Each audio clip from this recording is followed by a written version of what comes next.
Hi friends, I'm Jana from Pennsylvania. Please like and subscribe. I grew up happy. My dad worked in marketing and my mom was a teacher. We had a beautiful big home, white picket fence, even a dog named Biscuit. Every birthday I got a huge party, and every summer we stayed at a house by the lake. My friends and I spent every moment together. Everything was wonderful. Then my dad lost his job. Suddenly, everything in my life became horrible. We had to sell our beautiful house, and I said goodbye to all my childhood friends since we moved to a completely different state. Our new place was a tiny little apartment. On the first day there, I saw rats. They didn't allow animals either, so we had to give Biscuit to a friend. Dad had to take on 2 jobs, and my parents began to fight all the time. I went from being happy in every part of my life to just wanting to be someone else. Without my friends or parents around, I turned to basically just watching TV. Everyone there seemed to have the perfect life. Beautiful apartments, sparkly dresses, fun parties, and friends. They also had something else in common. They all moved to New York to start a new life of glitz and glamour. Maybe if I went to New York, I could be someone totally new too. As soon as I turned 15, I started working at the local ice cream shop. I saved every single penny, smiling even as the rudest people came into the store. This strawberry ice cream is too pink. My kid dropped his ice cream. We want a new one. This is melting. I want my money back. It didn't matter what they said to me. All I cared about was saving for my new life. Slowly, my savings started to add up. By the time I turned 16, I had enough for a weekend in New York. I knew I couldn't have a whole new life yet, but for now, a weekend would be enough. I finally told my parents on the morning of my birthday. I'm going to New York for the weekend. New York? That's so expensive. We can't pay for that, honey. I saved up from the ice cream shop. Okay, but call us every day, okay? Yeah, sure, whatever. They dropped me off at the train station and I was off. I was so excited to finally be on my own and knew that at least for the weekend, I could be whoever I wanted. New York was so exciting. I could go wherever and do whatever. I tried on dresses at a fancy department store. I bought a hot dog from someone off the street, then got sick an hour later. But it was okay. I was living my dream. Finally, I went to the hotel I booked. I dreamed of gold chandeliers and well-dressed doormen and expensive steak dinners the whole train ride here. Instead, I got this. The hotel was tiny, dirty. Flies buzzed in the lobby. I didn't even have my own room. It was filled with other people and I just had a single bed. I think there's been a mistake. Nope, this is what you booked. Welcome to New York. This was not what I imagined my New York trip would be like, but it was all I could afford. Even in my dream city, I was still the same person and my life hadn't changed at all. Suddenly, New York didn't seem that great. It was smelly and dirty and there were way too many people. Hey, watch where you're going. Who are you looking at? Nothing, Hey! Someone bumped right into me and I nearly fell over. As I stood up, I realized he had stolen my wallet. I ran after the thief, but after a few minutes, he was gone. Now I didn't have anything. It was all too much. People were so mean. I started to cry in the middle of the street, and people began staring and pointing. It was so incredibly embarrassing. Finally, I decided to just go into the nearest building to get away from everything. Wow. This was the hotel of my dreams. Big, beautiful chandeliers, doormen in fancy suits, rich women drinking champagne and dressed in sparkling gowns. This is who I wanted to be. I was so enchanted by everything that I ran headfirst into someone. Ow! Elena. Huh? That wasn't my name. This man must have confused me with someone. Where have you been? You can't just run off without telling someone. Who even are you? I'm Stefan. Your parents sent me to make sure you stayed safe. You have to tell me when you leave the hotel. Come, let's go back to your room. My room? The one with the bed surrounded by other strangers and mice? It was the last place I wanted to be other than home. I almost ran. Then I noticed that Stefan wasn't taking me out of the building at all. Instead, he was taking me further into the hotel. I was shocked as I stepped into an elevator completely made of gold. It whisked us away so high and so fast, I almost got sick. It felt like we were flying. The elevator doors opened directly to a hotel room. No, not a hotel room, a penthouse. This is my room? I know it's not big enough, but you have to deal with it for now. And again, if you want to leave, you just have to ask. Your dad just wants to make sure you're okay. Not big enough? This place was a palace. Stefan left and I had the whole room to myself. The bathroom was all marble with a built-in hot tub. The TV was huge, bigger than I was, and there were so many chandeliers I lost count. Even the bed was luxurious, so tall and soft I could barely even climb on. Who the heck had such a nice hotel room? I knew I should have told him he had the wrong person, that I wasn't Elena and I didn't belong here. But then again, this was exactly what I had dreamed of. My stomach started growling, and I decided I would have to figure all that out later, after some free food. I raided the mini fridge in the room, snacking on soda and chips. I even ordered room service. By the time I was done, I was almost gonna fall over. Life had never been this good. My phone rang and I saw it was my parents. All I could think about was the fighting and the rats and losing our sweet biscuit. I hung up on them and decided I couldn't go back there, ever. I would stay in New York and start my life now, even if I had to take over this Elena girl's life to do it. I looked around and found her diary and laptop. I opened the laptop and, is that me? Suddenly, I realized who she was. Elena, a famous actress. My friends used to joke that she was my alter ego. Jaina and Elena sounded similar after all, except while Elena was living a perfect life, I was stuck with nothing at all. Elena would probably be back soon. If they caught me in the room, I would get in huge trouble. I had to get out of here before I was arrested or kicked out. But maybe I could go with a little something extra since my wallet was stolen after all. After changing into Elena's clothes, I told Stefan I was going shopping. He insisted on coming with me. When we got to the store, I said, I forgot my card. He just sighed and handed me the money, no questions asked. It was more cash than I had ever seen in my life. With this kind of money, I didn't have to go back to Pennsylvania at all. I grabbed a bunch of clothes and told him I was going to try them on, but as soon as I was out of view, I made a run for it. Maybe New York hadn't been that great at first, but things were going to be different now. Or so I thought. I hadn't even walked more than a few blocks when I realized I had forgotten my phone. But that was the least of my problems because suddenly, someone grabbed me from behind and everything turned dark. I woke up a few hours later, feeling dizzy and confused. Where am I? You! Hey, you! I looked around and saw a girl staring at me from across the room, but she was in total dark, so I couldn't see her. What are you doing here? I don't even know where here is. I don't even know who you are. Well, I've been kidnapped. It happens a lot, to people like me. What I don't understand is why you're here. I've never been kidnapped with other people before. Oh my God, does that mean I'm not special? She stepped into the light and I realized, Elena? That's me. Now, who in the world are you? I'm Jaina. Jaina. You seem familiar, but I don't remember meeting you at a party or a ball. We look a bit alike. As if I could never have such ratty, dull hair. Or put together an outfit that horrible. Horrible? It's your jacket. Oh my God, it is. You're stealing from me? What? No, well, kind of. Are you working with the kidnappers? No, Stefan thought it was you. Ugh, I can't believe he mistook you for me. That's so gross. I was starting to get mad. This girl was so rude. We have bigger problems here. Maybe you get kidnapped a lot, but I definitely don't. I'm gonna get out of here, with or without you. Now, are you gonna help me or not?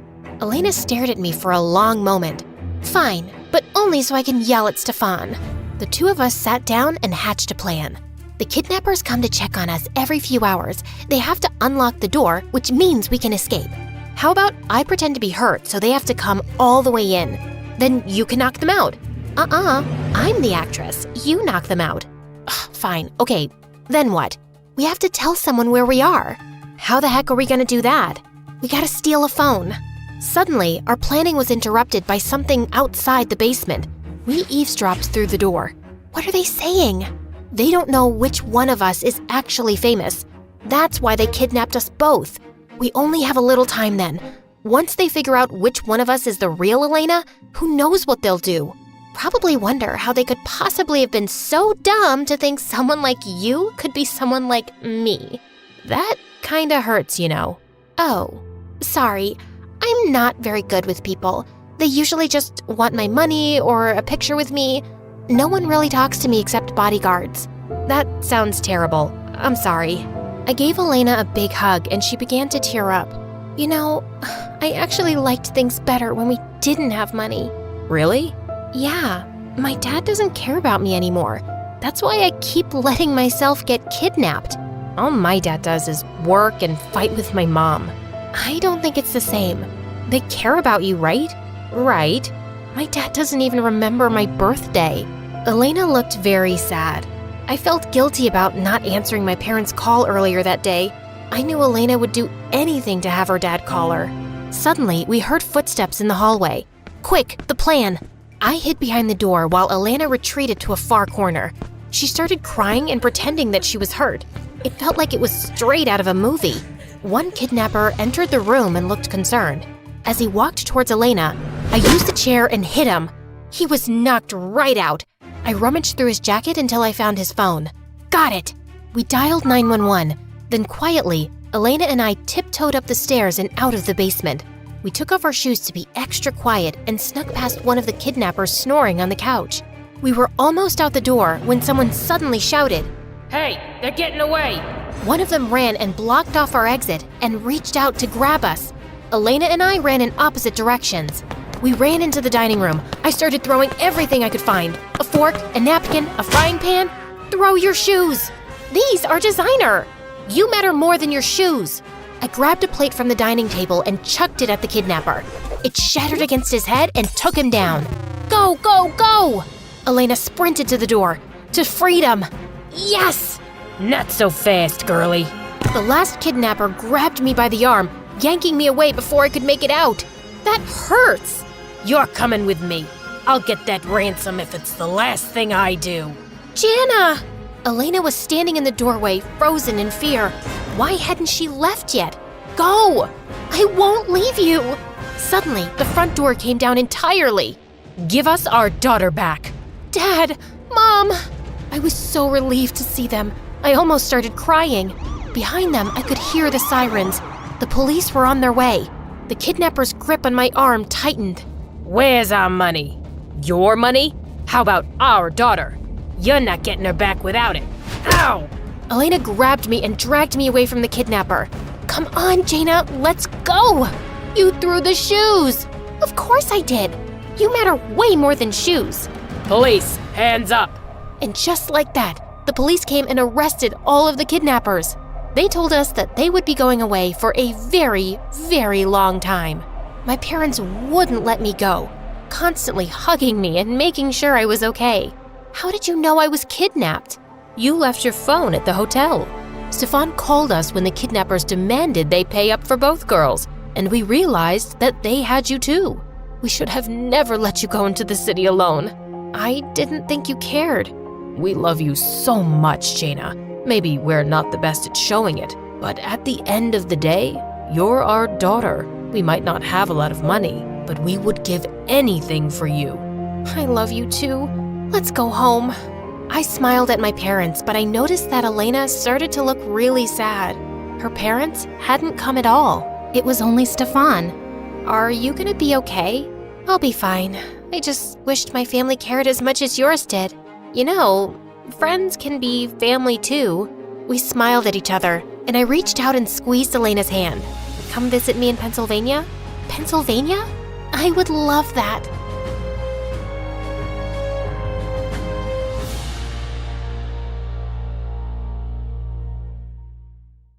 Hey friends, I'm Jessica from Pennsylvania. Please like and subscribe. I was born 2 minutes after my triplet sisters, Zoe and Dana. And even though we look alike, Zoe and Dana always made me feel different. They stuck together, wore the same outfits, and even had their own language, just so they could talk about me behind my back. Hosaka Galago. Kosaka Galaga Mene. What is the deal with you two? You sound so dumb when you talk like a duck. No, we don't. You're just jealous because you're not part of our cool club.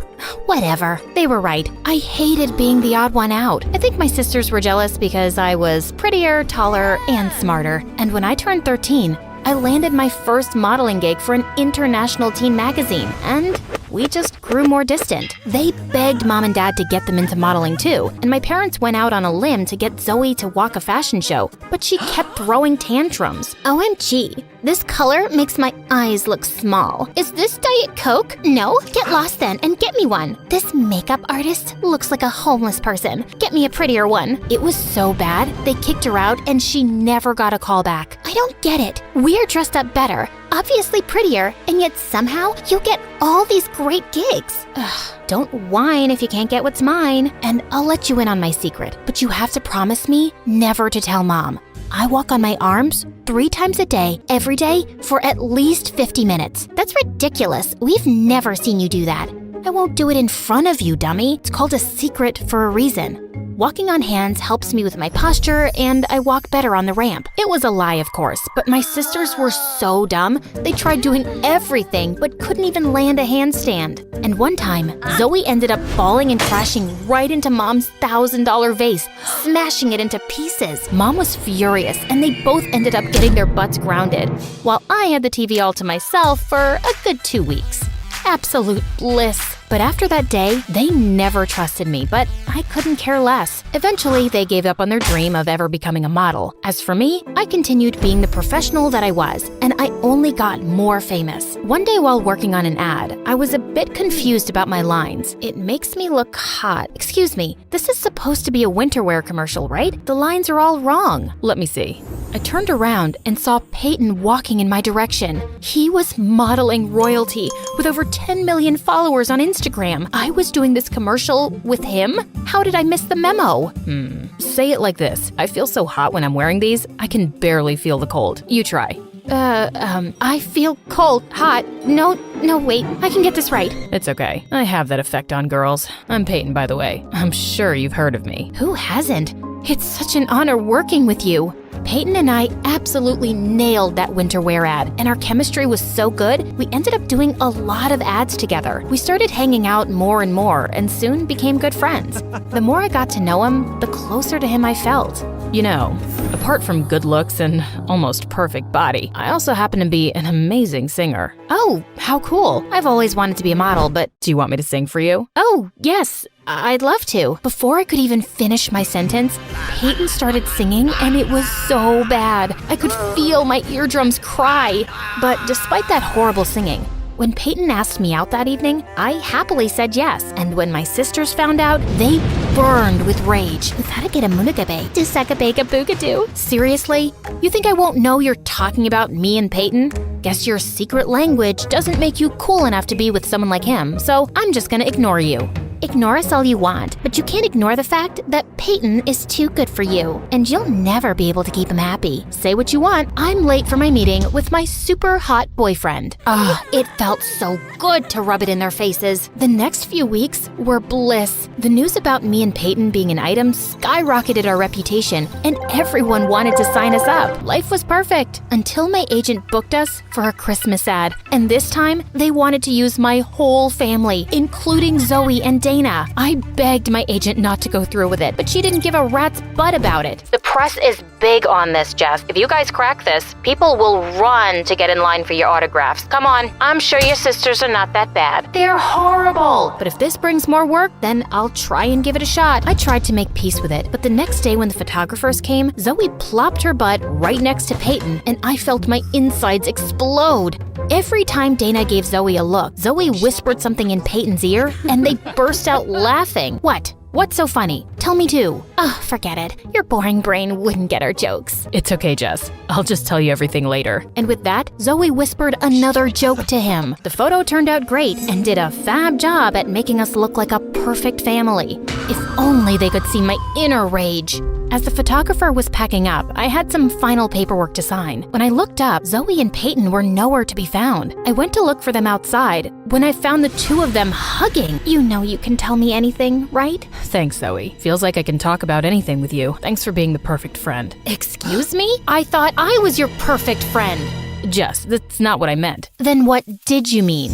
Can you stop being so pushy? Jeez, poor Peyton is going through so much in life. Did you even know that he has a sensitive throat? He can't sing anymore. Oh, wow. Really? Newsflash, he could never sing.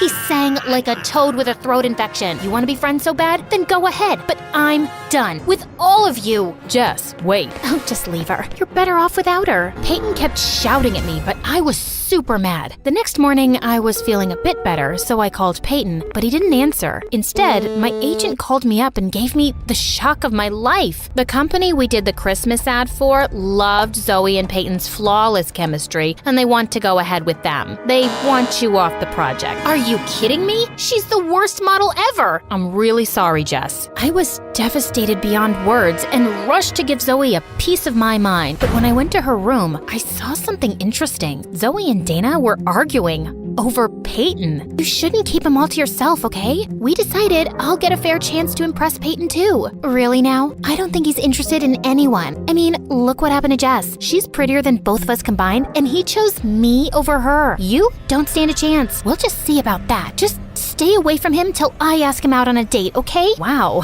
at least they accepted I was better than them. But this was the first time ever I'd seen them argue. I thought this was the worst they could do. But a few days later at the success party of our Christmas ad campaign, Dana walked up to me asking if I'd seen Zoe, and the perfect idea struck me. I think I saw her go upstairs in the study. Oh, Dana, I think she's with Peyton. If I were you, I'd let them be. She's what? I'm gonna kill that witch. Dana looked like a raging bull as she ran upstairs, and of course, I followed. She opened the door dramatically, just as Zoe was about to kiss Peyton. Get your filthy hands off him. Oh my God, Dana, are you crazy? Get out. Not before you tell me what's happening. What do you think is happening? We're making out?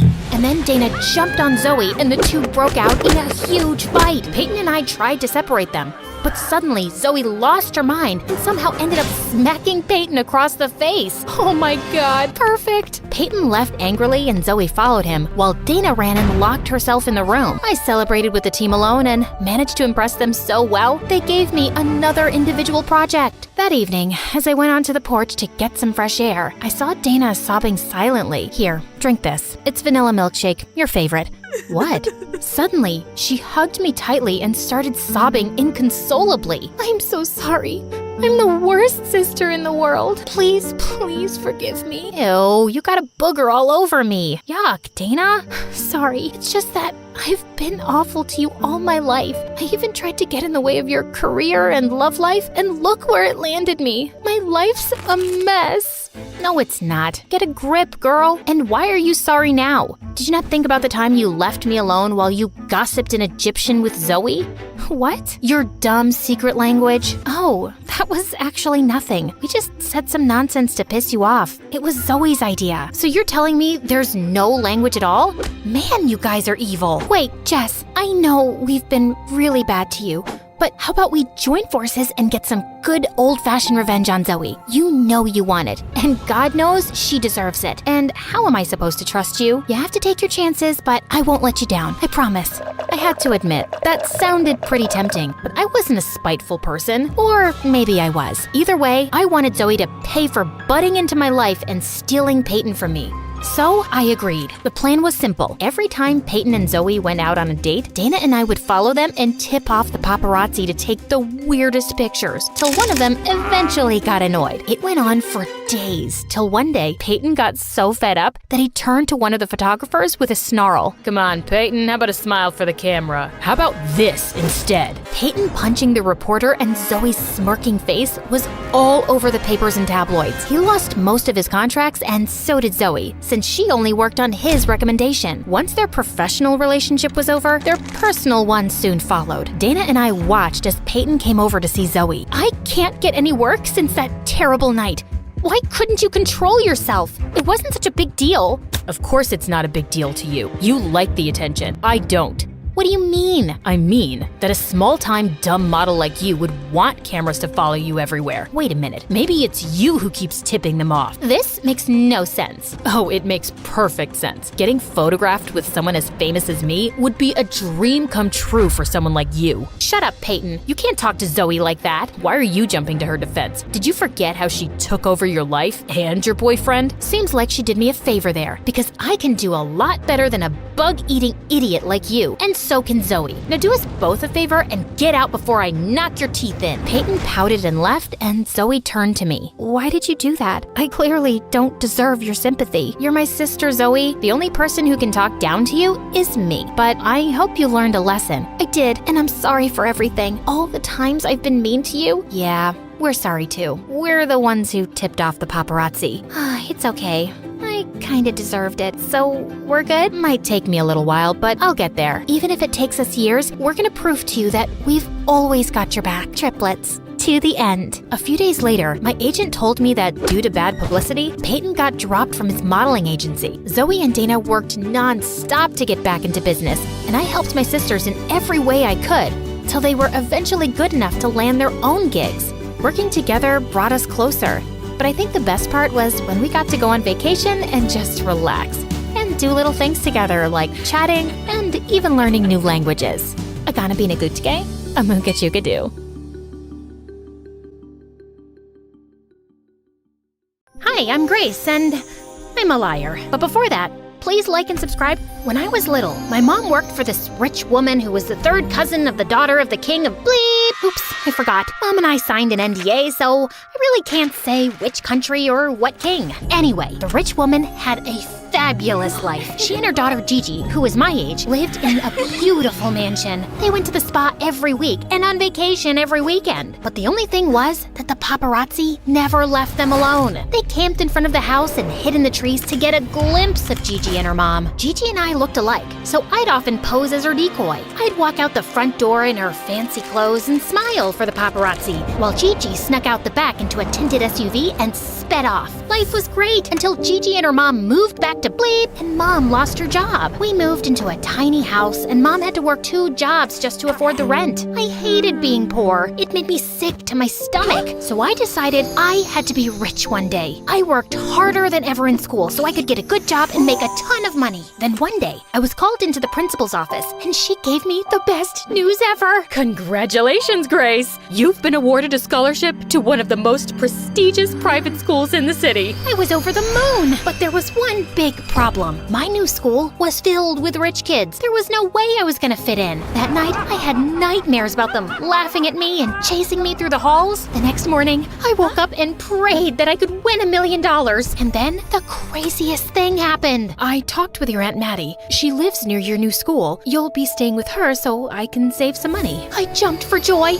I just hit the jackpot. Aunt Maddie was a filthy rich lawyer. She was so generous that she'd recently adopted a daughter my age. That evening, Aunt Maddie's chauffeur picked me up in a limousine and drove me to her mansion. My adopted cousin Victoria greeted me at the door. She looked like a supermodel, aside from these huge glasses that were way too big for her face. Victoria took me to my room, and as I was unpacking, she kept staring at my clothes. Whoa, what happened? I've seen homeless people wear better clothes. I was so embarrassed. I started crying like an idiot. They're all I have. I'm poor.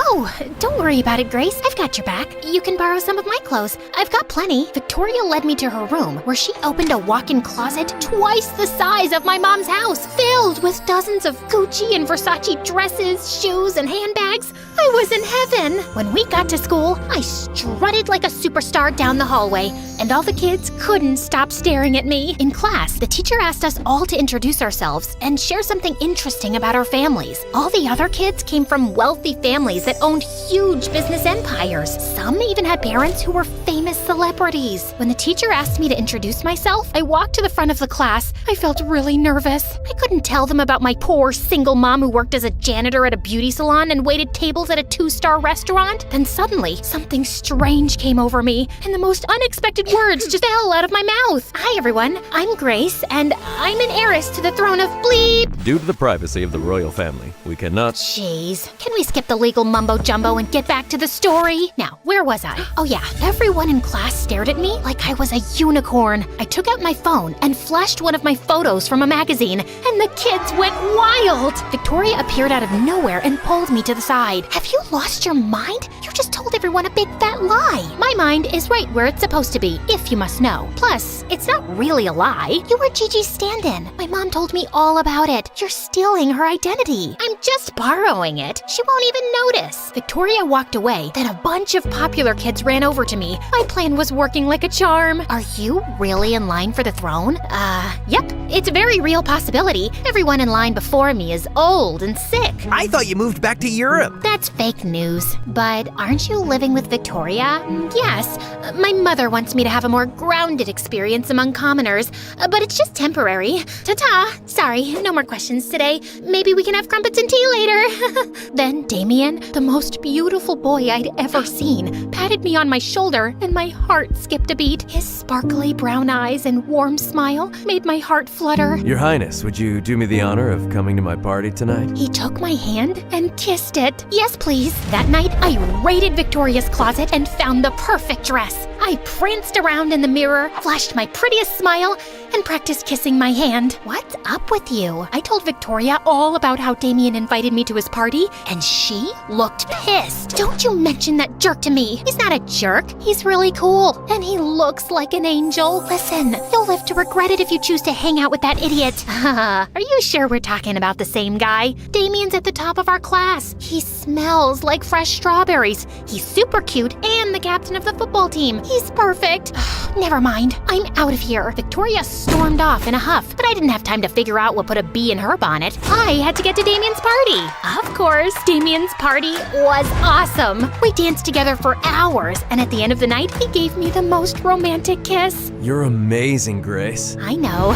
People tell me that all the time. I've never met a girl like you before. Which made sense because everything I told him was a lie. I must admit, I felt a little guilty for lying, but I wasn't hurting anyone. After that, Damien and I started dating, and we became the hottest couple in school. My popularity was through the roof. Even Victoria stopped shaking her head at me every time we passed each other in the hallway. Life was great until things took a horrible turn. One day, one of the rich kids invited me to an exclusive restaurant. I was busy enjoying my caviar when I looked out the window and saw Victoria and Damien having a heated argument across the street. I was about to go out to snoop on them, but our waiter Brian, this geeky kid from my math class, stepped into my path. Excuse me, you forgot to pay for your food. He gave me a bill of over $200. I had less than $20 in my bank account. I was invited to this party. And we've been told everyone is paying their bill separately. A couple of popular kids started staring at us, so without thinking, I handed Brian my bank card. I'm sorry, but your card has been declined. That's impossible.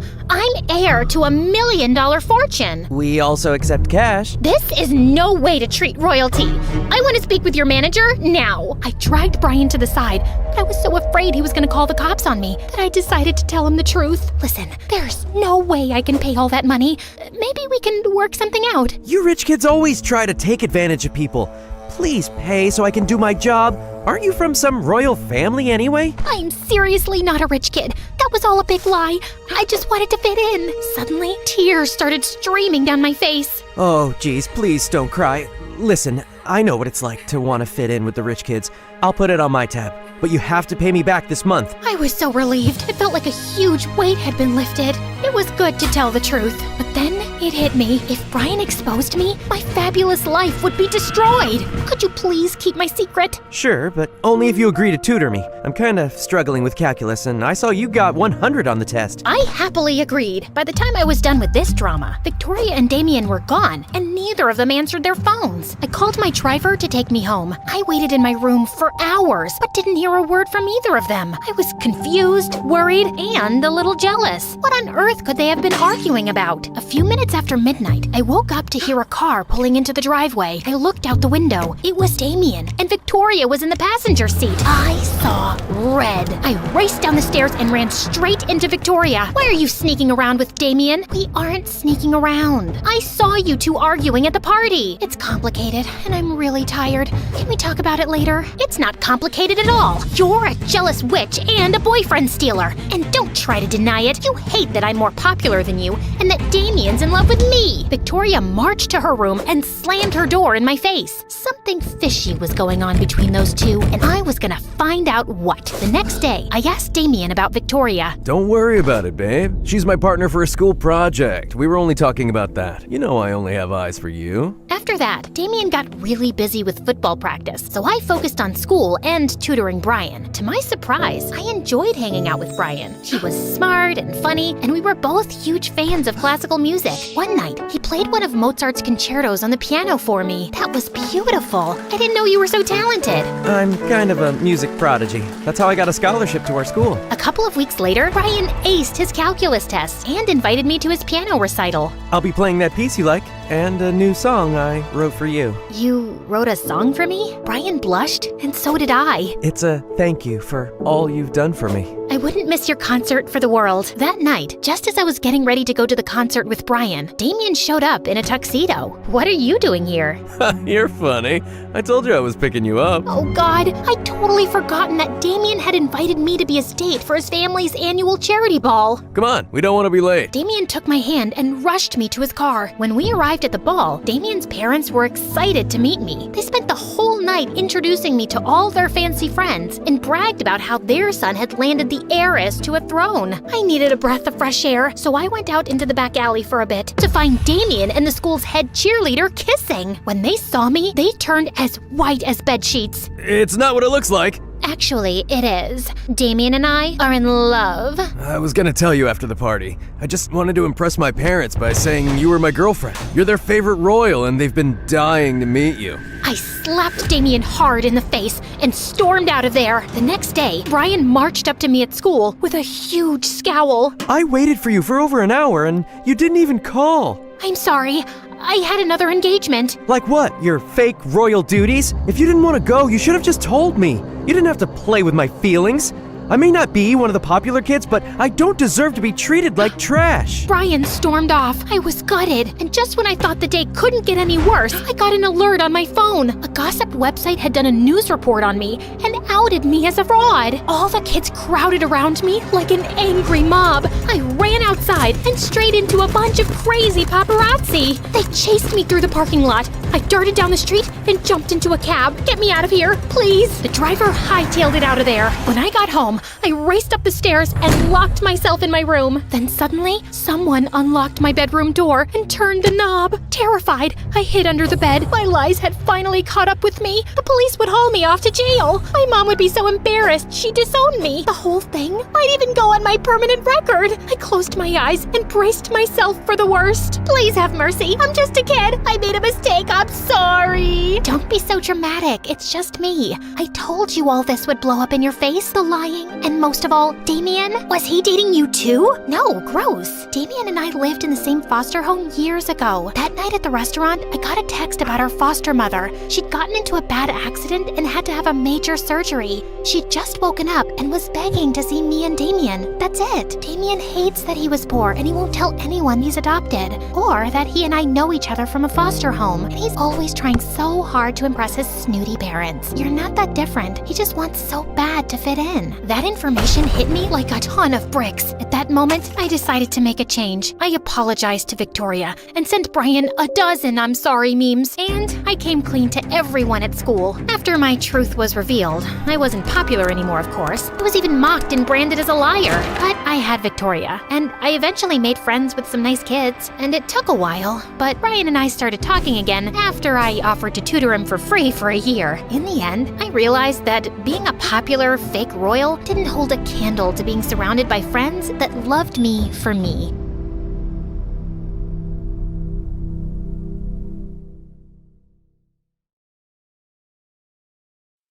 Hi, I'm Sage, and I have the wackiest condition on the planet. Every time I want to cry, I end up laughing instead. Yikes. Have you ever laughed at the wrong moment and it's been super awkward for you? Well, that's my life. Every single day. At first, my parents thought I was the happiest baby in the world because I laughed at everything. When I started teething at 6 months, instead of crying because it hurt, I'd keep my parents up all night because I couldn't stop laughing. And when I started crawling and bumped my head everywhere, I'd just burst into giggles. That's when Dad started calling me a weirdo. He hated anything unusual. What kind of kid does that? There's definitely something wrong with her. She's a crazy baby and it's embarrassing. She clearly can't help it. Can you, baby boo? But Dad didn't listen. He really started to hate me, and it wasn't just for laughing. Ever since I was a kid, I'd loved to color and paint. When I was 4, I spotted his brand new laptop and thought it was such a dull gray. So I painted the lid a bright red and each key a different color. I thought it looked beautiful, but Dad nearly had a stroke when he saw it. Who's gonna fix this? She's such a pain. Why couldn't you give me a normal child? Even though I was just a kid, his words stung, so of course I burst into laughter, which just made him angrier. But it wasn't just Dad. Everyone misunderstood me all the time. One day in 1st grade, Monica, the richest girl in my class, was crying because her dog was stolen. You lost your dog? What kind of a person steals a dog? That's so sad. Everyone hugging her turned to me in shock. Monica looked at me with sheer hatred. Get out, Sage, you're so mean. After that, I became the mean witch in class. Everyone started picking on me, especially Monica. And no matter how hard I tried to explain that I didn't mean to laugh, no one seemed to believe me. I wanted so badly to be normal. I started watching the saddest movies, listened to the most heartbreaking songs, and read the newspaper to get all the worst news. Nothing helped, because I still burst into giggles at my grandma's funeral. I was actually so sad. I loved my grandma. But as I cackled away, everyone stared at me like I was crazy, and I ran off. Over the years, Mom came up with a way to cheer me up. Every time Dad got mad at me, she put $1 in a jar in my room. By the end of each month, I had enough money to buy art supplies. But obviously I hid this from Dad because he didn't want to spend a single cent on me. In the 6th grade, I entered an art contest in school. I worked really hard to make a nice painting with my cheap paints and paper. But as soon as Monica saw I was participating, she just had to one-up me. She took classes with a fancy art tutor and brought her expensive canvas and paints. She won by a landslide. I was so disappointed that I wanted to cry. So, in the crowded hall, I burst into laughter instead. The art teacher turned to me confused. What's so funny, Sage? Are you making fun of Monica's work? No, I swear. She's just laughing because she's a sore, crazy loser. Well, I had a bad reputation back then, and everyone thought I was mean. I stopped entering art competitions after that. I stayed in my room all day, and nothing Mom did cheered me up. After my homework, I'd spent the rest of the evening painting away and posting pictures to my art account on Instagram. Until one day in 8th grade, I got a really unexpected message there from a stranger. I just loved your painting. I want to buy it. Will you take $150 for it? Someone wanted to buy my painting? For the first time in weeks, I was flying. When I got the money from selling it, I bought more supplies and started painting my butt off. For the next few months, everything I made got sold immediately. I was so over the moon. So one day in the cafeteria, while Monica was going on and on about her fancy French art teacher, I casually mentioned I'd sold 10 paintings for $150 each. Monica was livid.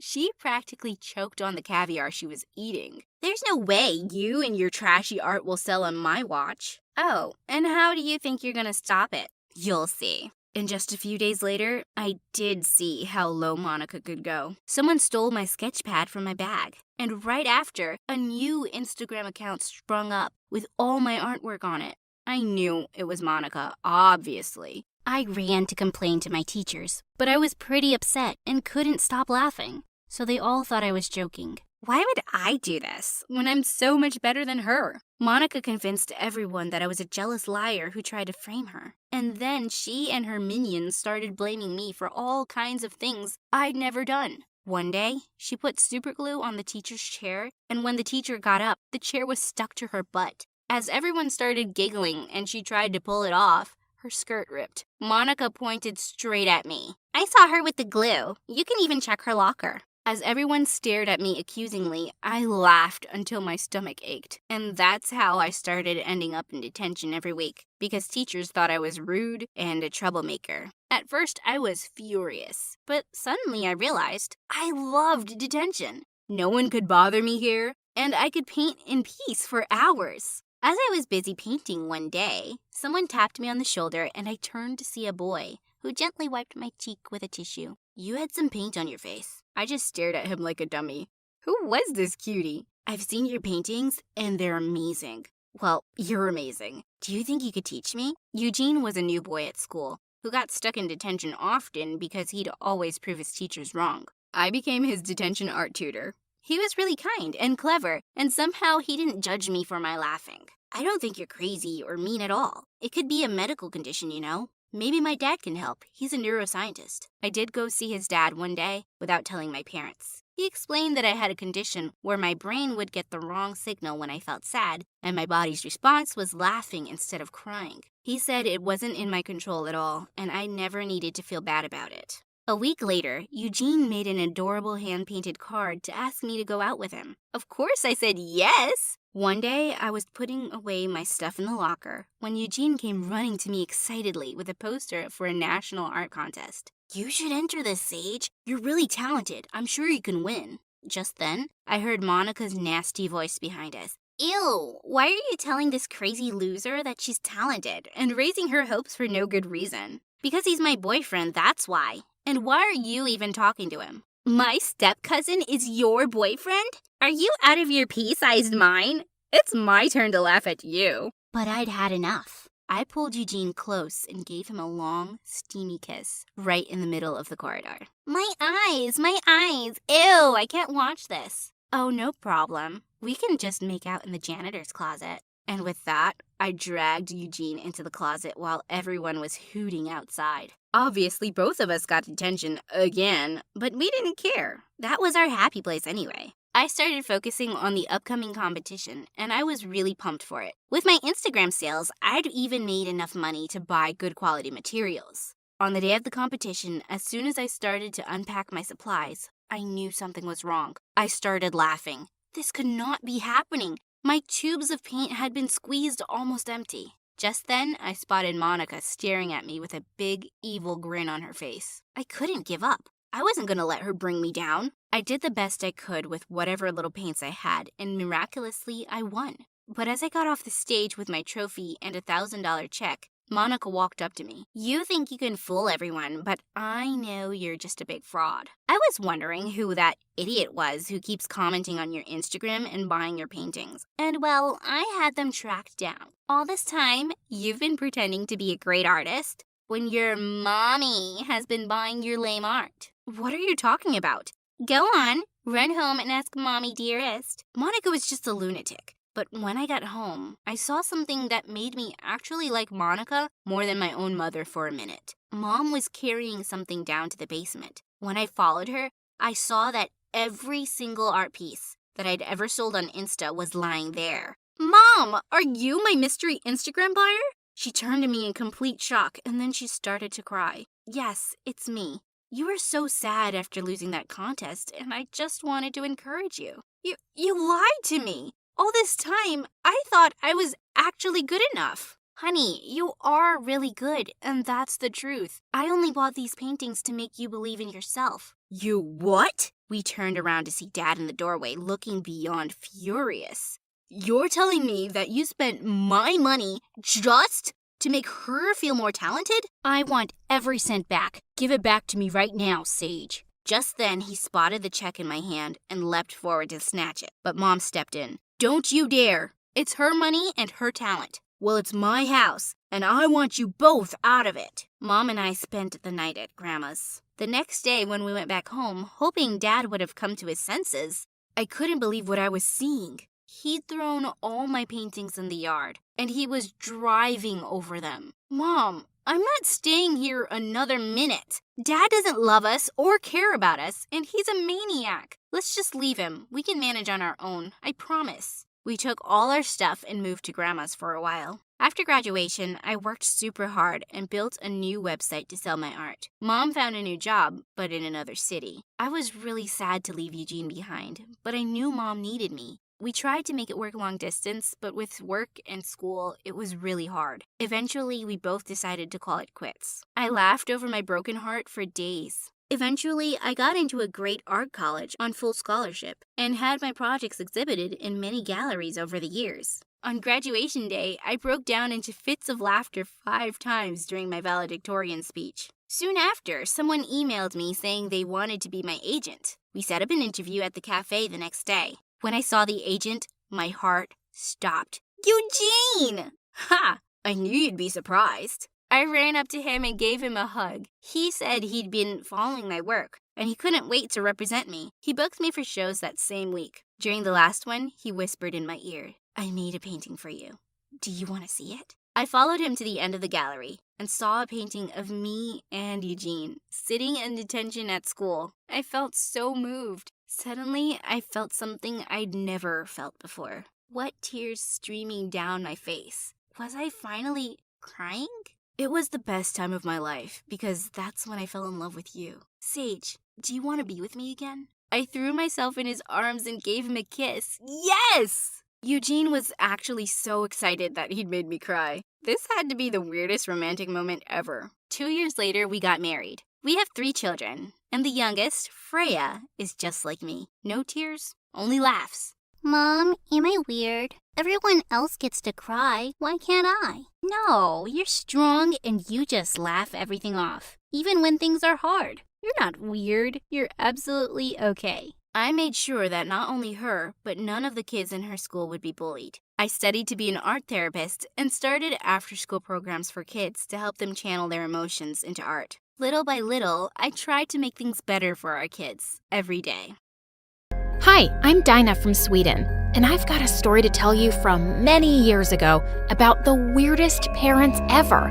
I didn't have the internet back then to keep me company, and I was just stuck with them. Before I continue, please like and subscribe. I never knew what my dad did for a living, but I knew he was a weirdo and a liar. And Mom, she was worse. We would only leave the house at night and never together. It was either me and Mom or me and Dad, and we never had any visitors. Dad always said it was safer that way, whatever that meant. I used to call myself an only child, although I had a sister. Her name was Maria. She was 2 years older than me, and she never left her room, and I was never allowed to go near her. Whenever I told Mom I wanted to see Maria, she'd get annoyed. How many times do I have to tell you? She doesn't want to see anyone. I knew Mom was a crazy liar. Of course my sister would want to see me. Eventually, I just stopped asking to see Maria. It was useless. Once I started school, my parents told me to even lie about who I was. They gave me a different name to tell everyone, Jane. Now remember, talk less and listen more.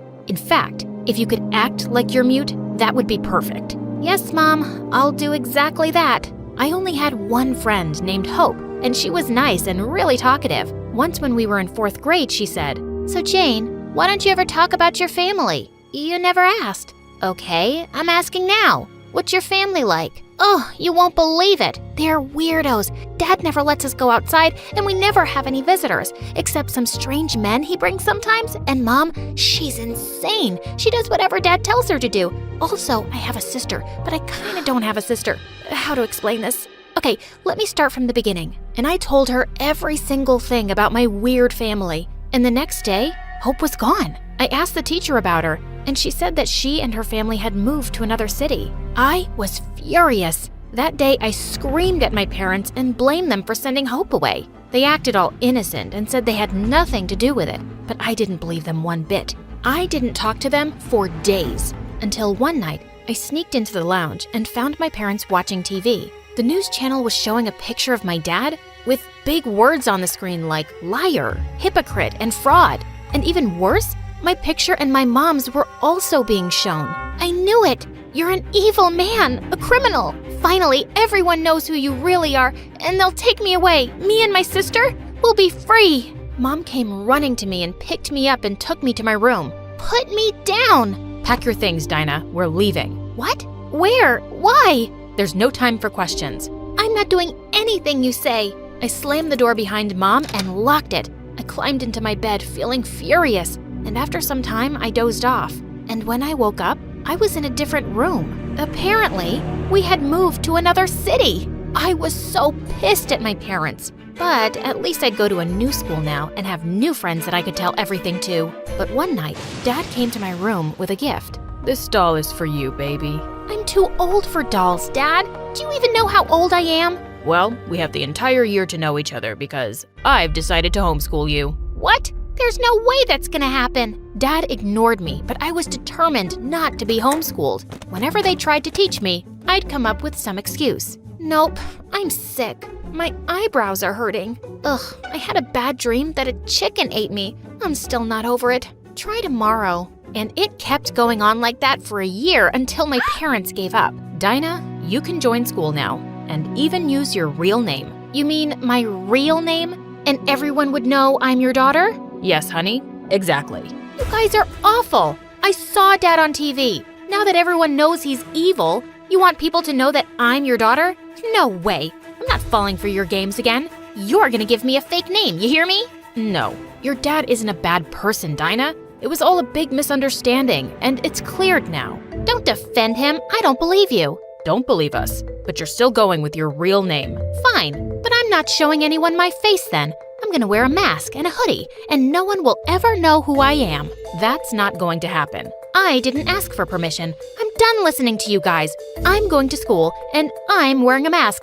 Period. My parents didn't argue with me anymore, and they just left the room. And the next day, I wore a hoodie and a mask and went to school. Everyone was staring at me, but I didn't care. When the teacher asked me to introduce myself, I ignored her and went to sit at the back. And I noticed after some time that the girl next to me was constantly looking at me. Can you stop staring, please? You're making me uncomfortable. Well, you're making me uncomfortable. But I gotta say, the mask idea is genius. It's the perfect way to hide your ugly face. But I'm sure you're not uglier than me. I should wear a mask too. I'm not ugly, and neither are you. Oh, come on. You're a liar too? Look at my nostrils. They're so wide you can see my brain. And penguins have better teeth than mine. And this dent in my chin, it looks like I have a butt on my face. My eyebrows are like a bridge over my eyes. Giraffes are competing with me for the longest neck. And see this Oh, God, stop talking. Why do you hate your face so much? It's not that bad. Yeah, it is. I have 6 sisters, and I'm the ugliest. Yeah, they told me. They're all beautiful like models, while me, not even close. I mean, look at my legs. My calves are like tree trunks, and my nails, I bite them and chew them sometimes. They don't taste that bad. The point is, my hands are the ugliest. Please, stop talking. I'm not used to someone who talks a lot. Why? No one talks to you? What about your family? Are they dead? Oh, I'm so sorry. I'm such an idiot. My sisters say that too. No, they're not dead. Can you please stay quiet unless I ask you something? So, you're not going to tell me about your family, huh? I told you everything about myself. Also, you expect me to shut up so I won't annoy your majesty? Who do you think you are? You're just a weirdo with a mask. I didn't mean to upset you. Listen, I'll tell you everything once I trust you. Why can't you trust me now? I just need some time, okay? Fine. I trust all people, especially the weird ones. But whatever. Oh my God. Her name was Nastya, and she was nuts. But at least she was helpful. She gave me a tour of the school and helped me get familiar with everything. But she wouldn't stop introducing me to everyone. Hey guys, this is Dinah. She doesn't like talking about her family. Weird, right? And I still don't know anything about the mask. And no, she says she's not ugly. I knew there was no use asking her to shut up, so I just waved to the kids and kept walking. Nastya and I got closer over the coming weeks, and I started to trust her a little bit. But that was a mistake. One day, we were walking down the hallway when we saw a group of girls coming towards us, and Nastya freaked out. Oh my God, that's Eva! Before I could ask her who that was, Nastya got down on her knees and held Eva's hand. How are you today, our princess? How was your trip? Oh, get up, Nastya. You're pathetic. I just saw you this morning, and you asked the same questions, and I ignored you. Can't you take a hint? And who is this weirdo? That's Dinah, my best friend. She's at your service. She likes you so much. No, she adores you. No, I don't. I don't even know who she is. And she doesn't seem very nice. Oh, we have a brave one here. That's a lot of nerve for someone who covers their face. Let me guess. You're the school bully. Gotcha. Nastya, let's go. We don't have time for this. I started walking away, but Nastya didn't move. I don't think you understand how things work around here. Everyone does what Eva says. Girls, catch her and take her to the bathroom. You too, Nastya. Now. The girls started approaching me, including Nastya. I couldn't believe it. No, Nastya, are you crazy? You're my friend. But as she kept coming closer with a cold face, I suddenly slapped her hard. Just then a teacher came into the hallway and Eva whistled to the girls and they all backed off and followed her, like they were her pets.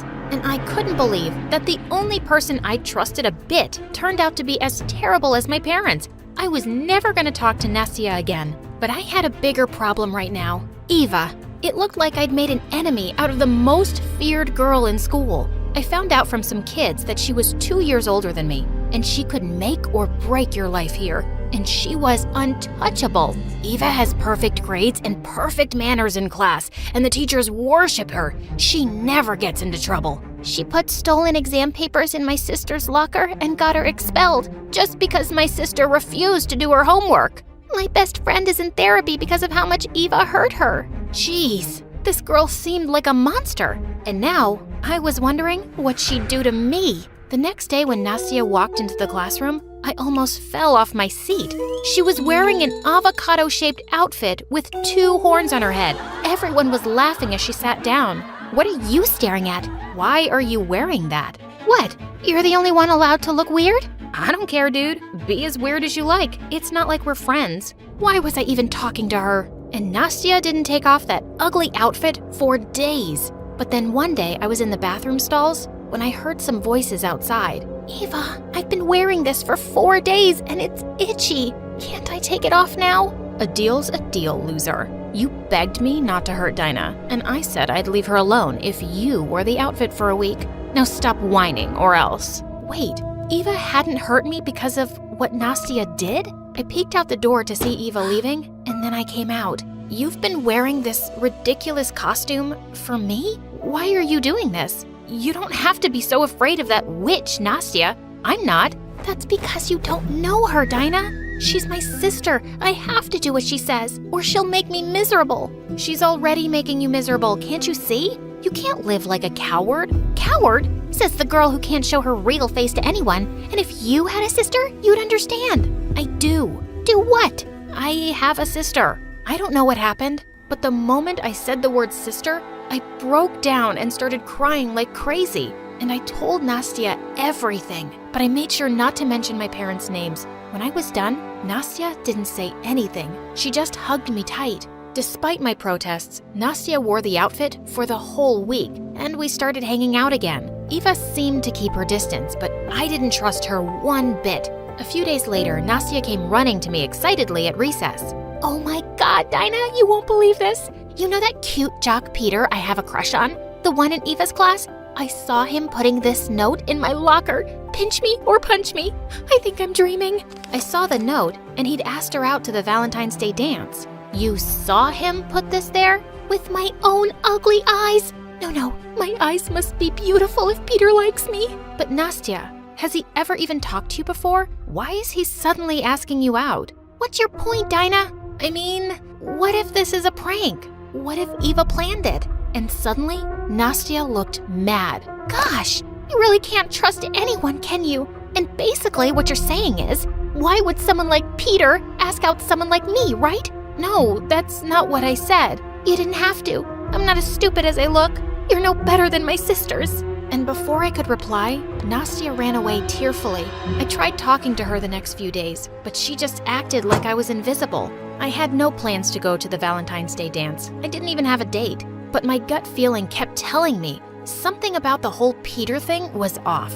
So an hour before the party, I decided to go. And when I got there, it was worse than I'd feared. I saw Nastya walking up to Peter and tapping him on the shoulder. He turned around and burst out laughing. Well, hello, Nastya.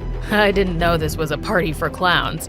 I didn't get the joke. Sorry, my sisters say I'm dumb. Girl, what's wrong with your makeup? Did you do it sitting on a roller coaster in the dark? No, my sister Eva did it. You're kidding, right? Eva always looks perfect. And you look like a mess. That's no way to talk to your date, dude. Date? Are you out of your mind? I'm here with Eva, loser. I'd heard enough. I ran forward and punched Peter in the face. Shut up, you jerk! Don't talk to my friend like that. Just as I took Nastia's hand to get her out of there, I heard Eva whistle, and her friends grabbed me. Oh, Dinah, you're about to find out how stupid it is to mess with me. But I really want to see your face before I teach you a lesson. With that, Eva leapt forward and snatched my mask off. But suddenly, she screamed in pain. Ow! Nastia, let go, you psycho! Nastia had jumped onto Eva and was pulling her hair so hard, I thought she'd take them right off her scalp. Her minions ran to help Eva, but Nastia wasn't backing off. I am a psycho. Don't mess with me or Dinah, or I swear, Eva, I'll chop your hair off in your sleep. I'll find the fattest rats and set them loose in your room. I'll switch all your Diet Coke with regular Coke so you'll get fat. I won't stop until you're as miserable as you've made me. Suddenly, the other kids started cheering for Nastia and pushed Eva's minions away. And Eva looked furious. She screamed as everyone booed her and stormed off with her gang. I hugged Nastia tight, and suddenly, she gasped. Dinah, that's the first time I'm seeing your face. Wow, you're gorgeous. Oh God, in all the chaos, I'd forgotten my mask was off. And now everyone had seen me, and they were giving me compliments about how pretty I was. And then I heard the dreadful words. Wait a second. I know your dad. He was the famous politician who was accused of stealing public funds. We saw him all over the news. What? Dad was a politician? And he was a thief? No, you're confusing me with someone else. My dad isn't a thief. No, it's you. I saw the pictures too. And yeah, of course he's not a thief. Your dad is an honest, kind man. Everyone knows he was proved innocent. Yeah, he helped a lot of people, including my cousins. He must be like a hero to you. What in the world? So my dad was actually a good man? I was so shocked and I couldn't breathe.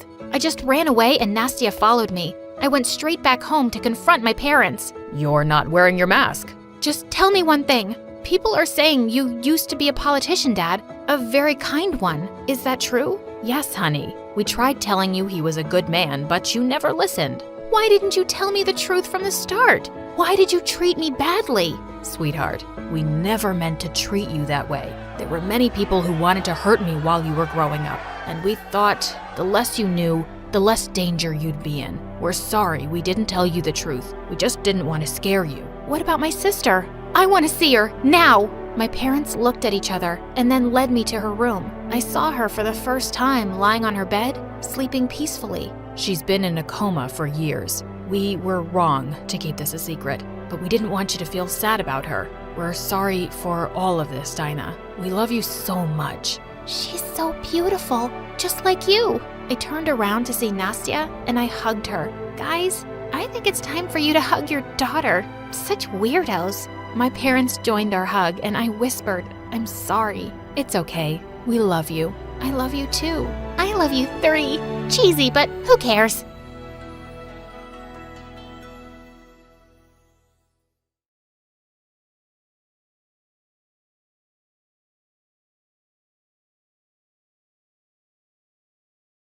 One night when I was 5, I woke up to a strange scratching sound. I reached over for my glasses, but I knocked them off the table instead. Just then, I saw someone climbing in through my window. I screamed. Shut up, Jess. It's me. Oh, thank God. It was just my sister Betty. Why are you climbing in through my window? Because mine got stuck. I'd just gone out for a walk. As Betty helped me find my glasses and put them on my face, I could see she was dressed for a party. She shoved a chocolate bar in my hand. You didn't see anything, okay? Yeah, I know the drill. I'm blind anyway. Good girl. Hi, I'm Jessica.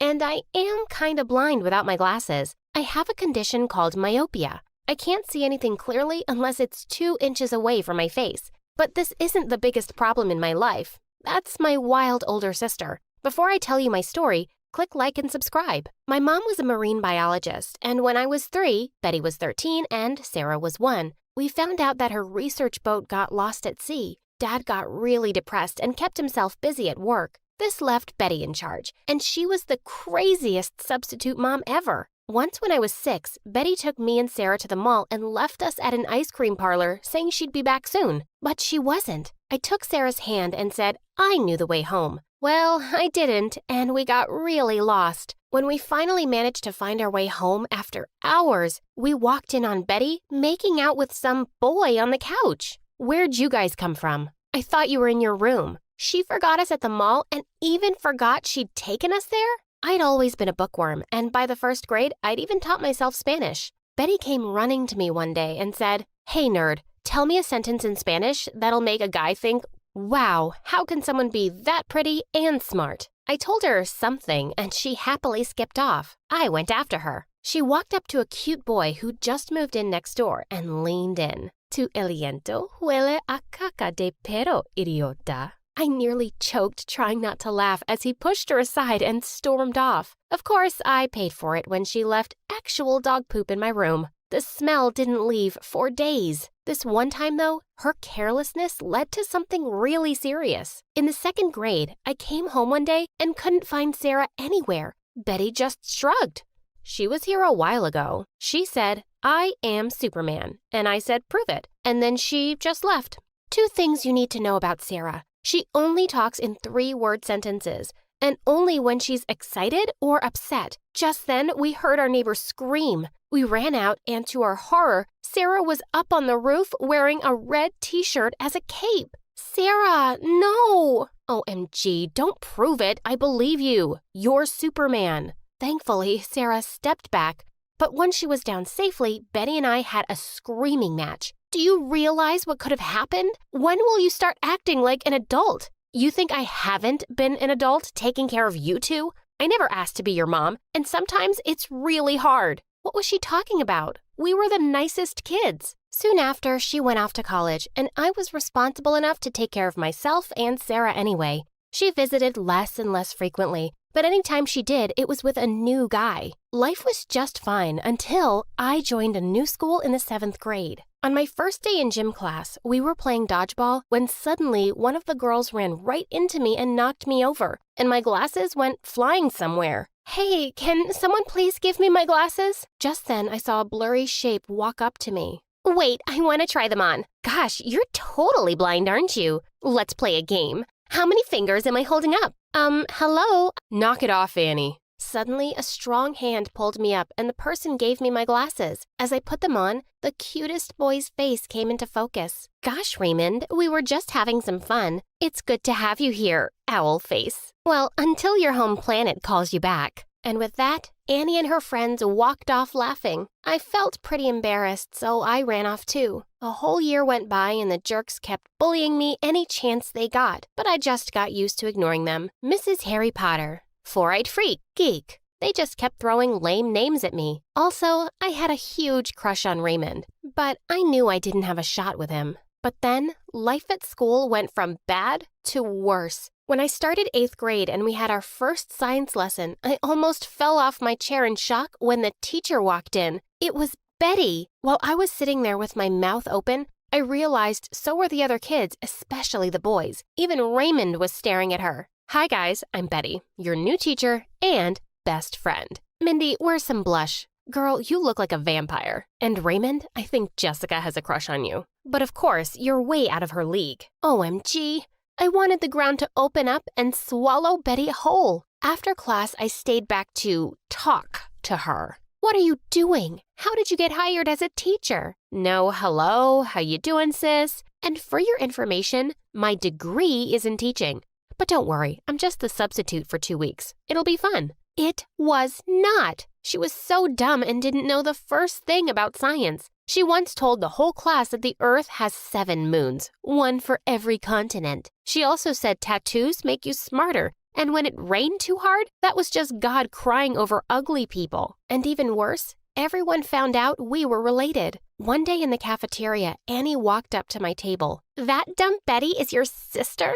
What a family. Looks like she got all the beauty and you got all the brains." I stood up and said quietly, "It sounds like you're a bit jealous, Annie. I mean, yeah, she is really pretty." I was about to walk away when she threw a glass of juice in my face. I ran off to the bathroom to clean my glasses and found Betty there. "Why are you covered in juice? Is that Annie bullying you? I'll deal with her." "No, you won't. You'll just make it worse. Stay out of it, Betty. You're not my mom." She turned to me with her arms crossed.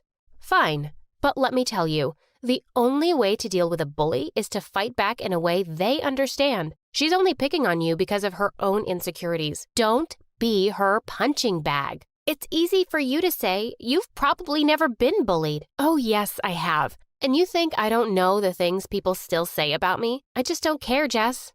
I like myself, just as I am. And with that, she walked out. A week later, Sarah's class was having a bake sale for charity, and I decided to go help her out during recess. But when I got there, I saw her table was already surrounded by Annie and her gang. Why don't you talk, dummy? Is it because you sound as stupid as you look? I'm not paying for your stupid brownie till you sing a nursery rhyme for me. Come on, let's hear it. I barged right in and grabbed the brownie from Annie's hand. Get away from my sister or else. Annie and her friends started laughing. OMG, another sister. And this one can't speak? Wow, what a trio. The mute, the dumb, and the blind.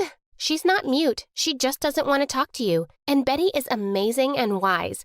And you'd have to get a ton of plastic surgery to be as pretty as her. And I freaking wish I was blind right now so I wouldn't have to see your mean, stupid face. For a second, Annie looked completely shocked. Then she stepped toward me and said, well, we can fix that. She snatched the glasses off my face and snapped them into two. I lunged straight at her blurry figure. As we wrestled on the ground, we bumped into Sarah's table and it collapsed. That's enough. As soon as we heard the principal's voice, we both pushed each other away. The principal was about to drag us both off to her office for suspension when I suddenly heard Raymond say, Ma'am, we all witnessed what happened. And only Annie and her friends are at fault here. When everyone joined in to say the same thing, the principal let me go and dragged the others away. I still couldn't see a thing, but I could just feel Annie's fury. Raymond taped up my glasses for me, and boy, my heart was just racing. As we helped Sarah set up her table again, Raymond said he had an idea and ran off. A few minutes later, we saw him come over with the whole football team, and he said, Boys,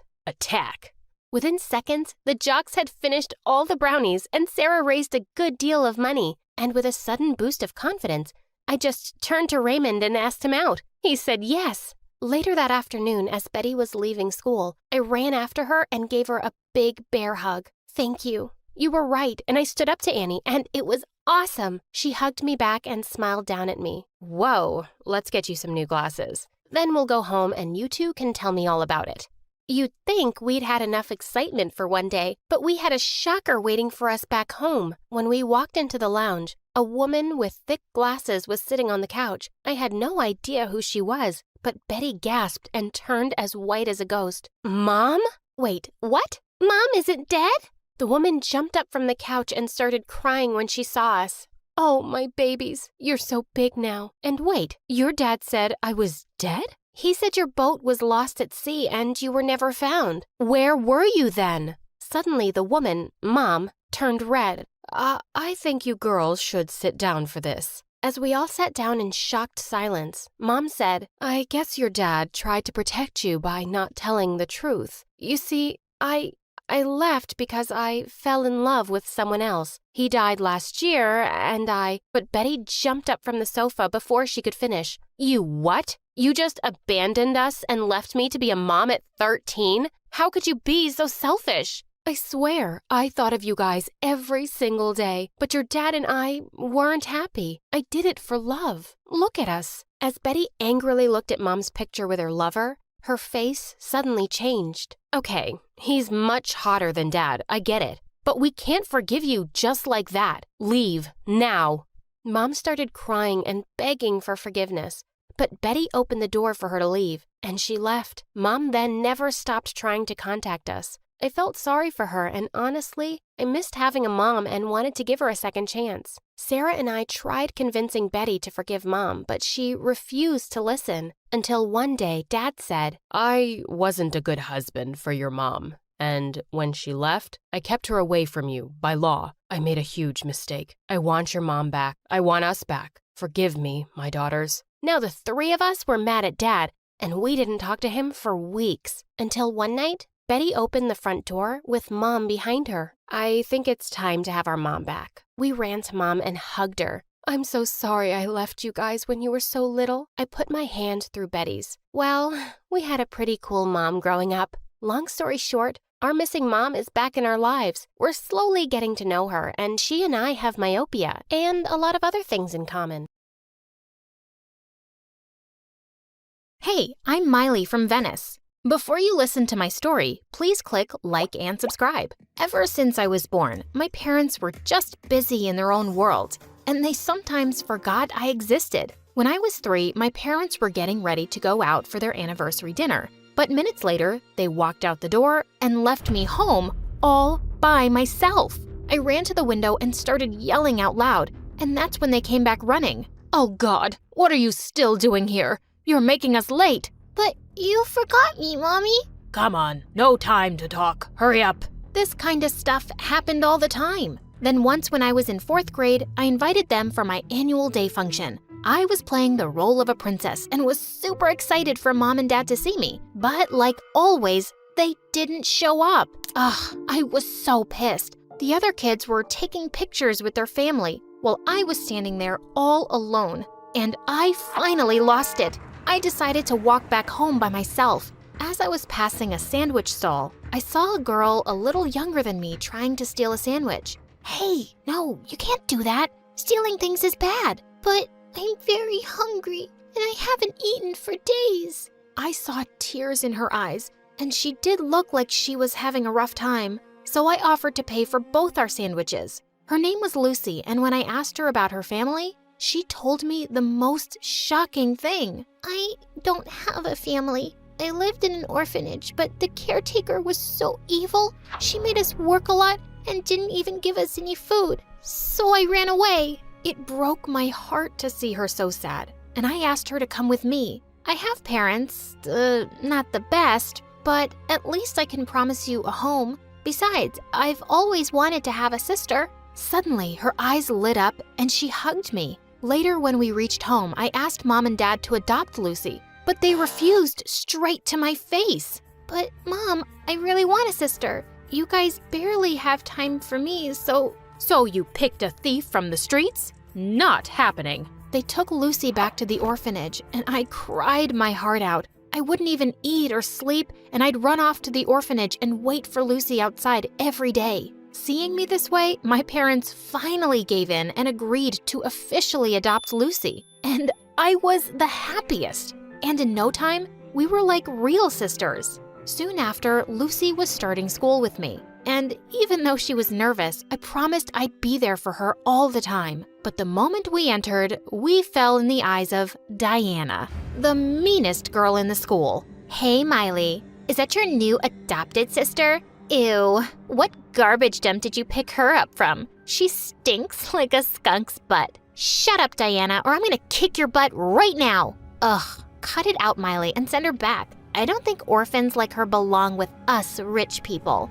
My mom told me they're just the filth of society. That was it. I pushed her away and she fell to the ground. But when I turned to Lucy, she was already gone. Later when I went home, I hugged her. "It doesn't matter what anyone says, okay? You're my sister and I'll always love you." After that, I took a necklace from my pocket and put it around her neck. "What's this?" "Open it." "OMG, it's our pictures. You're the best, Miley. I love you." And I really loved her too. Days passed and I was always there to watch over Lucy. No one was gonna mess around with her as long as I was around. Then one day in 8th grade, we were given a math test when I suddenly looked up to see Lucy passing some sheets to Diana through the window. What the crackling crabs? I didn't want her to be caught by the teacher, so I kept quiet. But later when I went to the cafeteria, I saw Lucy at a table surrounded by Diana and her minions. What was this witch up to now? What's going on here? Leave my sister alone, you witch. No, Miley, she's my friend, and we're just having lunch together.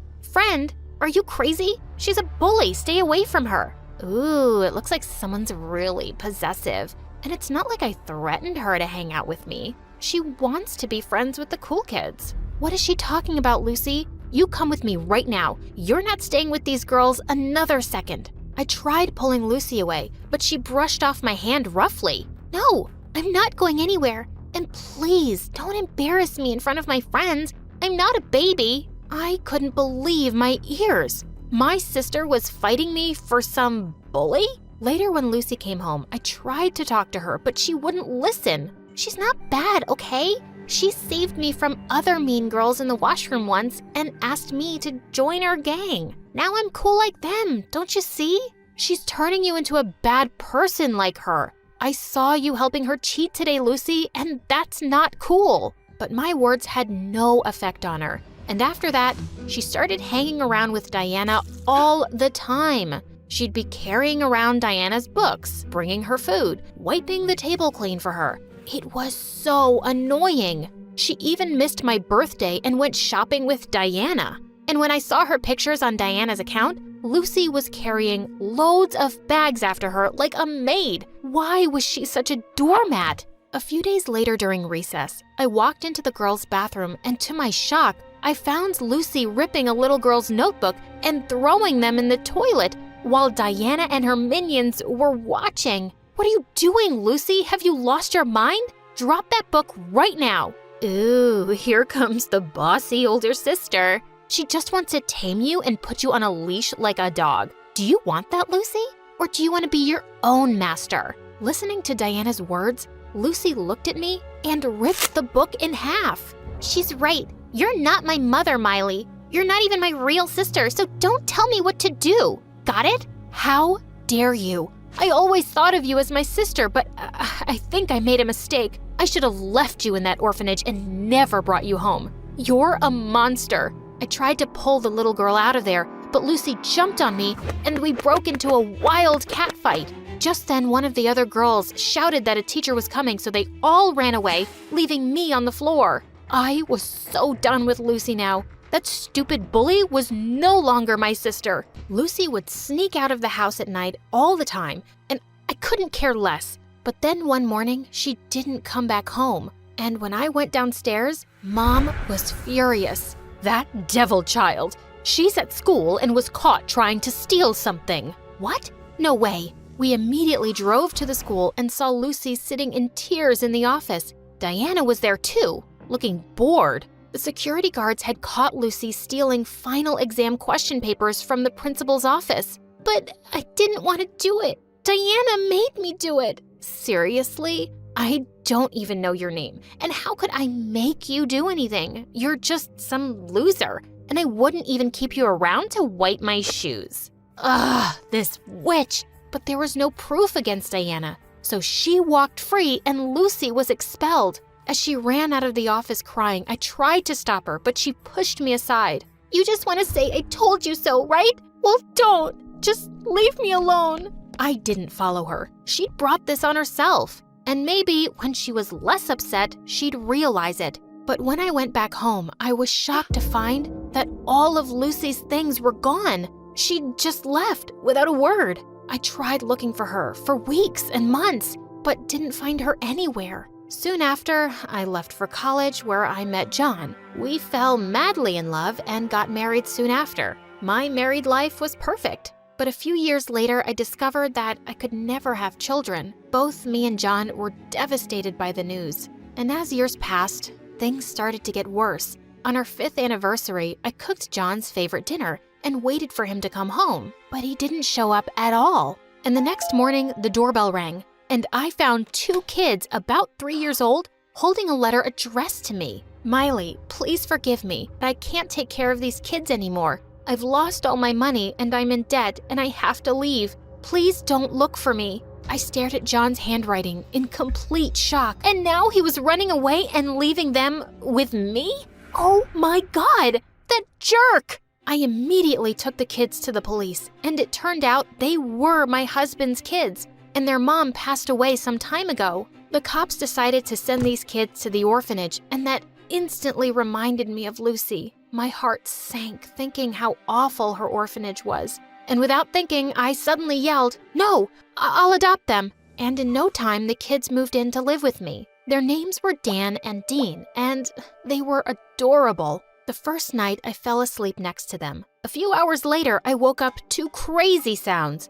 I rushed downstairs and saw them banging on pots and laughing. Quiet! Are you both babies or devils? They both dropped everything and ran towards me. Sorry. We play. I instantly melted. Later, I took them out shopping for toys and clothes. When we came home, they were both full of smiles and even kissed me. It just warmed my heart like nothing before. My life felt perfect. A few years passed, and the kids forgot they had another mother before me. Then once when Dean was in the 3rd grade, I found him crying in his room. Oh, honey, what happened? He told me there was some guy in his class who was bullying him. He even had bruises on his face. Oh, baby, I'll talk to the principal and his mom, and you'll be fine. Mom's got you. The next day at the parent-teacher meeting, I waited for the kids to point the bully's mom out to me. When they did, I went ahead and tapped her on the shoulder. "Excuse me, is that your kid?"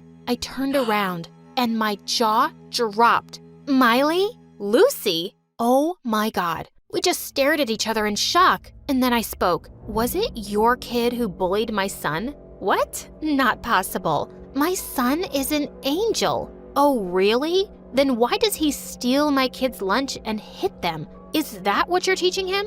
"How I raise my son is none of your business, bossy pants. If my kid gets hurt, it is my business. Keep your kid away from them." I walked off quickly before she made a scene. But on our way back home, I couldn't stop thinking about Lucy. She looked so different and pretty, but I didn't have anything to do with her now. A few days later, the kids insisted on me taking them to the school carnival. When we got there, they ran off to have fun with their friends, and I got busy with the other mothers. But moments later, we heard a loud noise, and my heart jumped when we saw a huge fire had broken out in one of the tents. I started looking for the kids and found Dean immediately, but Dan was missing. I was shouting his name and looking everywhere, but what I saw next shocked me. Lucy was there, and she was walking out of flames with Dan in her arms. Oh my God, what happened? Is he okay? I hugged Dan tight and then saw Lucy's hand. It was all burned by the flames. I stayed by her side as the medical team bandaged her hand, and then I spoke. "Lucy, I can't ever thank you enough for what you did. But why'd you risk your life for my kid?" "'Cause he's your son and you love him." "And I owe you a lot for what you've done for me." And then my eyes went straight to the locket she was wearing. It was the same necklace I'd given to Lucy ages ago. You kept it all these years? Why?" She remained silent, but tears fell from her eyes. And I just hugged her. "Oh, Lucy, why did you run away? I looked for you everywhere, but you were nowhere to be found." "I was just so ashamed of myself, all the things I did, and I was horrible to you. I thought I'd ruined our relationship forever, and I couldn't face you anymore. But I've missed you so much. You picked up an orphan like me from the streets and loved me like family. But I threw it all away. I'm so sorry, Miley. Please forgive me." "Already done. You're my sister, and I'll always love you. Come here."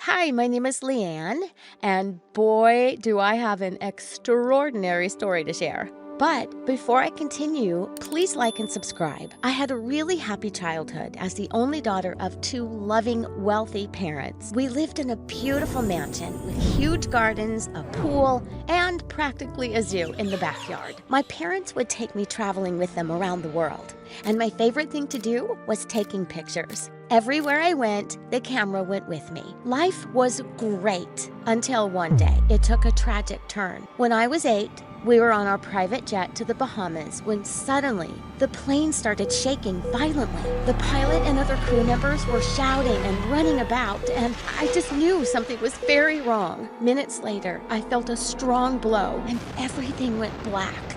I opened my eyes when I felt something wet on my face. I nearly died of fright when I saw that it was a gorilla licking me. I thought she wanted to eat me. I ran away from there like a bullet. But after running around in circles a few times, I realized something. I was stranded on some deserted island. I had no idea what happened to my parents, and I felt really alone and afraid. I was terribly thirsty and tried drinking the seawater, but it was so salty, I spat it out instantly. Just then, I felt a hand on my shoulder. Well, not a human hand, because it was the gorilla again. I was about to flee when I saw her offering me a coconut. I gulped down the coconut water greedily. Thank you. That's when the most incredible thing happened. The gorilla took me by the hand and led me with her. I felt so scared, and my heart was beating like crazy. The gorilla stopped and brought my hand to her chest. She actually calmed me down. I smiled slightly, and I swear she smiled back. We arrived at a forest clearing with a beautiful waterfall, and I gasped. There was a whole herd of gorillas of all sizes. They welcomed me, and over time, I became one of them. I walked like them, ate like them, and even started communicating like them. Life was good. And as years passed, I began to forget my previous life. There was only one problem. Grumpy. He was my older gorilla brother, who clearly hated me. He was always daring me to do dangerous things and setting up traps for me. But luckily, Mom always came to the rescue. One time, though, he went too far. He dared me to step on a thin branch to reach some fruit. The branch snapped under my weight, and I fell to the ground, seriously injuring myself. When I woke up, Mom was holding me and sobbing. They laid me on a mattress of leaves and gave me coconut water to drink. I recovered over time, but I found out that the herd had kicked out Grumpy for his mischief. One day, we heard a loud, strange sound, and we all went running out to the forest. To my shock, I saw something familiar. A helicopter was landing on the island. 4 people got out, and I saw 2 of them had weapons, which they were pointing straight at us. Terrified, all the gorillas started running away. But just then, I saw one of the men pointing a gun directly at Grumpy, who was all by himself. I dashed forward and stood with open arms between Grumpy and the man. At that moment, I heard a really familiar human voice. Leanna, is that you? Oh my God, don't shoot, she's my daughter. Oh my God, she was my mom. Mom ran towards me and hugged me tight. Leanna, remember me, baby? 10 years ago, we had an accident, and we've been looking for you ever since. Oh, I can't believe it. I'm Dad, Leanna. We never gave up hope, and here you are, all safe and sound. I knew who they were, and I could even understand them, but I'd just forgotten how to speak like them. Ooh, ooh, ah, ah, ah, ooh, ooh. They looked at me like I was crazy. But then, they started leading me away to the helicopter. When I realized they were taking me with them, I pulled back. They gently kept telling me I had to come home with them, but I refused. But they weren't willing to leave without me. One of the men picked me up while I bit, kicked, and screamed. My gorilla family rushed forward to help me, but he just put me in a cage and the helicopter quickly lifted off the ground. Mom joined me inside the cage and held me close as I cried and fought. But I tired myself out and fell asleep. And just like that, after 10 years, I'd been found and was back with my loving parents. I should have been happy, but it wasn't that simple. I only knew life in the jungle now. My parents tried to return me to normal, but I continued to behave like a gorilla. I ate like one, scratched myself, and slept on the floor. That's when my parents decided to get me a tutor, Mr. Drotaire. And he looked like a mean old man. I train and teach brats for a living. I'm sure I will succeed with you too. For everything you do well, I'll give you a banana. And for everything that you get wrong, well, you'll see. That man made my life miserable, and my parents had no idea. Anytime I did something wrong, he went mental and screamed at me. He'd make me stand with my face towards the wall for hours while he kept calling me a stupid savage. Oh, I just hated him. But I tried to learn fast so I could get rid of him. After months, when I joined my parents one day for breakfast, they couldn't stop staring at me. I was perfectly dressed, with my hair combed, and I was eating with a spoon. When I asked my mom to pass me the sugar in perfect English, both of them burst into tears and started hugging me. Oh, Leanna, you look so pretty. Just perfect. Now that you're back to your old self, love, it's about time we sent a press release announcing your safe return. So many people helped us look for you and prayed for you. They will be so happy to hear the news, and we shall organize a grand party in your honor. I was glad to see my parents so pleased with me, and a party sounded nice. A few days later, Mom took me to the mall to shop, and I was so surprised by everyone's reactions when they saw me. I didn't even know I was famous. Crying women hugged me and Mom and said they were so happy for us. People asked me to take pictures with them and wanted my autograph. It was crazy. I felt overwhelmed by everything, but I stayed quiet and smiled for the cameras. But the truth was, I really missed my life on the island and my gorilla family. On the day of the party, I had hairstylists and makeup artists working on me for hours. I wasn't even allowed to eat much because I had to fit into some ridiculous ball gown. Okay, it was beautiful, but I was starving. As I walked down the stairs, I was suddenly blinded by the flashes of so many cameras. I felt like a wild animal in a zoo, with people gasping and staring at me. Just then, Mom came forward and took my hand. "Smile, sweetie. Everything's okay. You're doing great." I tried to reply, but I couldn't. I just wished I was anywhere but here. Suddenly, a boy whisked me off to dance, and he kept talking nonstop. And then another boy asked me to dance, and then another and another. I was beginning to feel nauseous. As I stopped to rest, a pompous-looking lady walked over to me, along with Mr. Drotair. Gosh, why was he even invited? "Oh, how can anyone be so beautiful? Everyone said you were a wild beast. People really love to gossip, don't they? Mr. Drotair, you've taught her right." "Oh, yes, I have. Miss Leanna is my star student, and she has turned out even better than I expected." "Well, darling, I'd like to introduce you to my son. He has a very good heart and a very big pocket. I'm sure your parents will be so pleased if you two hit it off." I don't know if it was her shrill voice or Mr. Drotair's evil smile, but I just exploded. Literally, the buttons on my dress started to pop. One of them hit the screaming lady straight in the eye, and I felt pure joy. One by one, I took out all the hairpins that were practically stuck in my brain and let my hair go loose. And like the gorilla that I am, I jumped onto one of the hanging lamps, making sure to kick Mr. Drotair on my way up. From the lamp, I jumped to another and then leapt onto the stairs. I turned around and mouthed, "I'm sorry," to my shocked parents, and left. As I burst out of the hall, I ran headfirst into someone and fell down. As he helped me up, I saw he was the most gorgeous guy. He introduced himself as Rocky, the chef for the party tonight. "Oh, I would have loved to taste your food, but I won't be attending the rest of that party." As my stomach loudly growled, just at that moment, Rocky asked me if I'd like to join him for a private dinner. And, well, I couldn't say no to that dreamy face. It was the most amazing time I'd had since I'd returned. Rocky was funny and sweet, and being around him felt so easy. Of course, the news of the disastrous party was everywhere. My parents didn't say much to me, but I knew they were disappointed and embarrassed. I decided I wouldn't be seeing any people for a while, except Rocky, whom I'd started seeing quite often. Even though being around him made me feel happy, I couldn't keep ignoring how much I missed the jungle. And I decided to talk to my parents. But before I could, they came to me one day and said they had something to show me. "We're not sure if you remember, but before the plane crash, you used to love photography. We thought this would cheer you up." And on all the walls were framed pictures that I'd taken as a kid. On the other side of the room, there were cameras, tripods, lights, basically my very own studio. Wow, you guys, this is amazing! Thank you! I really love you both so much, and I know you'd do anything for me. But what? Why are you unhappy? I told him that I missed my gorilla family and my life on the island terribly. But they are monkeys, and you are human. Mom, they are gorillas, and they took care of me as their own, and I love them.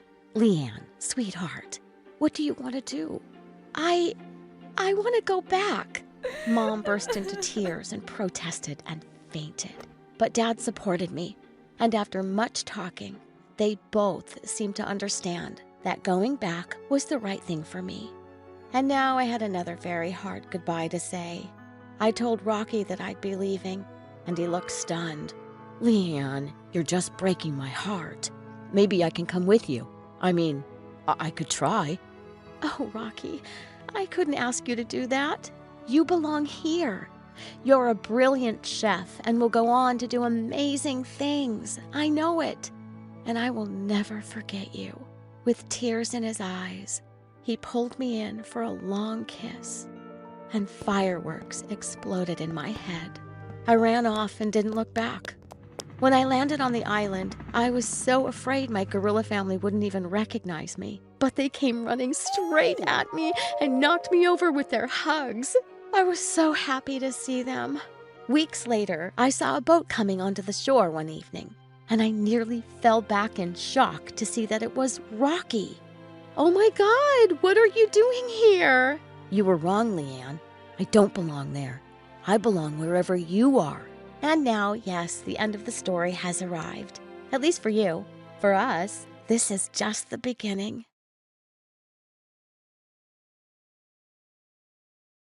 Hi, I'm Penny from Nebraska. Except my parents are nomads, which means we travel to another state every month.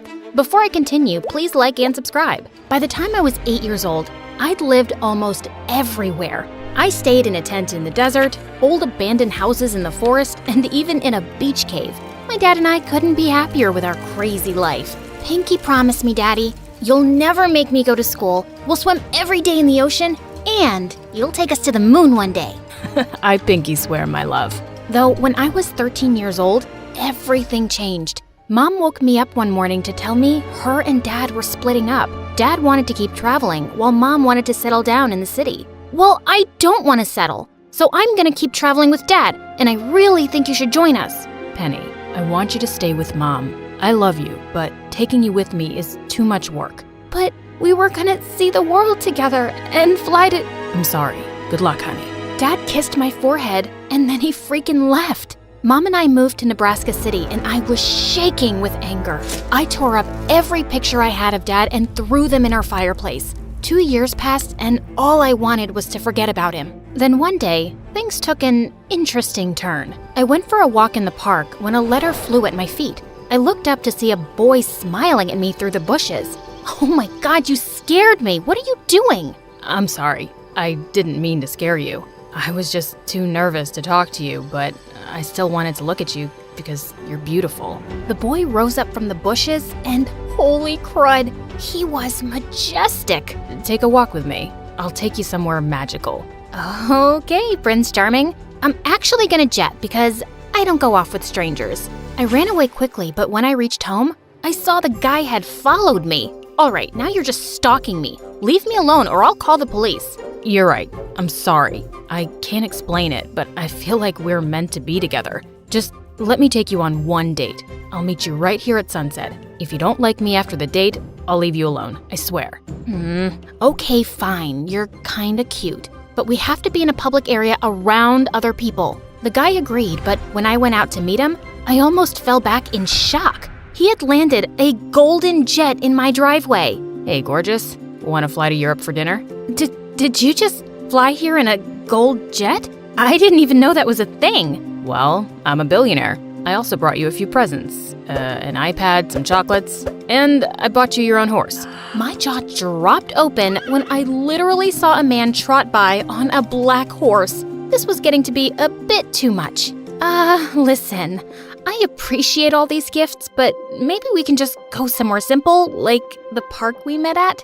To my relief, the guy agreed and set up a lovely picnic under the trees. He told me his name was Ezra and just wouldn't stop showering me with compliments. Ezra, thanks for all this, but I'm still a little confused. Why do you like me so much? We don't even know each other. Like I said, I can't explain it, but I know for a fact we're meant to be together. Just wait and see. As the evening went on, I discovered Ezra and I had literally everything in common. When I told him I liked video games, he showed me a picture of his PS4. When I told him my favorite food was lime cheesecake, he opened a container of it.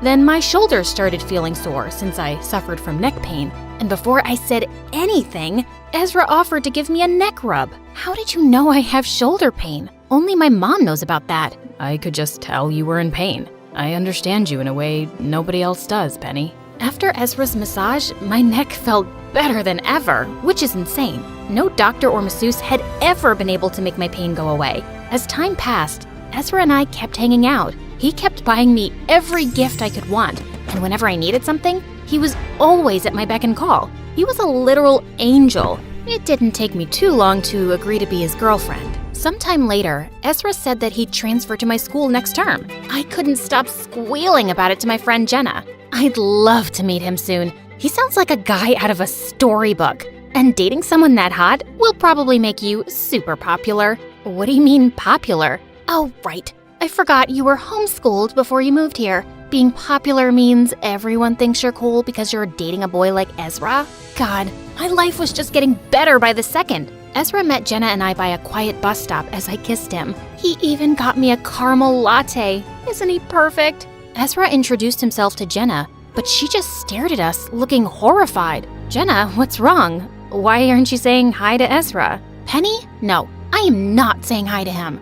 Oh my God, I have to go. With that, Jenna ran off as if Ezra was a monster. What was her deal? I tried asking her about it all day, but she refused to talk to me. Babe, don't take it personally. She's just mad because you have a loving boyfriend and she's single. She'll get over it. Finally, the next day I cornered Jenna in the library. Look, I can see you're jealous of Ezra and I'm sorry. I don't want to rub it in your face, but this is the first time I've been happy in years. My parents divorced, my dad left, and I miss traveling. I told Jenna all about what had happened in the past few years and she was actually sympathetic. It's not that I'm jealous. I can see that Ezra makes you happy, which you deserve, but I'm still not happy about you dating him, and I don't think you guys should be together for much longer. I kept asking Jenna why she was so against Ezra, but she refused to talk about it anymore. She even started avoiding me. So Ezra and I kept going out, and finally, the night came when I invited Ezra for dinner to meet Mom. But I was really confused when he didn't show up or call or text me.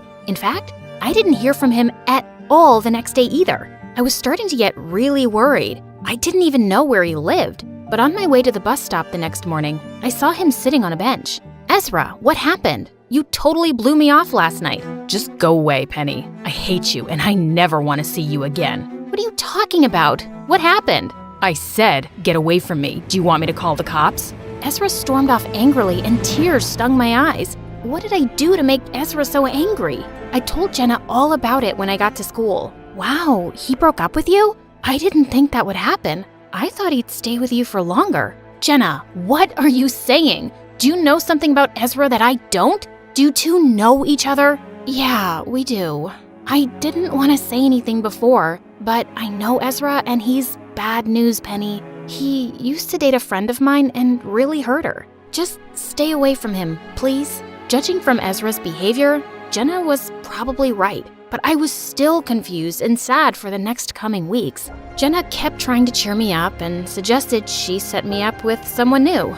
So we went on a double date where she introduced me to a guy named Noah, and I actually had fun with him, even though I was still sad about Ezra. I even let Noah walk me home and decided to hug him goodnight. But from behind Noah's shoulder, I saw Ezra sitting on my porch, glaring at me angrily. Oh my God! I sent Noah home immediately and stormed over to my ex-boyfriend. What are you doing here? I haven't seen you in months. Are you ready to finally explain what happened between us? Oh no, I don't owe you an explanation. I'm just here to tell you that there's no way that Noah guy will ever love you, 'cause you're the nastiest girl I've ever met. Funny, because months ago, you said I was the love of your life. I don't know what your problem is, but just back off, Ezra. I'm moving on from you. You can stop insulting me now. I don't think I will. You're a horrible girl and you don't deserve to be happy or loved. And I'll make sure you never are. God, what a bully! I started dating Noah and really started liking him. And I felt 10 times better with Ezra out of my life. Then one day, I got a text from Noah to meet him at the movie theater for a date. But when I got there, Noah wasn't waiting for me. Ezra was. Well, well, well. Look who it is. It was you who texted? Did you hack Noah's phone? Even better. I hacked your phone so I could read your messages. Look, Noah will be here any minute and I want to talk to you. And apologize. It's too late. I want nothing to do with you. I started to walk away, but Ezra put his hand on my shoulders. Penny, I know I've been a jerk these past few days, but I can explain myself. Give me a chance. If you don't forgive me, then I'll never bother you again. But let's just talk. I still didn't trust Ezra, but I did want to hear what went on with him. Just then Noah texted me and said he'd be a little late. So Ezra said he'd buy me a soda. He went to go order for me, and I went to go fill up my cup. Then suddenly, an employee came up to me. Excuse me, miss? You can't just walk in here and pour yourself a soda. You have to pay. Oh, my friend is buying it. He's paying right now. But when I looked towards the counter, I realized Ezra had left. What the fudge? I tried explaining the situation to the employee, but she didn't listen. Instead, she called security on me. The guards had me wait outside the manager's office, and as soon as they left, Ezra came up to me. You're such an idiot, Penny. I lied about buying you a soda. I set the whole thing up so you'd get in trouble. What? But you said you were gonna apologize and explain yourself. Oh, you beautiful, naive girl. As if I would ever apologize or explain myself. Ezra walked away before I could answer, and that's when I realized he was a criminal. That's why Jenna didn't want me dating him. I told the manager and security guards everything. I thought I was in luck since Ezra probably had a criminal record, but they couldn't find anything on him. Then I remembered something. Jenna knew Ezra, and she could help me. I called her immediately and told her everything that happened. That's when I heard her crying over the phone. Penny, this is horrible. I know, you were right. Ezra was a crook. I understand now. I'm gonna call your mom. She needs to know what happened. We'll come meet you there, okay? Oh God, she was getting mom involved? But Jenna hung up before I could say a word. Thankfully, Noah texted me and I told him to meet me at the manager's office. Thank God for him. Don't worry about anything, babe. We're gonna find this guy and get a restraining order. You're gonna be okay. After a few minutes, Jenna arrived with Mom and they both told me to sit down. Ugh, here we go. Then suddenly, the door opened and it was Ezra. That jerk better have come to turn himself in. Stay right where you are, Ezra. We're all on to you now. Penny? Who are you talking to? That monster over there? He's my ex-boyfriend who framed me? No, baby. There's no one there. Are you okay? Yes, he is. Jenna? Mom, you don't see Ezra there? I turned to Jenna right then, but her and Mom were staring at each other with tears in their eyes. No, Penny, there isn't anyone there. Jenna called me and we talked for a while about your relationship with Ezra. How he brought you a horse, baked you your favorite foods, and adored you. Jenna even saw you kiss him at the bus stop. He was the perfect imaginary boyfriend. I don't understand. Imaginary boyfriend? You mean Ezra isn't real? I just made him up? Penny, it was my fault. I was the only one who met Ezra. When I saw you hug and kiss the air, at first I thought you were insane, but when you told me what you went through with the divorce and how happy you were for the first time, I decided to play along with it. But then he broke up with you and turned against you, and you were so upset, I didn't know what to do or how to tell you the truth. I was dead silent as I thought back to everything Ezra and I had been through together. I'd sat alone in the park having an imaginary picnic. I'd imagined his love letter at my feet. And as I reached back to feel my neck, it hurt more than ever. The healing massage he'd given me had been in my head. I started to cry then as Mom hugged me. She took me to a therapist after that day to see what had caused the whole thing. You were heartbroken that your dad left, so you created a perfect boyfriend in your head to give you all the love and attention you needed. And then, eventually, Ezra betrayed you in your mind because your dad betrayed you. Well, I guess that makes sense. After my therapy appointment, Hi, I'm Julia from New York City. Please like and subscribe to MSA. Ever since I can remember, I've never had a day of peace in my life thanks to my older twin sisters, Tina and Sophia. They were 10 years older, famous models just like my mom, and they loved annoying me. On my 6th birthday, Mom gave me a pet piglet, but it went missing a few weeks later on Thanksgiving. I was devastated as I sat down for dinner that night. Julie, you see that turkey? That's your piggy. What? Yeah, Mom said they ran out of turkey, so she cooked your piggy instead. You're lying! No! I started bawling like a baby till Mom rescued my pet from my sister's closet. They were grounded, but the memory haunted me for years. I could never enjoy another Thanksgiving. Things just got weirder as we grew older. Tina and Sophia got more famous, and I became their geeky little sister with a thing for science and sugar. By 13, I weighed twice the kids my age. One time, Mom invited a French photographer to take family portraits. Wow, Tina, that is a beautiful pose. Sophie, yes. Hold that. Juicy, juicy. Julie. Whatever. Pull in your tummy while you smile. A little more. More. Okay, now smile. I said smile. I was trying when Tina tickled me a little, and I let out a huge fart. Oh my God, Julie, you stink up the place. You baby cow. When the photos came out, I was so red, it looked like someone had slapped me 20 times. So embarrassing.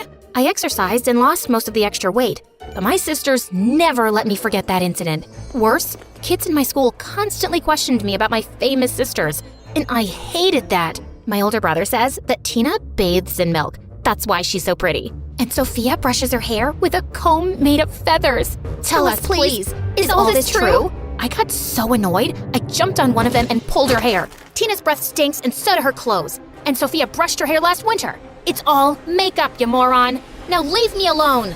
Turns out it was our teacher's daughter, and my stunt landed me in detention. But I didn't care as long as I got some peace. So, yeah, life wasn't great. But it wasn't all bad either. I was at the top of my class, and at 17, I even landed a prestigious summer internship at the Natural History Museum. On my first day, I got up an hour early to get ready and reached the museum before my time. But the place was massive, and I got totally lost. Suddenly, I heard a voice behind me. Are you the new intern? Yeah, I'm Julie. Pleased to meet you. Late. You're late. You were supposed to report to me 15 minutes ago. Before I could even apologize, the boy started walking away. I'm Pierre, your supervisor, boss, whatever you want to call it. Okay, so tell me, why is the sky blue? Too slow. How do airplanes fly? How old is the Earth? Do you know anything besides makeup? 4.543 billion years. What? You asked me how old the Earth is? I know my science, okay? But I guess you don't know how to talk to people. Maybe learn that first.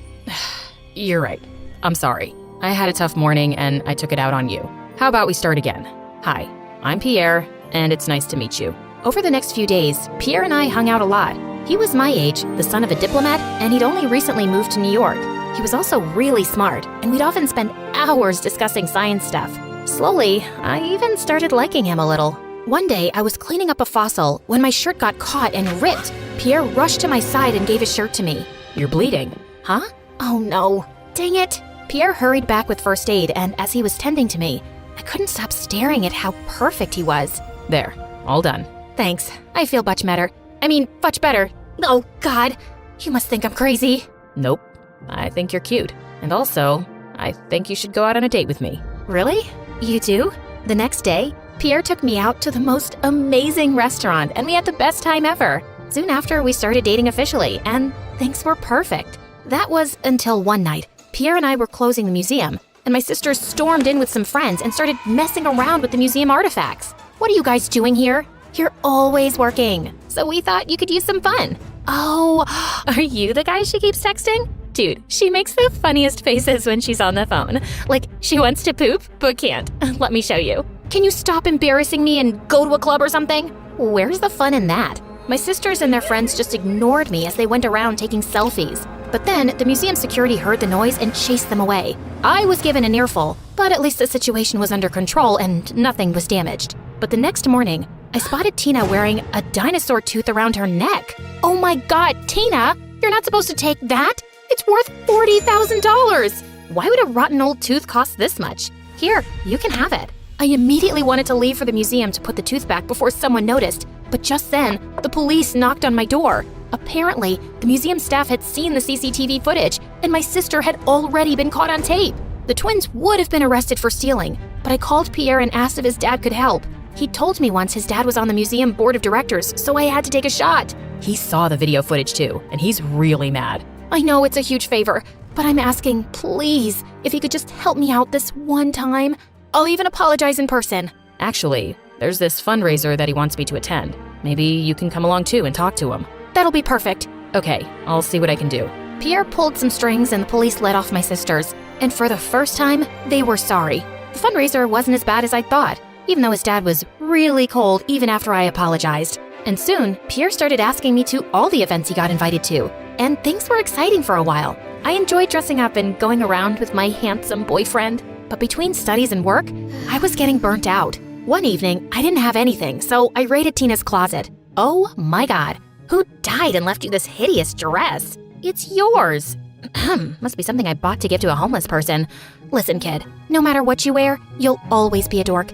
Don't change too much to fit in, okay? Did you hit your head or something? Anyway, I'm off. I had no idea what Tina meant, but I was terribly late, and when I got there, Pierre was outside waiting for me. Where were you? Everyone is asking me, and why are you wearing that? Don't you have something designer? Aren't your sisters models? What's wrong with my clothes? Besides, I'm exhausted and I'm here. Before Pierre could reply, someone told us that his dad was looking for him and we went inside. I was standing in a corner feeling angry and tired when I spotted one of the world's most famous marine scientists, Dr. Keller. Oh my God, I am a huge fan, sir.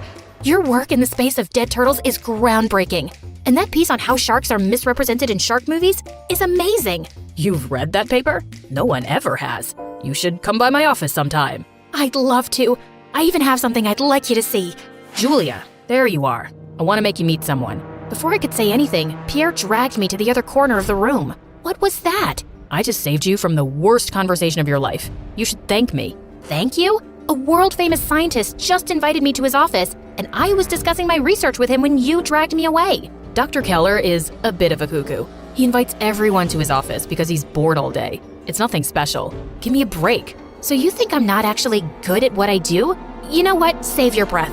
I've had enough. I'm leaving, and yeah, maybe we should take a break. And with that, I stormed out. Pierre tried calling me later, but I ignored him. And over the next few days, he tried everything to get my attention. He would drop cards in my backpack, leave chocolates, show up with a car full of roses, and when nothing worked, he came up with the ultimate surprise. I spoke to Dr. Keller. He's agreed to meet you next week. Get that research going. You did what? I can't believe it. Oh, thank you. Does that mean we're good? Pierre, I like you, but we belong to different worlds, and I really can't afford distractions. I understand, but at least we can be friends, right? And I can help you finish your research paper. That's the least I can do after everything you've done for me. Pierre was a smart guy, and I could really use his help. We started working day and night, and I often caught him stealing glances at me. By the time we were done, I was exhausted out of my wits. Maybe you should rest. I'll make the final changes and see you at Dr. Keller's office. You sure? Oh, that'll be amazing, and thank you for your help. Pierre kissed me lightly on the forehead, and I had butterflies in my stomach. I knew he still liked me, and I liked him too. Maybe I'd give us another shot. But right now, I had bigger fish to fry. On the day of the meeting, I was feeling really confident and showed up early. I was sitting at the reception waiting for Pierre to show up, when suddenly, I saw him leaving with Dr. Keller and my final research. Okay, I'm gonna be late. Good job on the research, Pierre, and welcome to the team. Your dad will be proud and happy. Oh, hi, Julia. Are you here for Pierre? Actually, yes. We decided to celebrate together, if you liked my research. I wanted to say something, but I was speechless. I felt like someone had punched me in the stomach. Pierre walked toward me, but something inside me snapped, and I slapped him hard. So this is why you didn't want me talking to him at the party, and why you helped me with my research. So you could steal it and claim it as your own. Never in a million years did I think you'd be such a snake, Pierre. Crushed, I ran away as fast as I could. How could I be so stupid? Years of research and hard work gone down the drain.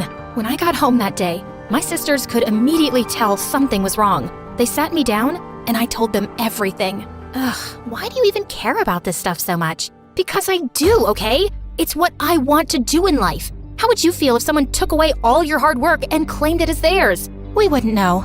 No one can be as pretty as we are. Okay, I'm done with this conversation. Sorry. Wait. Sit. We know it's devastating that Pierre used you and then threw you under the bus, but that's life. Now, you can either cry about it, or you can move your butt and start from scratch. The choice is yours. Whatever you choose, we're here for you. My sisters were right for once. I couldn't let this one blow take away my whole future, so I decided to plunge myself into my studies. Pierre tried reaching out 1,000,000 times, but I was done with that lying jerk.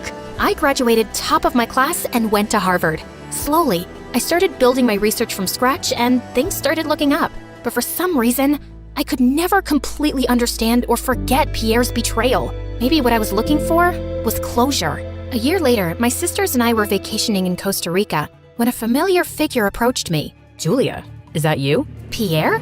You. Take another step and I'll knock your teeth in. I just want to apologize. I know what I did was horrible and unforgivable, but I had my reasons. Really, dude? Yes. My dad is a horrible person, Julia. He told me if I couldn't show him that I can make it as a scientist, he'd have my butt kicked back to London and force me to become a politician. I thought if I got a chance to work with Dr. Keller, I could impress my dad, and he'd finally let me follow my passion, so I backstabbed me, stole my research, cost me the chance of a lifetime? Yes, but if it's any consolation, I never joined Dr. Keller. I just couldn't do it. Listen, I don't care about you or your dad anymore. I trusted you, and you betrayed me. Nothing you can say or do will make this right. And if you really want to follow your passion, stand up for yourself. Lying and cheating won't get you anywhere. Now save your face and let's not talk again. Ever. But you heard her. Now leave. Pierre left with a pouty face, and both my sisters jumped on me. Look at our baby cow, all grown up. Get off me, you two. We love you. Yeah, love you too. Now stop smothering me.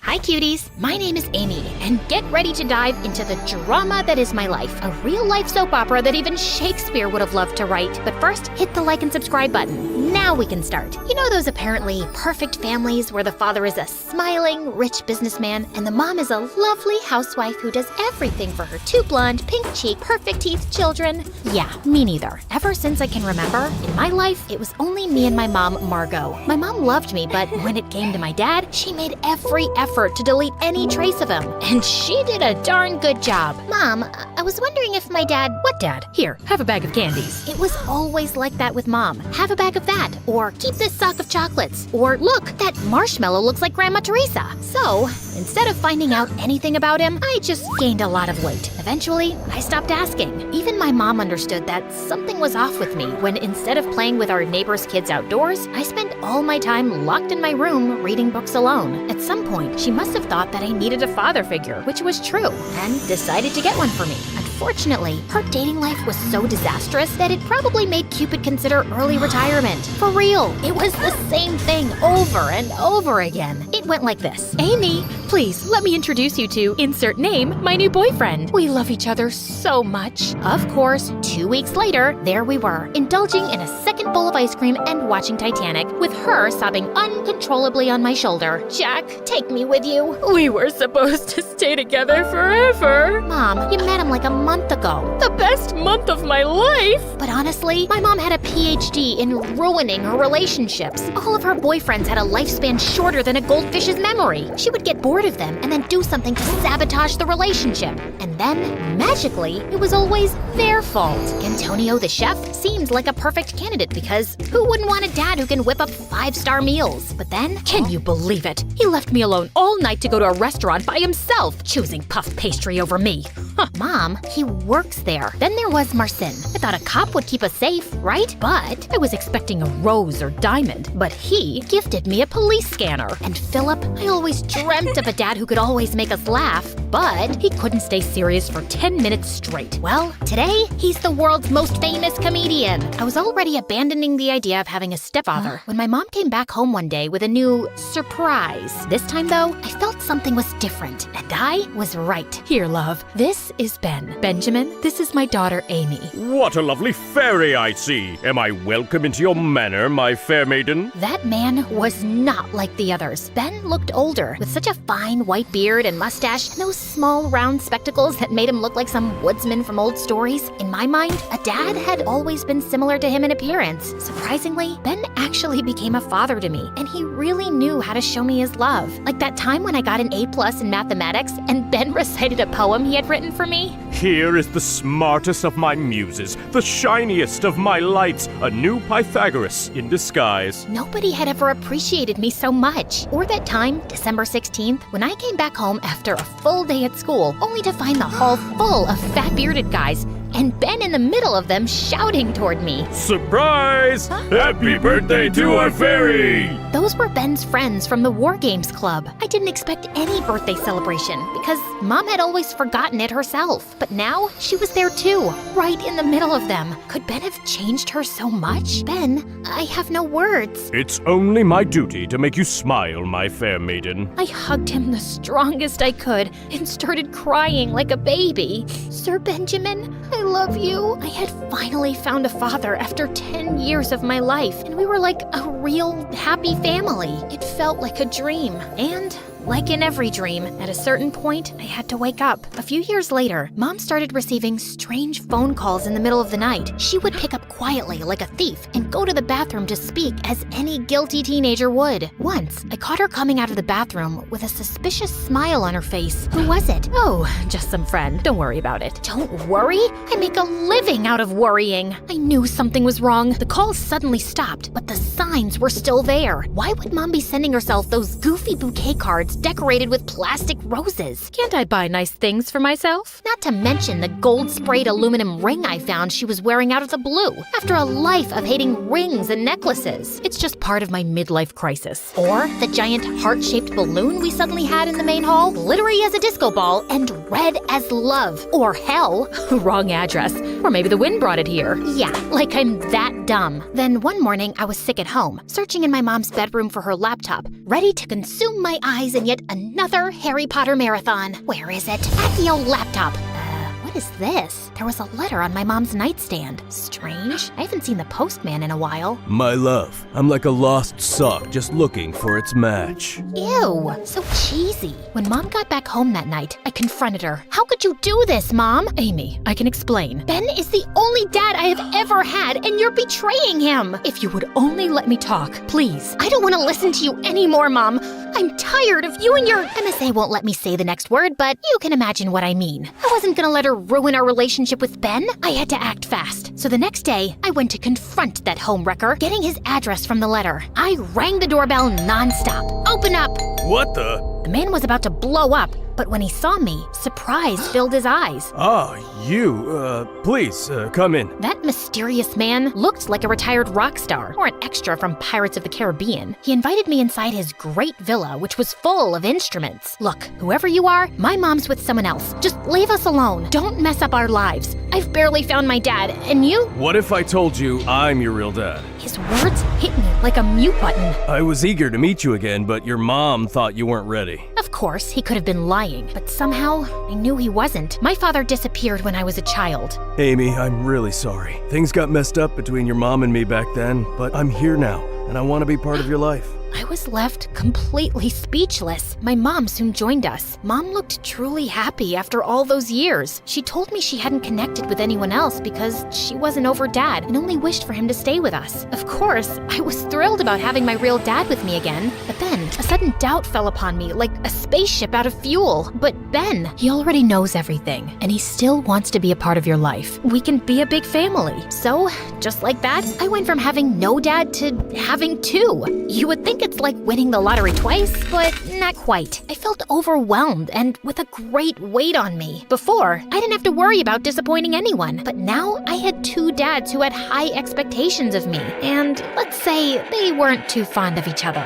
Luke, lower the volume. Amy's studying. Oh, just jamming out, man. Rockstar practice, you know? Oh, wow. But I thought rock and roll had been dead for a long time. Good music never dies. Besides, aren't you obsessed with knights and things from hundreds of years ago? Oh, absolutely. But unlike your music, knights never go out of style. Come on, guys, if you really think about it, rock stars and knights have a lot in common. Like, both loved leather and dying young. But while some wore armor and swords, the others used guitars and a lot of hairspray. That made a lot more sense in my head. Soon, things went even further south. One day, they forgot to pick me up, and I had to walk home in the middle of a storm. When Ben saw me, he went mental. Luke, you were supposed to pick her up. I asked you to do one thing as I had an urgent appointment. Oops, I totally lost track of time making these cookies to surprise her.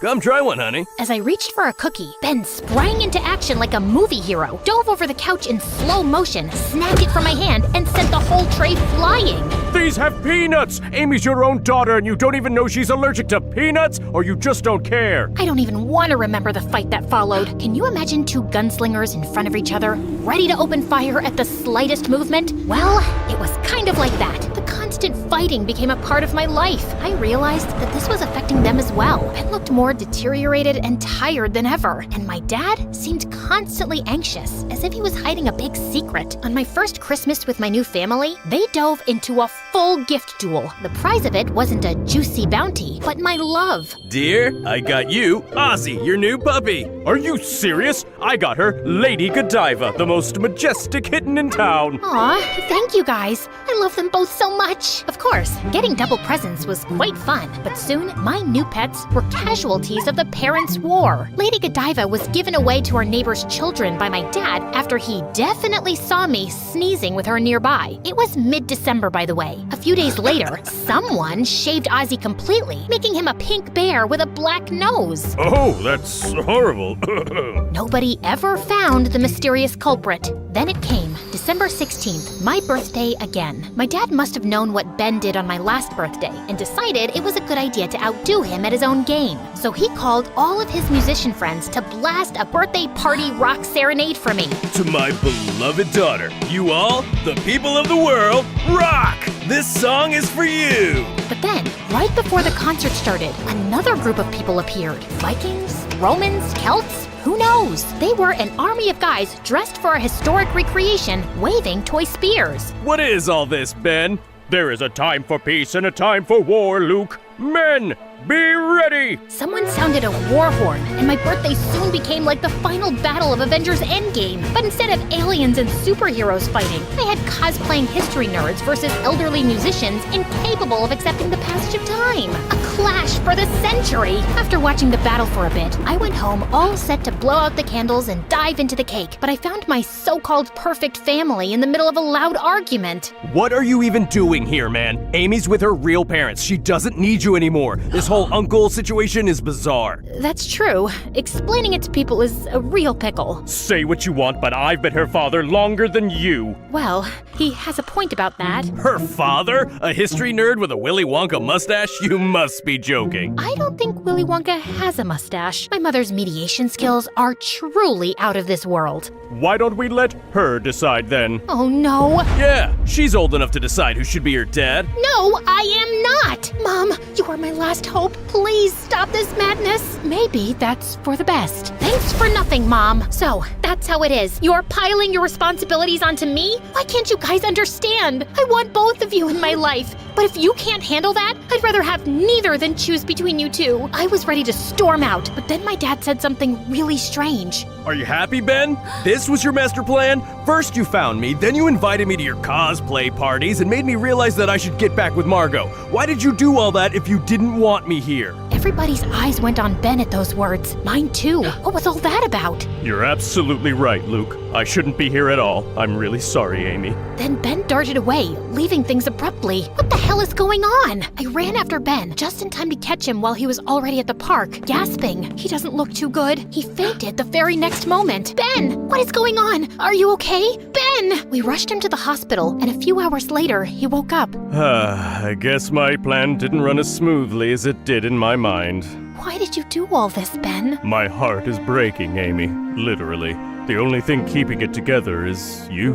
I would love to be with you forever, but the doctors made it clear it's impossible. When I found out, I immediately sought your dad and asked him to come back. I wanted someone to be there for you, after me. But then when I saw you and him together, I got so jealous. I thought you'd forget me for good. I already had tears in my eyes. Again, I could barely force myself to speak. Ben, I will never forget you, and you are not leaving me at all. I had no idea you did all this. Luke didn't tell me anything. Yes, because I asked him not to. It was a secret quest, eh? Like the ancient knights did. I did it for Amy, Margot. I had to. I'm sorry for lying, but... Cough made it impossible for Ben to go on talking. I just hugged him so hard, as if trying to protect him. A few days later, Ben came back home with us, and it was as if he and Dad were two totally different persons. They put their jealousies and fights aside and became something like best friends. Dad even helped and cared for Ben throughout his illness. One night, when they thought Mom and I were sleeping, I overheard them talk. I will never be able to thank you enough for bringing me back to my family. What you did is just... It's okay, Luke. You're a great man. I'm just happy you are in Amy's life. You both deserve each other. They hugged before wishing each other goodnight. I went to sleep with the biggest smile I had ever worn in my entire life. Now, a lot of time has passed, and a lot of things have changed. I'm not a child anymore, and my groom is in front of me, waiting for my, yes, I do. Mom and Dad are by my side, happily together and smiling at me. And even if I can't see you in the same way, Ben, I know you are here too, sitting silently between the seats of this splendid church and looking at me with your peaceful gray eyes. You are as real as the photo of you I have inside of the pearl-shaped necklace I always keep by my heart. As I have promised you, I never forgot you, Ben. All that you did for me, from your silly poems to the way you tied my shoes, you will always live with me. You'll always be my guardian angel, and I, Amy, your fair maiden.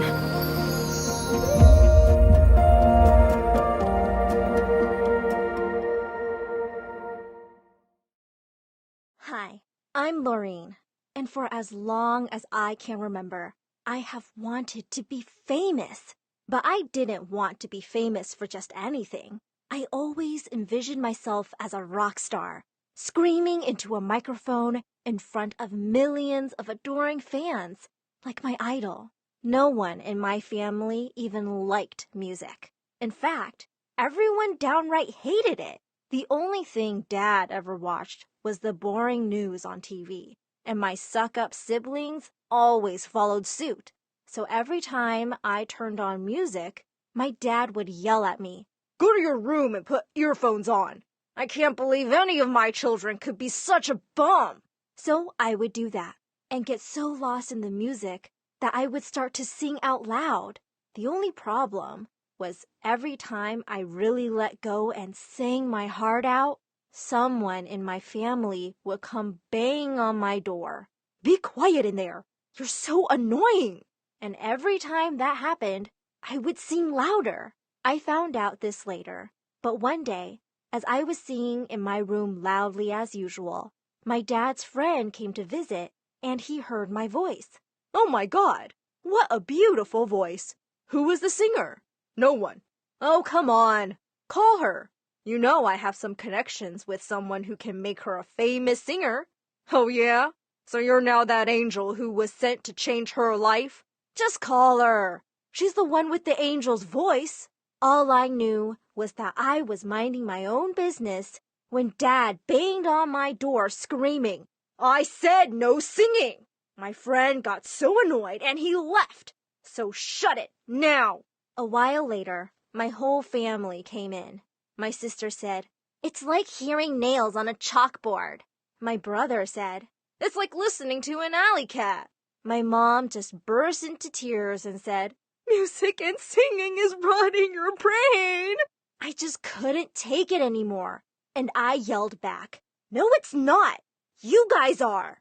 One day, I'm going to be a famous singer, and all of you are going to beg to come to my concerts." Dad looked shocked to hear me answer back and said, "Oh, so you'll answer back now? Looks like we're taking away your music." Before I could stop them, they took everything. My stereo, my iPod, my CDs, and my computer. And Dad smashed everything. "That's it! You've messed with the wrong person. You can't keep me from what I love." If they thought throwing away my stuff would stop from listening to music, boy, were they wrong. The next day at school, I ran to my best friend and dumped all my savings in front of her. "We're going to a rock concert. Can you arrange the tickets?" "What? Are you crazy? Your parents will legit kill you." "I don't care. They don't own me." Seeing how determined I was, she said her brother could probably arrange them. "How will you get out so late, though?" I just laughed and winked at her. I have my ways. The night of the concert, I went to my sister. "You have to sleep in my bed." "Lol, you wish, pest. You go out and I'm telling Dad. It'll be fun." "Great. I guess that's a good time to tell him you invite your boyfriend to your room every night." "Oh my God, are you blackmailing me? He'd never believe you." I grinned and waved my phone in her face. "He'll believe the picture I have." She gave in. Easy peasy. I almost felt bad about blackmailing her. But it wasn't my fault she was so dumb that she didn't even check my phone. I didn't really have any pictures. And before I knew it, I was walking into a crowd of hundreds of thousands of people. Excited as I was, I had no idea my life was about to change forever. all screaming and shouting with excitement for what we were about to see. Everywhere I looked, people were singing and dancing and laughing. And the music finally started. And that's when I caught my first real glimpse of the person I knew I was destined to become. A larger-than-life, guitar-wielding, stage-diving, hair-thrashing rock star. Suddenly, the stage burst into flames. The lights flashed everywhere, and the crowd went wild. Everyone screamed as the rock star came onto the stage, and she started singing one of my favorite songs. She was a goddess, and I sang it along with her as loud as I could. I knew every word. That's when my friend grabbed my hand and began pulling me closer to the stage. We pushed our way through to get as close as we could.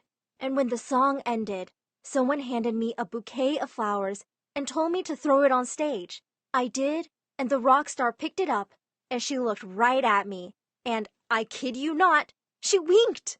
Then the music stopped, and she bowed her head, and she took a long moment before she grabbed her microphone and said the craziest thing I could ever imagine hearing. Now, I want to invite a special someone on stage to come and sing my next song for me. The crowd was wild. I couldn't even hear myself think. I shouted louder than I ever had in my life, and I couldn't believe it when she looked right at me and said, "You, who threw the flowers, get up here." I didn't even have to climb up to the stage because I was literally hoisted up in the air by all the people around me and then thrown onto the stage. The rock star looked at her band, threw up her hand and said, "And a 1 and a 2." And she handed me the microphone, and the band started the next song. I was paralyzed with fear when I turned around and saw thousands of people screaming with excitement. And to this day, I have no idea how, but I opened my mouth and I began to sing. It's so crazy, my night's so hazy. I'm rocking this stage, I'm breaking the cage tonight. I'm free, we'll rock this stage tonight. We stand and we fight, we shine in this light. My night's so hazy, I'm rocking this stage, I'm breaking the cage tonight. I'm free. The biggest surprise, though, was that people loved it. It was the opposite of what my family always said. I was a great singer, and suddenly I was a real-life rock star. When the song ended, I turned around and she pointed me to go backstage. Minutes later, the rock star and her band came right back to me and said, "Hey kid, I'm getting too old for this. Tonight was my last night performing, and now I'm passing the torch off to you." She handed me her microphone, she smiled, and then she walked away. Was this a joke? Her whole band was looking at me like they wanted me to say something. I said the only thing I could think of. Okay. And just like that, I was the new lead singer for one of the most famous rock bands in the world. When I returned home with a record deal, $1 million, and a personal assistant who was going to organize my new life as a rock star, my family took a complete round turn. Dad wasn't mad that I sneaked out. Instead, he threw his arms around me. "My daughter, my lovely, lovely daughter, you make your dad proud and rich." Before any of us could blink, I suddenly had agents and managers and a stylist. I was given a whole new wardrobe and a driver who took me everywhere I wanted to go at any time of the day. The band scheduled a worldwide tour for the summer when I was done with school, and we started performing everywhere. Everywhere I went, people screamed my name. I was suddenly doing exactly what I had dreamt of doing while dancing around my bedroom. I got fan mail from every corner of the earth, and I had a jewelry collection so big I had to buy an entire second home just to store it all in. Everywhere I went, people took pictures and asked for autographs. I was on the cover of magazines, and I played music with some of the most famous musicians of all time. I always stayed in the biggest penthouse suite a hotel offered. But things started to change. After months of living like this, I was starting to get really, really exhausted. Even though I was traveling everywhere and meeting the most famous celebrities and making millions and millions of dollars, it didn't feel like a vacation everyone thought it was. It felt like a chore. I was always working till late and had to be up early. I got on so many planes, I had no idea what part of the world I was in.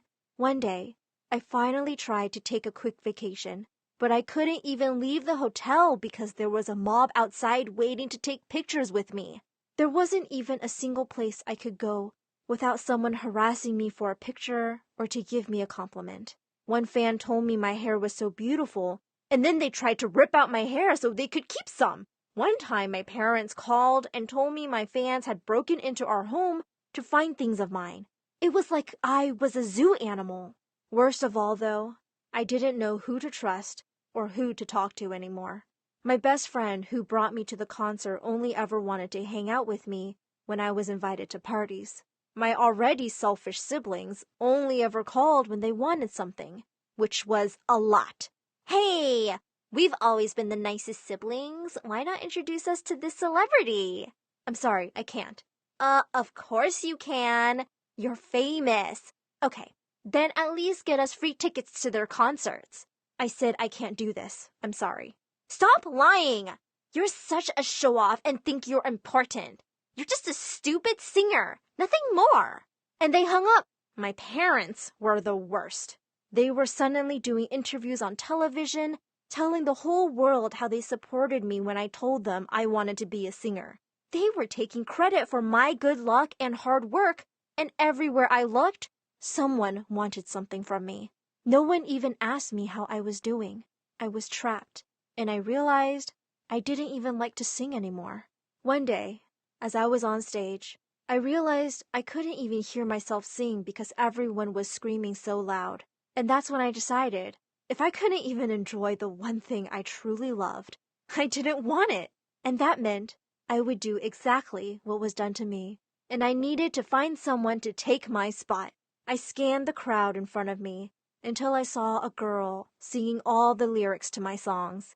At the end of the song, I took a long moment and turned to the crowd and I said, I want to invite a lucky person up onto the stage to sing one of my songs. And I called the girl on stage, and boy was she good! And she seemed super excited to be up on the stage. So as soon as the concert was over, I told her the band was hers. Then I grabbed a bouquet of flowers, and I walked out of the concert and no one followed me. Everyone was too excited to meet the new singer, and I sang my heart out all the way home. Hey friends, my name is, well, let's go with Miriam for now. You see, I'm a pretty famous actress, so I can't just tell my real name, but trust me, this is going to be one of the wildest stories you'll find on MSA. Not only is it true, but it's also absolutely crazy. Growing up, I used to live with my Aunt Jane and my BFF/cousin Jenny. We barely made ends meet until I got a role in a TV series and my acting career took off. And next, I was doing movies. With fame came big changes. We moved to a mansion and enrolled in a posh school. Being rich and famous was fun, but then came the paparazzi. OMG, getting your picture taken everywhere isn't as cool as it sounds. I loved acting, but I didn't enjoy all the attention. Jenny, on the other hand, craved attention. What's your problem with them? I'd be so happy if people chased me to get pictures. Seriously? They take the weirdest pics ever. Look at this one, and this one. It's like they're always lurking, ready to catch me at my worst. So what? You also get royal treatment, so it's part of the package. Well, Jenny wasn't wrong about the royal treatment part. Before the fame, I was a nobody, and the day my first movie became a hit, everyone was literally dying to be my friend. Even Chanel, who was the most popular/meanest girl in school, and also a TikTok dance sensation. One lunchtime, Chanel came over to our table with a super fake smile. Hey Miriam, saw your new movie last night. It was pretty decent. So how about you join me and my gang at my table? You know us popular girls gotta stick together. Plus, these seats are for suckers anyway. Nah, I'm good here. Thanks. Suit yourself. Saying that, Chanel turned to leave, and Jenny elbowed me. Are you crazy? That's Chanel. She'll be in Chris Brown's next music video. You can't say no to her. Hey Chanel, wait up. We'd love to join. Who are you even? Oh wait, you're Miriam's assistant, right? Cousin. And I'm actually a huge fan of yours, Chanel. Oh, seriously? You're way too desperate. I'd love to invite you to our table, but with those dorky glasses, that frumpy sweater, and oh my, that massive pimple, I just don't think you'd blend in. fun. You're better off staying here and playing Miriam's little assistant. I saw Jenny's mood go from super excited to majorly bummed, and it made me feel really sorry for her. Hey, don't sweat it. Chanel's just being a mega jerk. Easy for you to say. Everyone loves you, talks nicely to you because you're all famous and stuff. Fame isn't all it's cracked up to be. If I could trade places with someone and live a normal life, even just for some time, no paparazzi or drama, I'd do it in a heartbeat. For real? Totally. I just want people to treat me normally, without all the fake flattery and annoying cameras in my face. Then let's do it. Let's switch places. I'll be you, handling the fame and attention, and you can enjoy a chill, paparazzi-free life like you've been wanting for so long. I mean, we're not twins, but we do kind of look alike, right? We share the same family genes after all. I could dye my hair, ditch the glasses, and boom, it might just work. Please, Miriam, give it a chance. Well, okay. I suppose it could work. Aunt June is on vacation for a couple of weeks, and I just finished filming a movie, and I am on break, so I guess we can give it a shot. Woohoo! Honestly, I wasn't sure about the plan, but just for Jenny's sake, I agreed. I really wanted to make her happy. Once home, we started Mission Switch Identities. I dyed my hair pitch black, while Jenny bleached hers blonde, just like my natural color. After swapping our outfits and spending what felt like forever messing around with makeup, we stood before the mirror, and my jaw dropped to the floor. Pretty good, huh? Wow, I can't believe this. Jenny, we might actually be able to pull this off.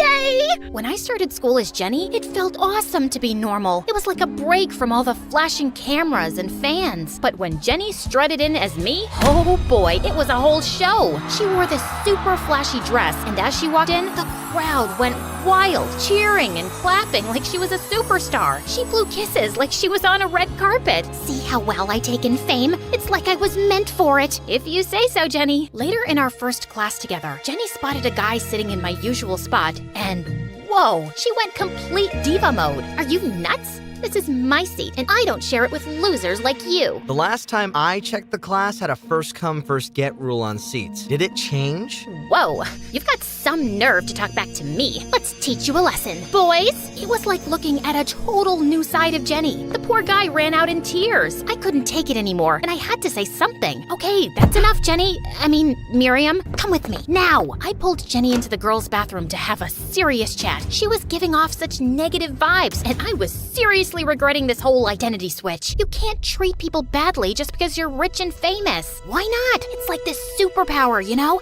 I can do anything, and people will still adore me. As we kept arguing, we suddenly heard the toilet flush. Our hearts raced as we froze, hoping nobody had heard us. The door slowly creaked open, and guess who walked out? The same guy whose glasses Jenny got crushed by her new minions. Didn't you read the girls only sign? Oh, I'm in the girls' bathroom. Oh no. Actually, I can't see without my glasses. I'm really sorry. I'm going. Ouch. Ugh, do you now see why I can't be nice to losers like this? Deal with him, or I'm out of here. I couldn't leave him there alone, so I offered to help. Here, grab my hand. I'm Jenny. What's your name? I'm Calvin. Thank you for helping, Jenny. Slowly. Now sit. Perfect. We spent the rest of the day together, and I found out he had recently moved to our town with his mom to live with his new dad and half-sister. My jaw nearly hit the floor when he revealed her identity. Chanel. Chanel? You mean Chanel, as in the meanest girl at school, Chanel? Wait till I tell you she's way meaner at home than in school. Thank goodness you're nothing like her. And thank goodness you're nothing like that cousin of yours. I hated that Jenny was giving me a bad name. At home, I tried to talk to her, but she blew up on me instead. Are you jealous that I'm handling this better than you? People like me more. You like me when I act like a suck-up to you, don't you? It's not that, Jenny, and you know it. Being nice doesn't mean you're sucking up to them. Fine.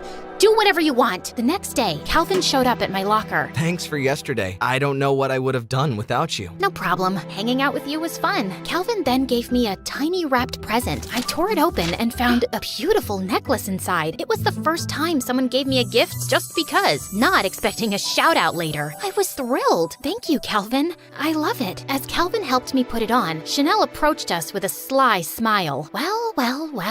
Look who we have here. Two lovebirds exchanging gifts. posts. It's not even real. Maybe not, but it's way more real than your TikTok fame and those authentic photos you share on social media. Your editing fails even leave the Kardashians shocked. Why, you little... I'll see you at home. Calvin and I laughed as Chanel stormed off. I pity you. How do you handle her at home? I could ask you the same thing. You got a real diva at home. Everyone knows how stuck-up actresses can be. I wondered how Calvin would react if he ever found out about our identity switch. Would he treat me differently or the same? But for now, I chose to keep our secret. Life at school was cool, except Jenny was being meaner to others and acted like she owned the place. She even started to hang out with Chanel of all people. No matter how much I told her to take it down a notch, she didn't listen and instead would get annoyed at me. So I stopped talking to her, and that really riled her. But I didn't care, cause I was caught up with Calvin and falling for him, lost in my own world. Oh my god, you won't believe what happened. That hot guy in science class, he asked me out. Miriam, tell me what I should wear. How should I do my hair? Help me choose. You're the star. I'm sure you can do it yourself. Oh, excuse me, it's Calvin. That nerd? Ugh, why is he always hanging out with you? Miriam, Jenny would never date a dork like that. You hanging out with him will ruin my image. You hanging out with Chanel and acting like a jerk is ruining my image. Wanna switch back? No? I didn't think so. It was my 2-week friendiversary with Calvin, and I had this brilliant idea of having a karaoke night at my place. We were having a blast, singing our hearts out. But then Jenny asked to join us. Even though I flat out refused to let her in, Calvin welcomed her. Little did I know the karaoke would turn into a crazy karaoke showdown. Get ready to see something amazing. You really think you can beat me? Keep dreaming, nerd. As they went head to head in a musical battle, I could feel the tension building. But just when Jenny's singing hit a breaking point, she did something shocking. She smashed the microphone. Then, in a fit of frustration, she wrecked the whole karaoke set and stormed off. I was shocked and angry, ready to chase after her and give her a piece of my mind, but Calvin stopped me. Jenny, hold on. Maybe she's feeling the pressure of fame. You know how it can be tough for celebrities dealing with all the attention and expectations. Let's give her some time to cool off. His words made total sense. Over the weekend, after my gym class, I got a text from Jenny asking to meet up. We went to a cozy cafe near the gym. Jenny seemed truly sorry. Miriam, I'm truly sorry for ruining your karaoke night. I've been acting terribly because of this fame. I do enjoy it, but even the kids at school are different with me now. I don't think they genuinely like me. It feels like they're only pretending because I mean, you're famous and rich. It's okay, Jenny. I got caught up with Calvin and I'm sorry for neglecting you. But the way you acted at school pushed me away. I can imagine the pressure of fame. Do you want to maybe put an end to all of this? We can return to being ourselves. How about after the launch party of your new movie? I just want to experience being a star for one night and then we end this, okay? Deal. During lunch, people asked Jenny for autographs and photos. She happily smiled for the camera and loved the attention. Later, at home, we found Calvin in my room, standing in a mess. What are you doing here? You texted me to meet you at... OMG, you're stealing! Look, it's your jewelry and these expensive decorations? Calvin, I can't believe you do this! Did you use Jenny to rob us? I'm calling the cops this instant. I snatched the phone from Jenny before she could call the cops, and then I slapped her. I know I'm easy to trust people, but I'm not a fool. I know you're framing Calvin. I saw you using my phone in the cafe when I went to give an order, but I never knew you could do all this. What happened to you? What happened to me? Ugh, what happened to you? How could you let some average-looking, glasses-wearing, ugly dork come between us?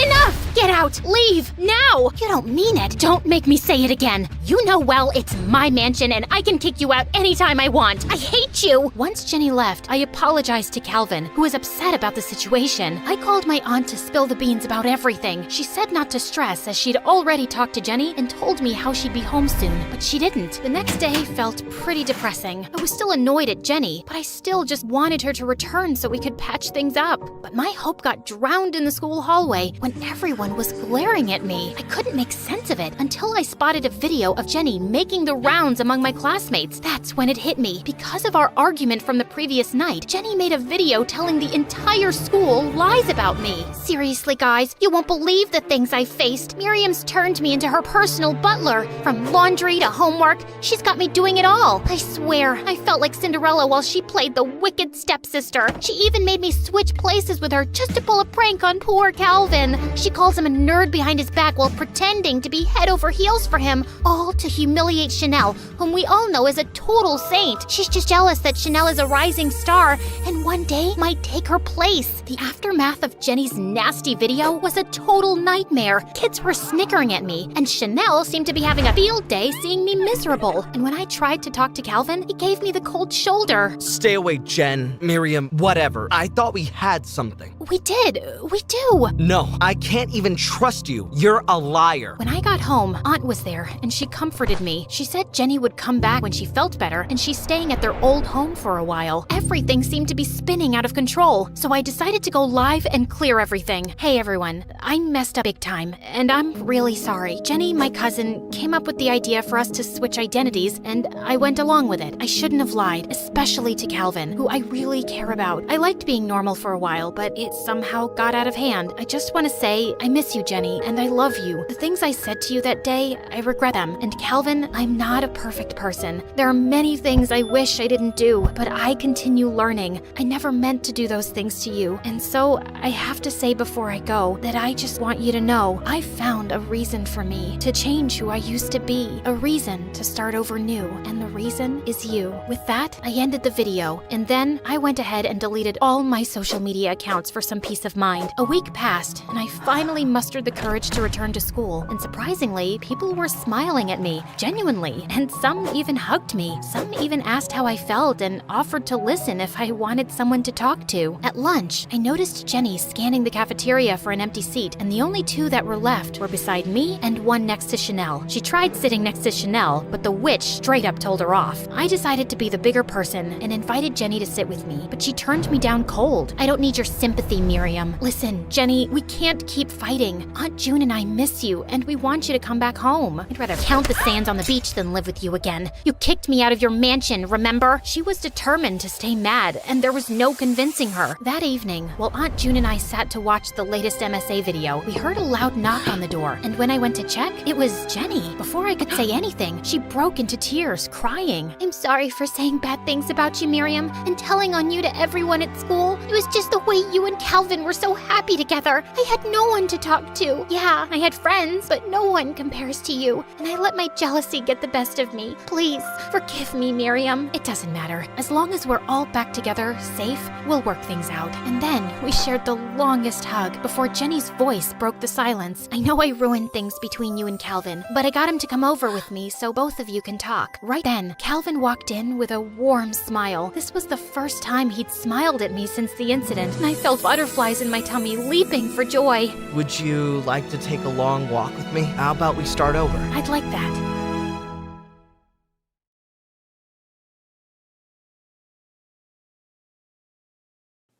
Hi, I'm Jane, and I'm from New York City. And this is my story of how being short, like really short, leads me to have a unique, crazy life. So, I had a really crazy mother who was mad about shopping. Shoes, clothes, makeup, perfumes. She stopped at nothing. One day, when I was 2 years old, she left me at the mall because her hands were full of bags. Where's Jane? What? You took Jane with you while shopping, right? Where is she? Oh, my hands were full of bags. I might have just left her at the mall. Plus, she's too tiny and short for her age, so it's easy to forget her. Short and ugly. I wonder who she looks like. My dad was furious. I already knew your shopping was a problem, but this is the last straw! So he took me and left Mom for good. For a while, Dad and I lived happily in a small apartment. But when I was 8, Dad discovered that he didn't have much time to live, so he decided to leave me with his first wife. He took me to her huge mansion, hugged me really tightly, and left, and I never saw Dad again. Dad's first wife didn't have any children of her own. She was always dressed in black and never smiled. She looked just like a creepy widow, so I started calling her the widow. But there was no denying that the widow was rich. Practically everything in her house was made of gold, even the spoons. On the first day of my new school, the widow sent me off to school in a limo. And at school, the widow had the butler distribute free ice cream for a month, so everyone would be nice to me. At first, it was crazy fun, but on my 10th birthday, even though I was surrounded by friends, I broke down into tears. I missed my parents so much. And then I noticed that no one brought any gifts for me. When I asked them why, some boy yelled, "Because we don't like you, you dwarf, and your breath smells bad." Suddenly, the widow showed up from behind him and put her hand on his mouth and dragged him away. What was going on? So, everyone in school liked me only because of the widow's money? One day, when my so-called best friend announced, Hey girls, let's go get some ice cream. Jane's buying. I lost my cool. No, I'm not. You want it? Go get it yourself. I'm not your debit card. Look at this dwarf being so mean. It's not even your money, Jane. You're a charity case. They all angrily marched away, and after that, I was a loner. Not only that, it was really annoying that I never got picked during gym class, and I really wanted to play basketball. So one day, in 6th grade, I ran straight onto the court, snatched the ball from another kid, and started dribbling it away. I was small, but fast. Just then, the substitute gym teacher came running onto the court, blowing his whistle furiously. And next thing I knew, he had picked me up and was carrying me away. "We have a kindergartner on the loose. Don't you know you could seriously get hurt, kid?" He just wouldn't listen and took me to the principal. He sure looked dumb when the principal told him I was in the 6th grade. But I was still banned from playing. It was too dangerous for me. One day, when I was in 9th grade, right before my exam was about to start, my teacher came up to me and put her hand on my forehead. "Jane, dear, your mom said you aren't feeling well today. You can go home and rest." "But I'm not sick." "Yes, you are, sweetie. You have a horrible fever." And the teacher just dragged me out of the room. After the exams, when I looked at my report card, I was shocked. I got an A+ on an exam I didn't even write, and all the rest as well. The widow then threw a fancy party where she literally distributed money. Worst of all, the party was full of my teachers. Ugh, talk about boring. The only person at the party my age was Andrew from school, the son of one of the teachers. I always had a crush on him, and now he was making his way to me. My heart began to beat like crazy. I do, Andrew, I do. How does it feel to take something you don't deserve, just because you have money? Huh? What do you mean? Oh, come on. Everyone in class already guessed your mother bought those fake grades for you. Aren't you ashamed? How could you have possibly topped when everyone knows I'm the smartest? I never asked her to do it. She's not even my mom. It's not my fault. Yeah, your grades are better than your height. Dwarfs can't be the smartest. I stood there, shocked, and I decided it was time for me to tell the widow to change. But she said that she didn't mean any harm. She just wanted to help me get into some college, as it was my dad's last wish. I begged her to let me do it on my own. Eventually, she agreed. Sadly, that didn't pan out as I'd planned. I wasn't doing well in school at all. And without the widow's money, the teachers weren't so nice anymore. Why is your handwriting so big when you're so short? Are you so bad at math because it's hard to understand things with your teeny tiny brain? I flunked horribly and was held back a grade. My ex-best friend smirked and said, "Keep flunking and you'll finally reach a grade that suits your height. Can you just leave me alone?" "Oh, I heard wearing a pink hat while studying helps your brain work because the brain likes the color pink. I tried it, but it didn't work. Guess I'm already a genius." Or that you don't have a brain. As I left for home that day with angry tears in my eyes, I ran straight into someone. Andrew. "Hey, what's wrong? Why are you crying?" "Listen, just back off. I have enough troubles without you." But Andrew did not back off. The next few days, he really started chasing me all over school. There was just no escaping him. Wherever I went, there he was. "What's wrong with you? I'm trying to study. Stop stalking me." I'm just worried about you. Let me help you with your grades." "Why? I appreciate it, but you really don't have to feel sorry for me." "I don't feel sorry. I understand you want to rely on yourself, and I respect that. I'm just offering to help, and also trying to make up for being a jerk."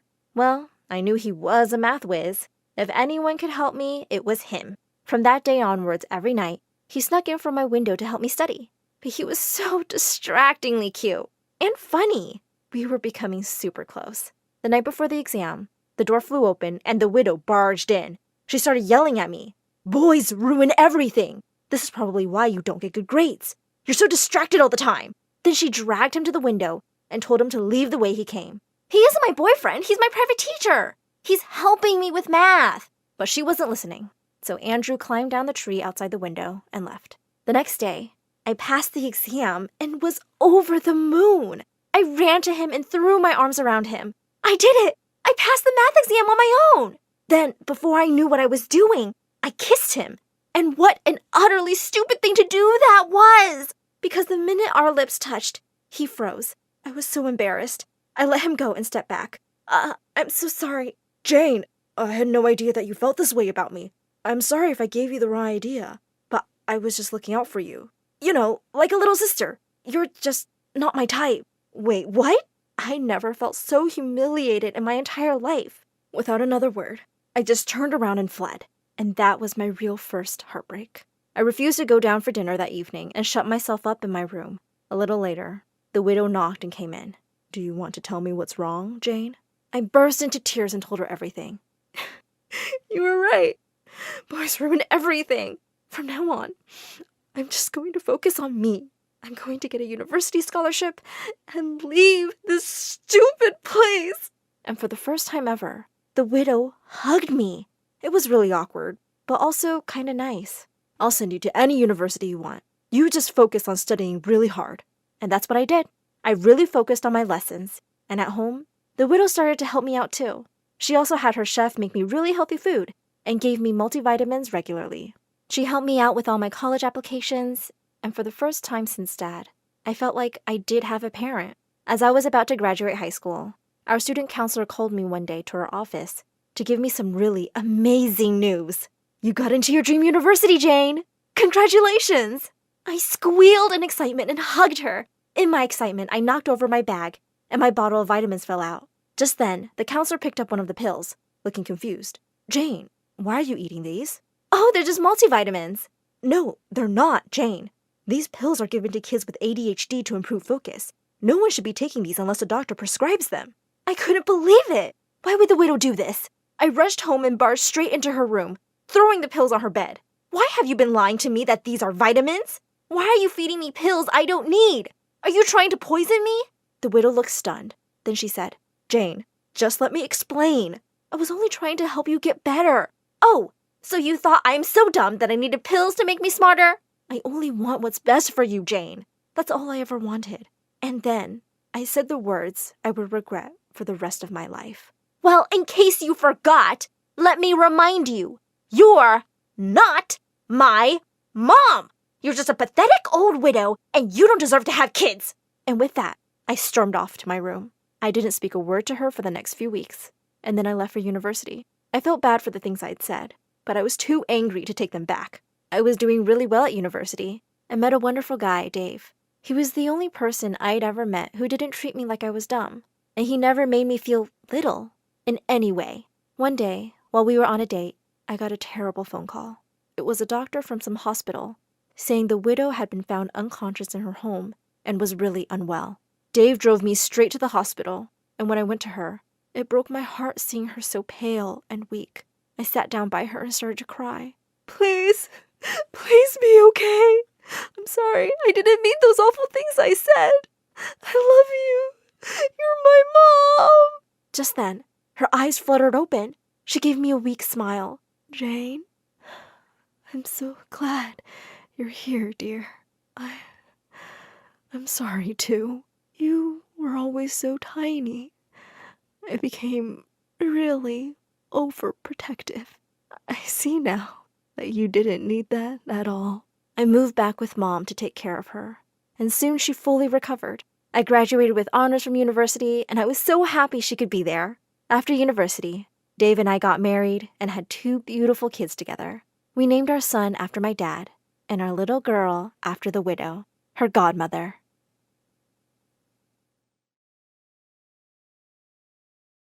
Hello, friends. I'm Aria from Chicago. Before I tell you my incredible story, please like and subscribe. I know everyone thinks their dads are strong, but I knew for a fact that mine was the strongest. He was an Army major, and I was super proud of him. But because of his job, he was gone for months. Mom left us when I was a baby, so Grandma took care of me in Dad's absence. But when I was in 7th grade, he gave me the best news ever. He was getting remarried, and I was getting a new mom and a sister. Dad got me the most gorgeous pink dress for his wedding, and everyone couldn't stop gushing about how pretty I looked. Until my stepsister Jenny crashed into me and spilled her orange juice all over my hair and clothes. I'm so sorry. There was a bee chasing me. It's okay. The wedding's over anyway. My stepmom doted on me, and Jenny, Well, she was also pretty awesome, but sometimes she went overboard with her kindness. Aria, I made these napkins for you with my own hands. That would have been cute if Jenny hadn't made that out of the dress I wore on our parents' wedding day. Once, Jenny and I were playing in a nearby park, and after a few hours, we felt hungry, so Jenny went home to fetch something to eat. Suddenly, I heard her screaming, so I ran to her and found one of our neighbors holding her by her collar. What are you doing, Mrs. Sparkley?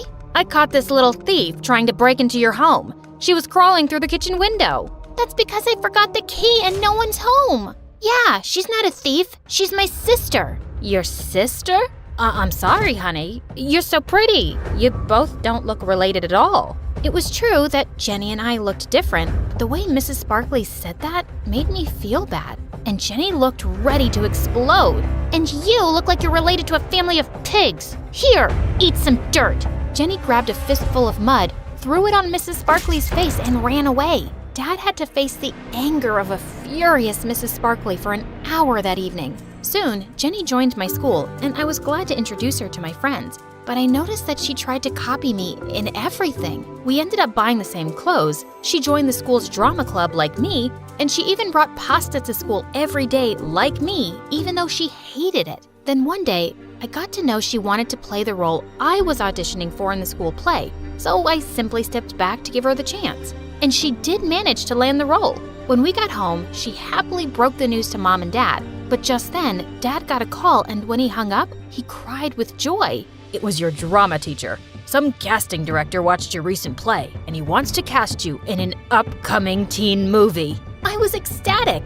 Dad said he'd take us all to dinner at a fancy restaurant to celebrate. But that night, Jenny got a bad headache, and Mom had to stay back to take care of her. After that day, I started getting popular in school. Everyone suddenly wanted to hang out with me, but I felt Jenny slowly growing distant. She no longer wanted to play with me at home, and at school, she'd often say awful things to embarrass me. Did you guys know that Aria ate her bookers when she was little? Ew! And she loves smelling her socks after a sweaty gym session. Whenever I told Mom about it, Jenny started crying like a baby and said she was just having some harmless fun. 6 months passed, and one day, Dad got a call that he and his team had to leave for Afghanistan immediately. A couple of days after Dad left, we got the most terrible news. Dad and a few of his teammates had gone missing. I was devastated, but Mom and Jenny acted like everything was normal.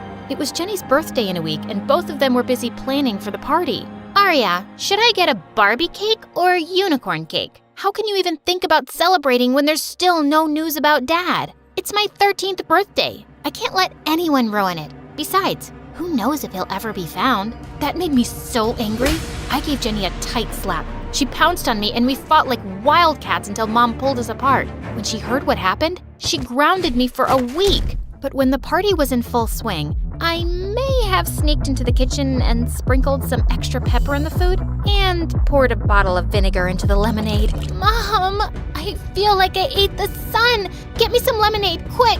What did you mix in it? It tastes like pee. Ugh. The party was ruined, and obviously, it didn't take long for Mom and Jenny to figure out who was responsible for it. Your daddy spoiled you way too much, Aria. But now it's time to knock some sense into that pretty little head of yours. Mom placed a mop bucket in front of me and asked me to clean the kitchen. Just then, I saw Jenny walk out of my room with all my favorite dresses. Since you didn't get me a birthday cake, I'm taking these. Oh, and I also like the headband you're wearing. Jenny snatched it from my head and put it on hers, and Mom didn't say a word. 2 years passed, and there was still no news of Dad or his teammates. But I never lost hope. Several acting offers poured in after my movie stint, but I refused them all since I was more interested in studying and topping my grades. Besides, I knew if I got more popular, Jenny would resent it and find ways to make my life miserable. When I reached the 10th grade, a new girl named Cheryl joined our class mid-session. Our teacher made her sit with me so that I could help her catch up on the work she'd missed. But soon, I noticed something really weird about her. She didn't smile or laugh at all. Do you know what happens when an elephant feels dizzy? It elephants! What's a cow's favorite holiday? New Year's Eve! Soon, the whole class was gossiping about how weird Cheryl was. Someone even started a rumor that she was a robot. Then one day, I entered the classroom and saw Jenny's minions had pinned Cheryl to a wall and Jenny was tickling her. Why can't you laugh? Are you really a robot? Stop it. Leave her alone. I will, when she smiles. I'm sure Cheryl doesn't want to waste her smile on a moron like you. Just then, our teacher entered and everyone went back to their seats. After that incident, Cheryl and I grew super close. She told me that she had a rare condition called Mobius syndrome that made it impossible for her to have any facial expressions. The kids at my previous school kept bullying me, so I begged Mom to shift me to a new one. But I guess I'll always be a weirdo. Cheryl, you're perfect just the way you are. I'm gonna make sure no one makes you feel otherwise. I asked our teacher if Cheryl and I could organize workshops to educate kids about Mobius syndrome, and she gladly agreed. Our workshops were a great success. Every kid who attended told Cheryl how brave she was for talking about her condition, including our school's most popular jock, Chris. You're awesome, Cheryl. Just the way you are. OMG, did Chris just call me awesome? Pinch me, Aria, so I know it's not a dream. Even our principal praised us and told me it was heartwarming to see the efforts I'd put in to help Cheryl. A few days later, we had a debate competition in which both Cheryl and I participated. When the results were announced, I stood first and Cheryl stood second. We both hugged each other, but just then, Cheryl's mom marched up on stage and started yelling at her. You always stood first in your previous school. What happened to you? Why have you suddenly turned stupid? But she came in second, and that's pretty awesome too. You should be happy for her. Of course you'd say that since you bagged the top spot. Cheryl, this girl's your competition. You need to stay careful. Whatever did that mean? After that day, Cheryl and I participated in a few more competitions, all of which I won while she stood second or third. She didn't seem to mind, but I knew her mom was giving her a tough time for it. She thinks I was better off in my previous school. But doesn't she care about all the bullying you faced? She says because of my condition, it's something I have to learn to live with. And here I thought my stepmom was a witch. Months passed, and soon it was time for prom night. Cheryl had a massive crush on Chris since our workshop days, and she felt he liked her too. I think he's gonna ask me out for prom. I'm so excited. I've already decided what I'm gonna wear. Just then, I saw Chris heading towards us. But instead of asking Cheryl, he asked me out. I felt awful, and obviously, I politely turned him down. Why did you do that? The way he was looking at you, I think he really likes you. You're so lucky, Aria. Everyone likes you. Oh, I have my share of haters too. Besides, how can I go out with a boy my best friend has a crush on? Remember? Sisters before misters? Later that day, our science teacher had asked us to prepare a project and told us the best one would get a scholarship opportunity at a prestigious university in New York. I need to win this one. I'm pretty sure my stepmom wouldn't spend a single penny on my college education. And if I win this competition, Mom would finally stop breathing down my neck. No matter which of us wins, a pizza party with lots of ice cream is guaranteed. For the next few days, Cheryl and I got busy with our projects. When we brought them to school on the submission day, I was surprised to see how amazing her project was. This looks so incredible. I'm sure you're winning this time. You really think so? I spent the last 3 nights working on it. Just then, it was announced that we had to keep our projects in the auditorium for the teachers to review. After placing my project next to Cheryl's, I was about to leave when a hand roughly turned me around. How dare you agree to go out with Chris? I asked him out for prom night, but he told me he was taking you. What the fudge? First Cheryl and now Jenny? Did the entire school have a crush on that guy? I have no idea why he said that. He did ask me out, but I refused. You lying witch. Suddenly, Jenny pushed me hard and I landed straight on Cheryl's project. Oh God, Jenny, what did you do? I frantically tried saving Cheryl's project, but just then I saw her walk in. What's taking you so long, Aria? Ah, my project! I'm sorry, Cheryl. It was an accident. Stop lying, Aria. I just saw you ruin this project. I tried to stop her, Cheryl, but she said she had to win this competition at all costs. I was shocked at how evil Jenny could be. I was about to slap her, but Cheryl caught my hand midair, and my heart broke to see the distrust in her eyes. I can't believe you'd stoop so low to win a competition. I should have believed my mom. All you ever cared about was winning. Our friendship never meant anything to you. That's not true. I tried to stop Cheryl, but she ran away with tears in her eyes as Jenny smirked at me. I was summoned to the principal's office, but given my spotless track record, I was let off after a stern lecture. After that day, Cheryl refused to talk to me and started hanging out with Jenny instead. Watching those two together made my blood boil, and I couldn't concentrate on my studies. For the first time, I got a C in science, my favorite subject. My home life was already a mess, and whatever little happiness I found in school was being destroyed by Jenny. On prom night, I was in my bed watching my favorite MSA videos when Jenny barged into my room, dressed like a wannabe model. How does it feel to be a loser, Arya? Sitting all alone on prom night in your tacky clothes. Why do you hate me so much? What have I ever done to you? Remember Mom's wedding day? I was the flower girl, yet everyone kept talking about how pretty you looked. And then I bagged that play, but you got chosen for a movie. You've always tried to one-up me. Arya's so pretty. Arya's a genius. Arya, Arya, Arya. I didn't do it intentionally. And is it really my fault that I'm good at what I do? No, but do you have any idea how that makes me feel? So technically, I should have stopped my growth just because you weren't growing at the same pace? You know what, Jenny? I am not responsible for your insecurities, and I am so done with you. The moment she left, I called Chris and told him I was ready to go to prom with him if he was still interested. He gladly agreed, and when I arrived at the party on Chris's arm, I could see Jenny's jaw drop to the floor. And then she looked angrier than a raging bull and came charging at me. But before she could reach me, someone stepped in between us. Don't you dare mess with my best friend. Cheryl? You said you wouldn't be attending the prom. Well, guess what? I changed my mind, and I am so glad that I did. How else would I have gotten the chance to hear you bragging to your friends about how you lied to ruin things between me and Arya? Jenny looked stunned for a moment. Then she tried to attack Cheryl, but before she could, a crowd of angry girls picked her up and threw her out.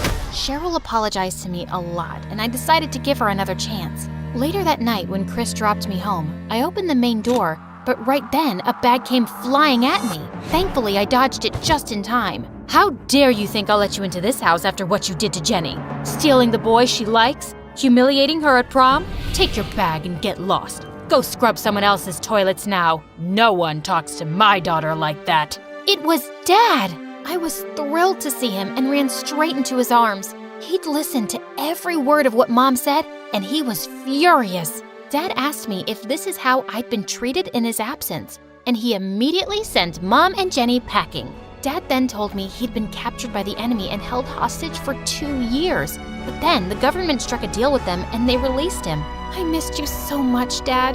I missed you more, sweetheart. As Dad pulled me in for a hug, I knew my life would be perfect again.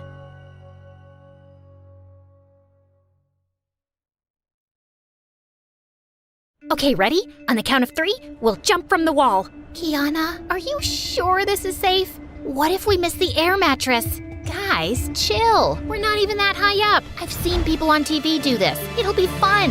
Good news, when my friends jumped, they landed on the air mattress and were totally fine. Bad news, I missed the air mattress and got injured. Wait, let me start from the beginning. I'm Kiana from North Dakota, and you probably think I'm a moron for doing something so dangerous. But what can I say? Teenagers do stupid things sometimes. Don't pretend like you haven't. Before I continue, please like and subscribe. Luckily, when I got to the hospital, the doctor said I was fine, since I didn't jump from that high up, but I still had to wear an arm and leg cast for 3 freaking months. When I returned to school, everyone had heard what had happened and showered me with love, saying how relieved they were that I was okay. But then in math class, something strange happened. So today, we'll be doing exercises 8 and 10 in our workbooks. What about exercise 9, my good ma'am? Are you mocking my accent? Why, of course not, my love. You've got your accent and I've got my accent. To the principal's office, now! I hadn't realized I'd been even talking in a British accent, but I went to the principal and told him what happened. I don't know why she's so angry. Maybe it's her time of the month, if you know what I mean. Kiana, stop with that British accent right now. I'm not doing one. The principal and I fought back and forth for a while before he called my parents. Except I was still doing a British accent when they arrived without knowing it, and continued talking British for several days. Eventually, Mom and Dad took me to a doctor since I was acting so strangely, and to my shock, the doctor told me I'd developed a brain condition as a result of my injury. It was called foreign accent syndrome, which meant I would always talk like a foreigner now. So I started talking in a British accent all the time. It wasn't a huge deal, but kids at school were confused that I'd completely switched my way of speaking. Most of them thought I was messing around and it was annoying, and some British kids at school always felt I was making fun of them. As time passed, everyone started avoiding me because I made them uncomfortable. So I was stuck having no friends and wanting my normal accent back. One afternoon, I was doing homework in the schoolyard when suddenly someone held out a diamond ring in front of my face. Here, take my promise ring that I spent $10,000 on for my stupid girlfriend. In fact, why don't I date you now instead of her? How about you give it to my sister, who you're apparently in love with? Ugh, not those two. Dean and Brielle were the hottest, most popular kids in school and had been dating on and off since 9th grade. Since they were known for always fighting, I didn't take Dean's offer seriously and walked away. But a week later, someone rang our doorbell one morning, and I was shocked to see Brielle standing there. Kiana, right? I need to talk to you about something important. Come in. My ex-boyfriend Dean is a monster. He cheated on me and made out with my sister. And now I want revenge, and I need your help.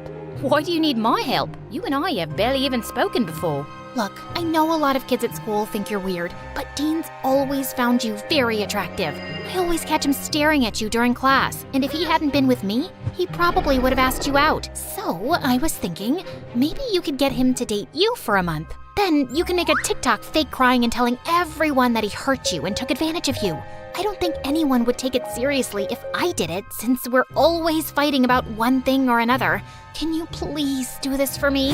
My head was spinning. First of all, did she just say that the most popular guy at school thought I was pretty? Well, if he was a cheating jerk, then maybe it didn't matter. But still, wow. Brielle begged me to help her out and went on and on about how much fun we could have taking Dean down together. Was she implying that we could be friends? I hadn't had a friend in so long. And now I could be BFFs with the school queen bee, who could maybe help me make other friends. I just had to ruin the life of her awful ex-boyfriend. I'm in. That week, Brielle and I found an empty classroom during lunch to go over our mission.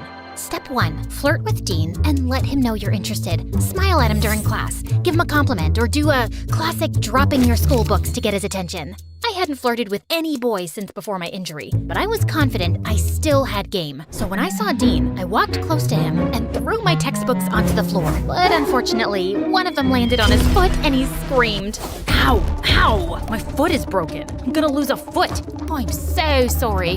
Dang it. I was supposed to get you to ask me out, not murder you." Oh, it's you, Kiana, hot girl from history class who talks with a British accent, even though she's American. Yes, that's me. You poor thing, getting hit with a textbook and having your girlfriend dump you. Actually, our breakup was mutual, so I can only imagine what it must be like getting dumped, thinking you'll be alone, single, and pathetic forever. But lucky for you, I'm gonna let you take me out to dinner on a date. Really? You can even pick me up in a car and bring me flowers, especially white roses, please. They're my favorite. But it's my gift to you. Dean immediately said yes, and I was so proud of myself for being so smooth. But unfortunately, my actual date wasn't very enjoyable because Dean was the most obnoxious guy ever. He complained about everything. The chairs made his butt hurt, the music was too loud, and when he bit into some spicy buffalo wings, he started crying and saying he needed to go to the hospital. I'm gonna die. I'm gonna die. I'm gonna die. Of course, because so many people have died eating buffalo wings. Finally, when the date was over, Dean dropped me off in his car. I can't believe I didn't ask you out earlier. 2 years wasted with Brielle when I could have been the boyfriend of this beautiful goddess right here.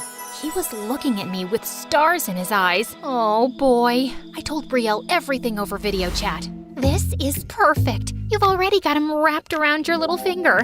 In a month, you're gonna tear his heart to shreds like he tore mine. I really did have him wrapped around my finger. Dean texted me as soon as he woke up the next day and sent me like 8 different heart emojis. How was he already so into me? When Dean saw me at school on Monday, he came up to me right away holding a stuffed tiger. Okay, babe, hear me out. So for our next date, how about we go to the carnival and you can witness my amazing skee-ball skills. I'll win you a tiger just like this. I knew I'd made a deal with Brielle, but this guy was turning out to be super annoying. Still, I went on 3 more stupid dates with him, one of which consisted of us cosplaying as MSA characters. We literally went to a restaurant dressed as them, and Dean even suggested reenacting a romantic fight scene. It was so embarrassing. But there was one silver lining. Brielle and I were becoming really good friends. When we weren't scheming or talking about Dean, we hung out at the mall, had sleepovers, and painted each other's nails. One night, Brielle invited me to an exclusive party, but we had to go in separate cars because it would look suspicious if Dean's ex was hanging out with his current girlfriend. At one point during the party, I was hanging out with some of the popular girls near the refreshment table, and they were just going on and on about how lucky I was to be with Dean. He is quite lovely and very easy on the eyes, but between us, he's also a bit of a dork. He's obsessed with stuffed animals, cartoon movies, and even owns fuzzy slippers. Trust me, ladies, beneath that gorgeous physique lies the cringiest guy ever. Sorry that you think I'm so cringy. I turned around to see Dean standing behind me with a hurt look. Oh man, what was he doing here? Of course, this was a popular kids' party. He walked off and I felt a little guilty, so I followed him. Dean, I'm sorry. I didn't mean what I said. Well, alright, I did mean it, but... You don't have to date me if you don't like me, Kiana. It's not a big deal. Just don't lead me on, because I actually like you. Oh, please. No, you don't. You're just looking for a rebound girlfriend since you broke up with Brielle. Why would a guy like you like an unpopular weirdo like me anyway? Maybe because I don't think you're a weirdo. Maybe because I think your fake accent's adorable, and even though we have different interests, I've had a lot of fun on our dates. That's very sweet. How about we start over? No more crazy, overly romantic dates. We'll just take it slow and get to know each other. Dean seemed to really like that idea, and after our talk, I sort of started enjoying spending time with him. We'd do homework together and video chat at night. He definitely seemed like a sweet guy, which made it all the more confusing why he'd do something like cheat on his girlfriend. One morning, Brielle and I were walking home from the gym when Dean texted me to tell me he was sick with the flu. Poor thing. I should stop by and bring him some soup. But he just said he has the flu. You don't want to get sick? I know, but he's all alone in bed and not able to do anything. I'll wear a mask. Trust me, Kiana, he's a millionaire who has chefs and servants waiting on him hand and foot. What, do you want to spend time with him? No, of course not. I just feel since I'm his pretend girlfriend, it's weird if I don't check up on him. I quickly went home and made Dean soup that I brought to him. But when Dean opened the door to his room, my heart did a giant thump. He was shirtless and had the abs of a freaking Roman god. You cooked me soup? You're the sweetest girlfriend ever. I sat with him while he ate the soup in bed. It tastes perfect. Brielle used to do stuff like this for me when we first started dating, but then we started fighting a lot and she stopped doing nice things for me. Well, I don't think you have a right to complain about Brielle. You're the one who cheated on her and kissed her sister.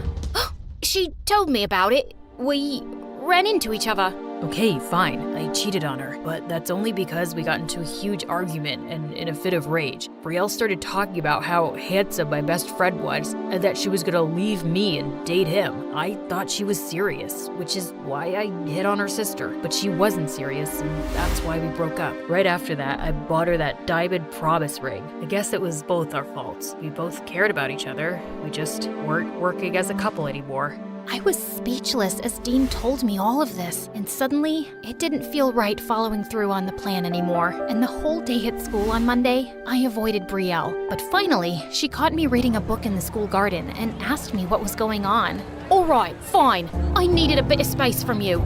Dean told me the truth about what happened. How you threatened to date his best friend and that there was a misunderstanding. I know that's no excuse for what he did, but your whole revenge plan is over the top, and I'm not following through with it. Okay, whatever. It was over the top and immature, I get it. So just break up with Dean now and don't talk to him anymore. What? I'm not allowed to talk to him now. Why would you want to? He's my ex-boyfriend. You don't have feelings for him or anything, right? I mean, I have spent a lot of time with him, so it'd be weird for us not to talk. But why do you care? Do you still have feelings for him? Brielle got really quiet, and that's when it hit me. Of course she still loved him. He'd been her freaking boyfriend for 2 years. And worst of all, I could feel myself developing feelings for Dean too. There was only one thing I could do. Break up over text and never talk to the guy again. But as soon as I sent the message, Dean started calling and blowing up my phone. And 20 minutes later, I heard a knock at my bedroom window. 3 guesses who had climbed onto my balcony. Kiana, I don't understand this. Why are you breaking up with me suddenly? Because I was never supposed to date you. Before I could stop myself, I ended up telling Dean all about my plan with Brielle, and he was stunned. Okay, that is officially the most messed up thing Brielle has ever done. And I can't believe you'd agree to something like this. What kind of sick person are you?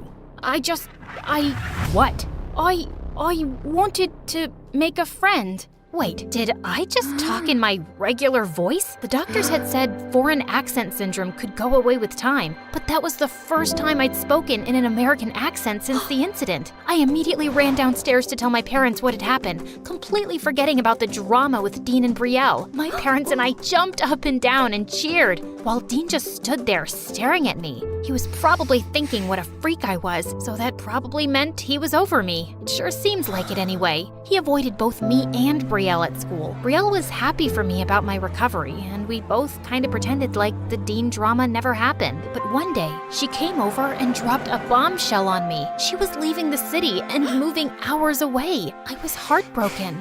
No, this is a good thing. Now you can be the most popular girl at school and date Dean. I talked with him the other day. He wants to be with you, Kiana. He's moved on from me. So, if you guys want to date, go for it.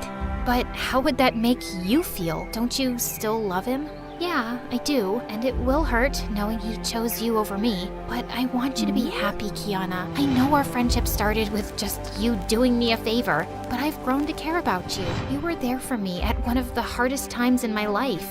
Suddenly, I saw a car pull up in the driveway, and it was Dean. He was coming to see me, probably to profess his love for me. He got out of the car, and he looked so handsome in the sunlight. I was ready to run into his arms and kiss him, but I didn't. I couldn't hurt my best friend like that. That's why I sent Dean home and told him I wasn't interested.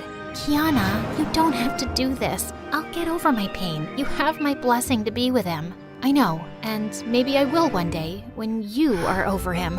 But I care about you more than him. You were there for me during the hardest time of my life. Thank you. I'm gonna miss you so much, girl. I'm gonna miss you too. Good luck, Brielle.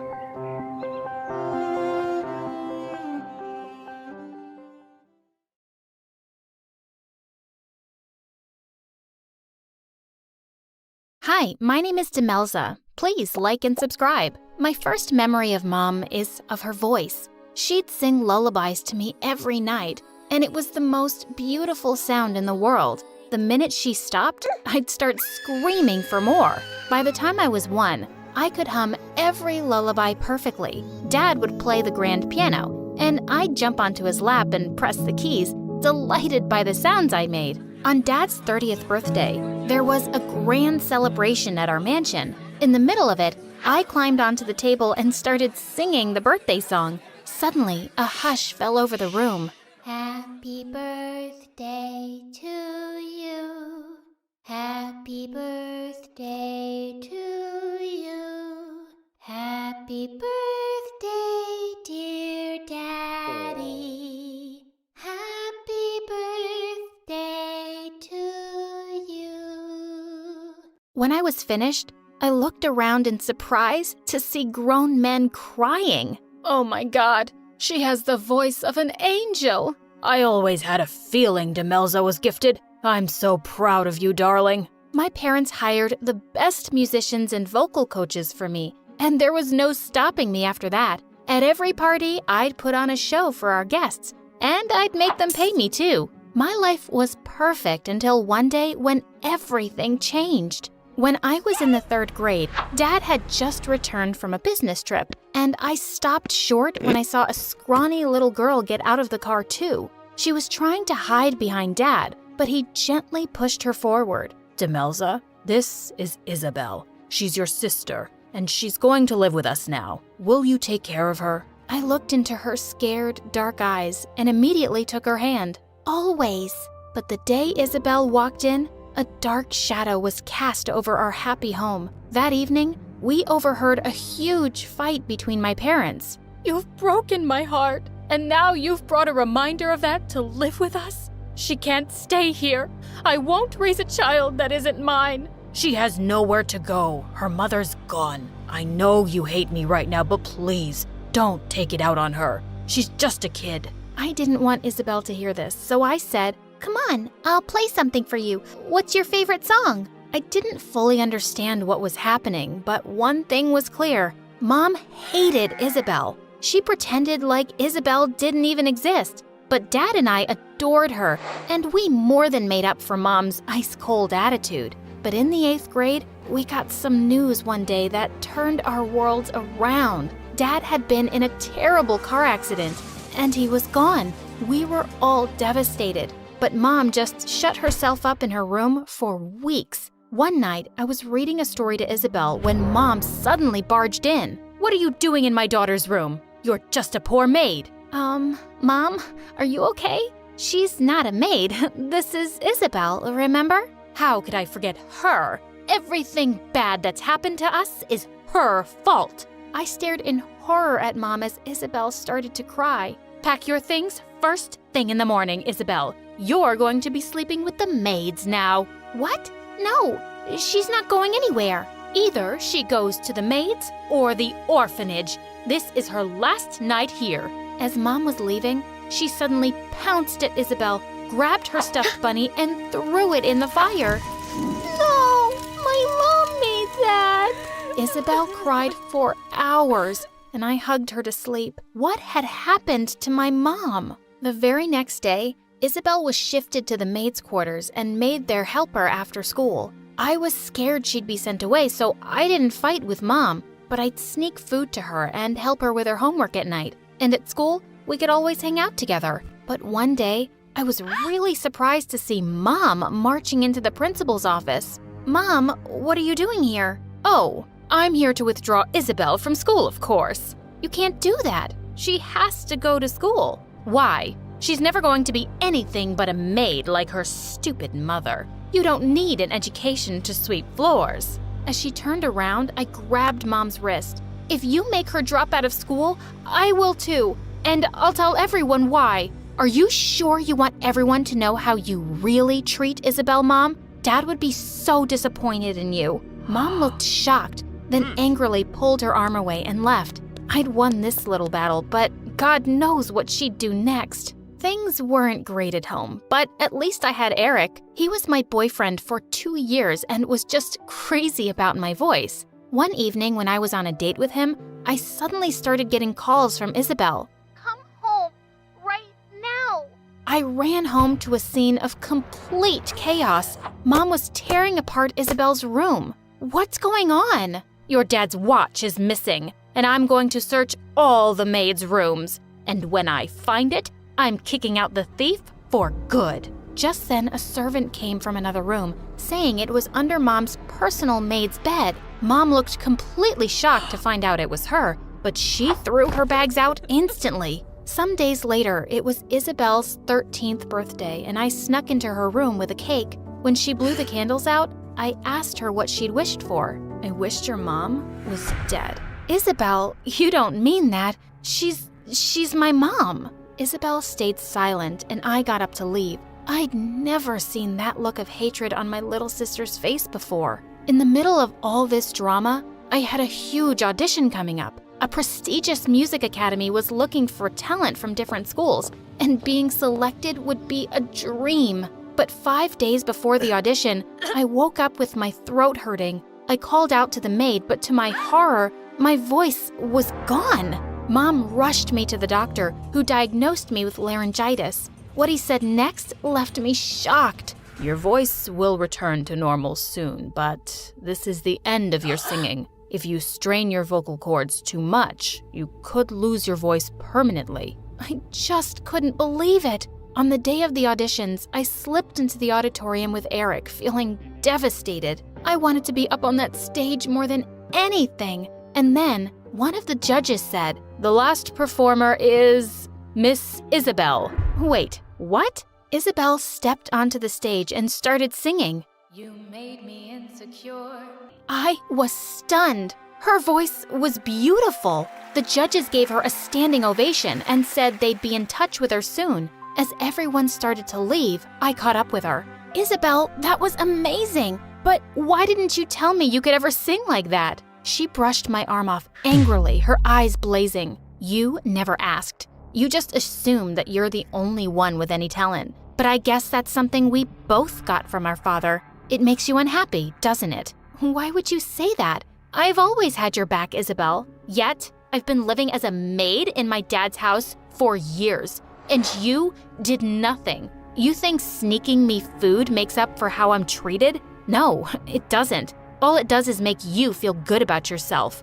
Isabel, I tried. You should have tried harder. I hate you, Demelza. As she stormed off, I felt heartbroken. As Eric walked me back home that evening, suddenly a cyclist came charging straight at him. I pushed Eric out of the way just in time, but he landed on the pavement, hitting his head.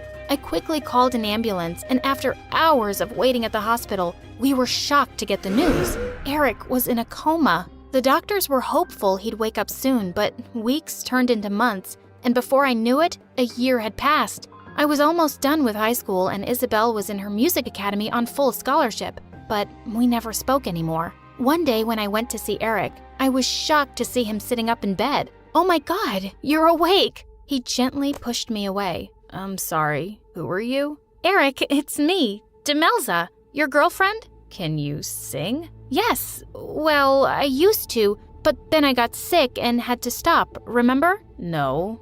I just know that my girlfriend sings beautifully. I couldn't move or see all these months, but she'd talk and sing to me often, and I could hear her. I know her voice, and it's not you." Suddenly, my blood ran cold when I heard someone behind me. "Babe, that was me. You could hear me?" "Isabel?" Yes, it's you." She ran forward and hugged him, and then they kissed. Suddenly, I just lost it. I pulled Isabel by her hair. "Are you completely crazy? You've been visiting my boyfriend and singing to him? Tell him you're lying." "I am not. He's mine. Let me go, witch." And suddenly, she pushed me viciously and I went flying into a trolley. I attacked her and we went crashing straight into the machines. And the next thing we knew, we were both thrown out of the hospital. I turned furiously to Isabel. "We're done. For good. You've become a hateful monster. I don't even know who you are anymore. But you're definitely not my sister. Finally." And with that, she left. I went on a very long walk to clear my head. And by the time I got home, Isabel was gone. The next morning, Mom discovered a lot of things were gone too, including Dad's watch. "I'm going to report her to the police. I'm going to—" "Mom, just stop it. She's gone. That's what you wanted since you first saw her, right? And so what if she took Dad's stuff? It's hers too. Let it freaking go." A year later, I went off to university to study music. If I couldn't sing anymore, I could still play. In my final year, I was leaving the campus one day when I stepped on a newspaper. It had Eric and Isabel's face on the front page with the headline, "Billionaire to tie knot in 2 weeks." Well, good for them. But just a few days later, I walked into a coffee shop and to my shock, I saw Eric there. And he was kissing a blonde girl that definitely wasn't Isabel. I just walked away. It wasn't my problem, but I couldn't stop thinking about it. And when her wedding day arrived, I just couldn't not do anything. Even if she hated me, she was my frickin' little sister. And that's how I found myself bursting into the church and running like crazy down the aisle. "Hold it! This wedding can't happen!" As Isabel turned to look at me in horror, I ran straight at her and hugged her. I held onto her tight as she squirmed and shrieked. "OMG, you psycho, get off me!" I love you, Isabel. I'm not going anywhere till you listen to me. As Eric looked super mad and everyone stared at us, she dragged me off to a small room. What do you think you're doing, Demelza? Isabel, you can't marry Eric. He's a cheater. I saw him kissing a girl the other day. I swear, I'm not lying. You think I don't know about that? Well, I do, and it doesn't matter. I stole your man, and he'll take care of me. At least I got rid of you and your psycho mom, so just buzz off. Isabel, listen to me. You're just angry right now. I'm so sorry about everything. Mom was unbelievably cruel to you, and I should have fought harder. You deserved so much better, and you still do. Don't marry this jerk, please. Why do you care? Because you're my little sister, and I miss you so much. I had two things that I loved the most, my voice and you. I lost my voice for good, and I don't want to lose you too. Please forgive me and come with me. Oh, Demelza, I'm so sorry for all the horrible things I did to you. I thought I wanted to marry Eric to tease you, but I now realize that everything I've been doing in my life was to not end up alone. I just wanted to belong to someone. You belong to me. You're my family. I made a promise to Dad to take care of you, and I will, always. And with that, we hugged each other and walked back to our home. Family always comes first.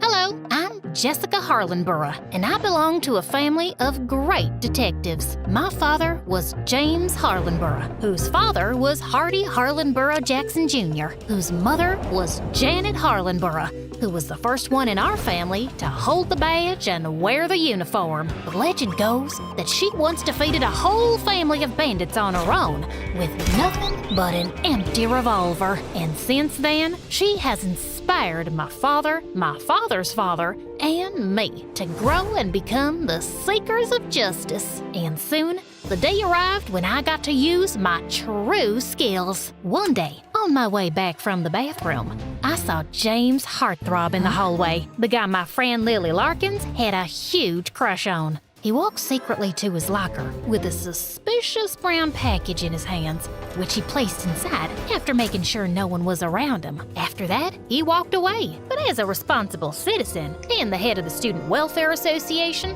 I followed him to a corner as he made a phone call, and I heard every word. I secured the package. Good job. We will execute our plan tomorrow at noon. If everything goes well, we'll not only succeed in our goals, but we'll also leave enough money to be comfortable for the rest of our lives. As soon as he ended the call, he looked sideways again. I made sure I was hidden from view. Then I noticed him take out a pair of glasses with a golden frame from his pocket. He clicked on them, and a holographic display of a building appeared in front of him. It looked super familiar, but I couldn't quite place where I'd seen that building before. What was he planning to do there? After staring intently at it for some seconds, James put the glasses back into his pocket and walked away quickly. As I was still processing everything, Lily suddenly popped up from behind me.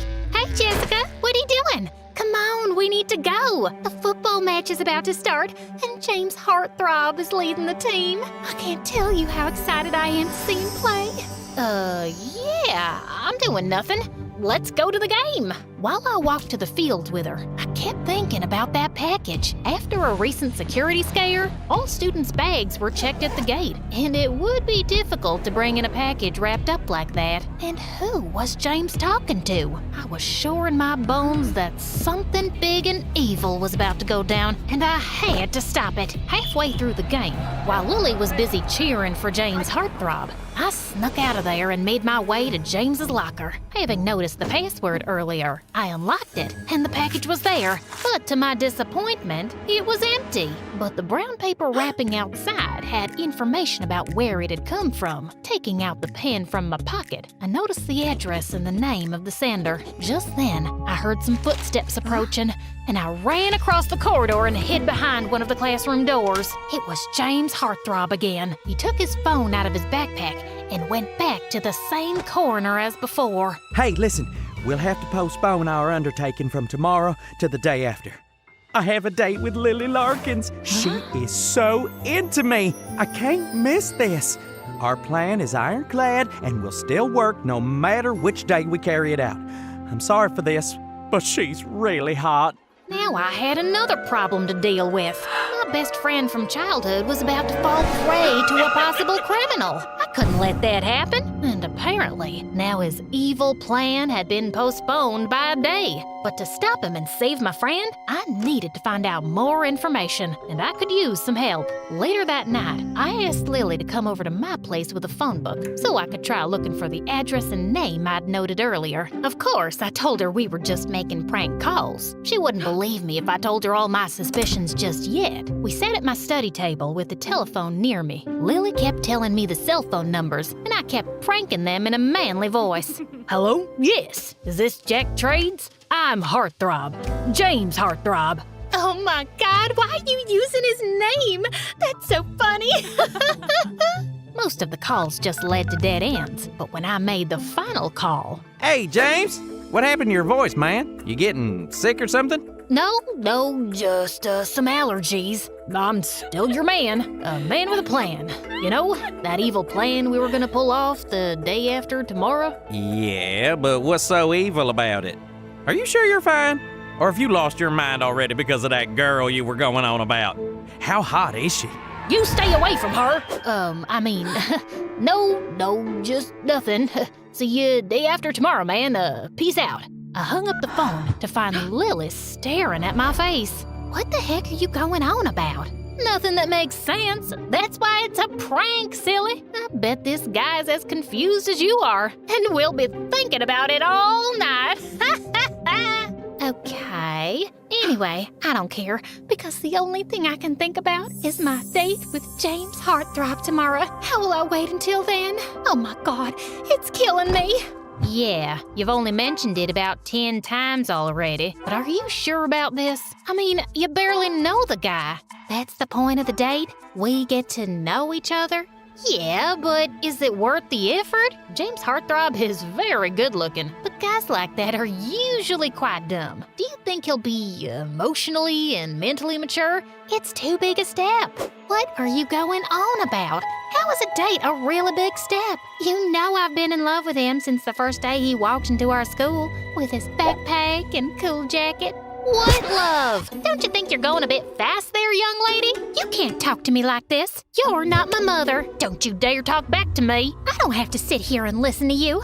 I'm going home. Fine, go away. And then she picked up her phone book and stormed out of there, slamming the door shut. Ugh, teenagers. I probably wasn't gonna learn much about his evil plan by crashing their date, but I just didn't feel comfortable leaving him alone with Lily. So the next evening, I went to the restaurant where they were supposed to meet and entered through the back exit into the kitchen. I found a storage room with extra uniforms and quickly changed into a waitress's outfit. Then, I discreetly walked out into the restaurant area, scanning the room like a hawk till I spotted my targets. I was skilled at disguises. I was sure they wouldn't recognize me. I was walking over to them when suddenly some customers at a table stopped me. Hey miss, we've been waiting for someone to take our order for a while. Sure. I'll just send someone right away. Why can't you take it? You're not doing anything. I gritted my teeth, forced a smile, and whipped out my pad and pencil. Can you tell us today's specials? Look, I have short-term memory loss.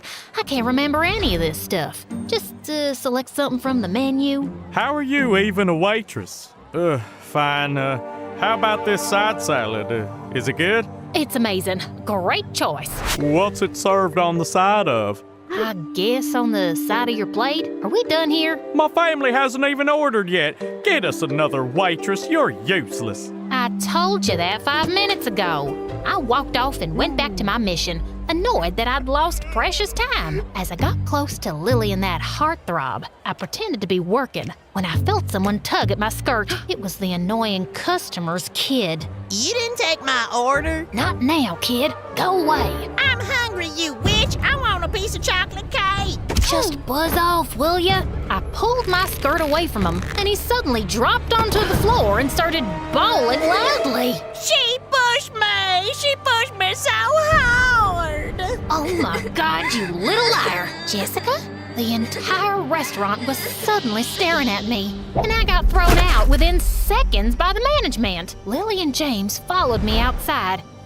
What the heck just happened back there? Why are you dressed as a waitress?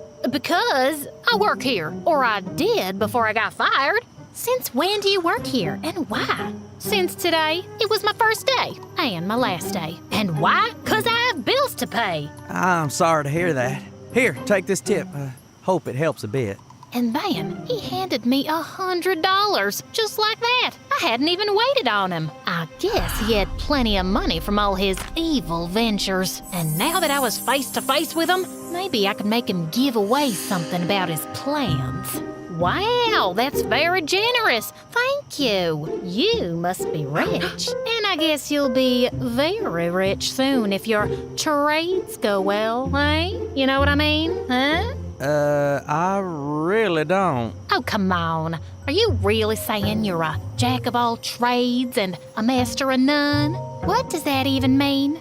Wait a sec. Are you talking about Jack Trades? Do you know him? Are you a friend or a girlfriend? No, I don't know any jack trades. I just remembered. I have a movie to catch in 15 minutes. I'll see you tomorrow, Lily. And with that, I ran off. Wow, this guy was cunning. Instead of giving anything away, he'd started questioning me instead. As I was walking down the street, I passed by a building and then suddenly stopped in my tracks. I slowly walked back to face the building from the front, and then it hit me. Texas State Bank. That was the building that had been in the hologram. And then it all clicked into place. James Heartthrob was planning to rob Texas State Bank with Jack Trades as an accomplice. Of course that would make them super rich. But I was gonna get him. Oh, I was gonna get him good. The next day, I was at the bank 5 minutes before noon, but I walked in to find James and Jack already there at the bank manager's desk. They seemed to be having some intense conversation. What if those two were holding the manager hostage at gunpoint? Or he could even be an accomplice. Just then, James Heartthrob got up from his seat and reached into his pocket, and I couldn't wait anymore. I rushed towards them and threw myself at James, tackling him to the ground. Ow! What do you think you're... Shut up, James! Just then, I spotted another accomplice carrying a gun, and I tackled him too. His gun went skidding across the floor as I sat on him and tied his hands behind his back while the receptionist called the police. I thought James and Jack would try to make a run for it, but they were just standing there looking shocked. So, James Heartthrob and Jack Trades, I believe you can now tell us all your evil plan. What evil plan? Your plan to rob the bank? What else? You got the package from this Jack Trades, giving you the holographic projection of this bank, giving you all the escape points. You two were banking on getting very rich, weren't you? Banking. I made a clever pun. Anyway, were you holding the manager hostage, or is he in on it too? What? Jessica, you've got it all wrong. That device is our creation, and we were going to ask this bank official to give us a loan to fund it. The device was for demonstration. What? That's it? Yep. That's when I realized that the guy under my foot was, in fact, a real robber. And James Heartthrob was not guilty. But to save me from further embarrassment, the cops came in and took that guy into custody and gave me a badge of honor. And the next day, my photo was in the newspaper as well, with the headline, "Schoolgirl Solves Her First Case." So, it all worked out for the best. Next day, I went to school and saw James Heartthrob closing his locker. I walked up to him. "Hey, James, I'm sorry. I didn't mean to..." Accuse me of a crime? I don't know what I was thinking. He was looking at me with an amused face. You seem to have a wild imagination, and you're super nosy. But tackling a guy with a gun was pretty brave, actually. You're interesting, Jessica Harlenborough, and you're forgiven. Well, thank you. That ended the conversation. Did you see any sparks here between us? James swears he felt some at that point, but I really didn't. Also, It turned out that James and Lily didn't enjoy their first date and decided not to go ahead with the relationship. We all graduated high school, and some years later, I became a detective. No surprises there. Also, I reconnected with James Heartthrob. We dated for a while, and then we got married. As for Lily, she was our maid of honor. And yeah, some things went wrong at the wedding, and I accused her of sabotaging my big day out of jealousy. But it turns out she had nothing to do with it. Yeah, that was awkward, but our friendship is still strong. Ironclad, unbreakable, uncrackable, unscratchable, if you will.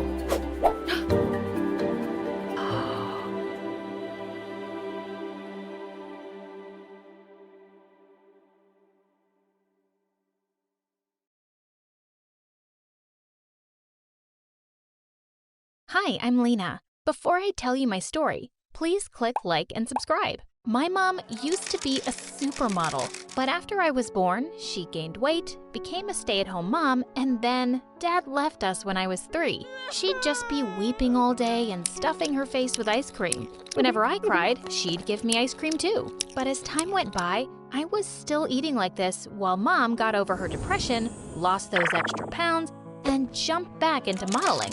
One day, I was imitating her poses in the mirror, and she came in laughing. Mommy, what's so funny? I'm gonna be a model one day, like you. Oh, poor baby. Why are you so dumb? Modeling isn't for everybody. We'll find something you're good at. But I doubt that. That was mean. But when she left, I sneaked out her high heels to practice my catwalk. And moments later, I broke one.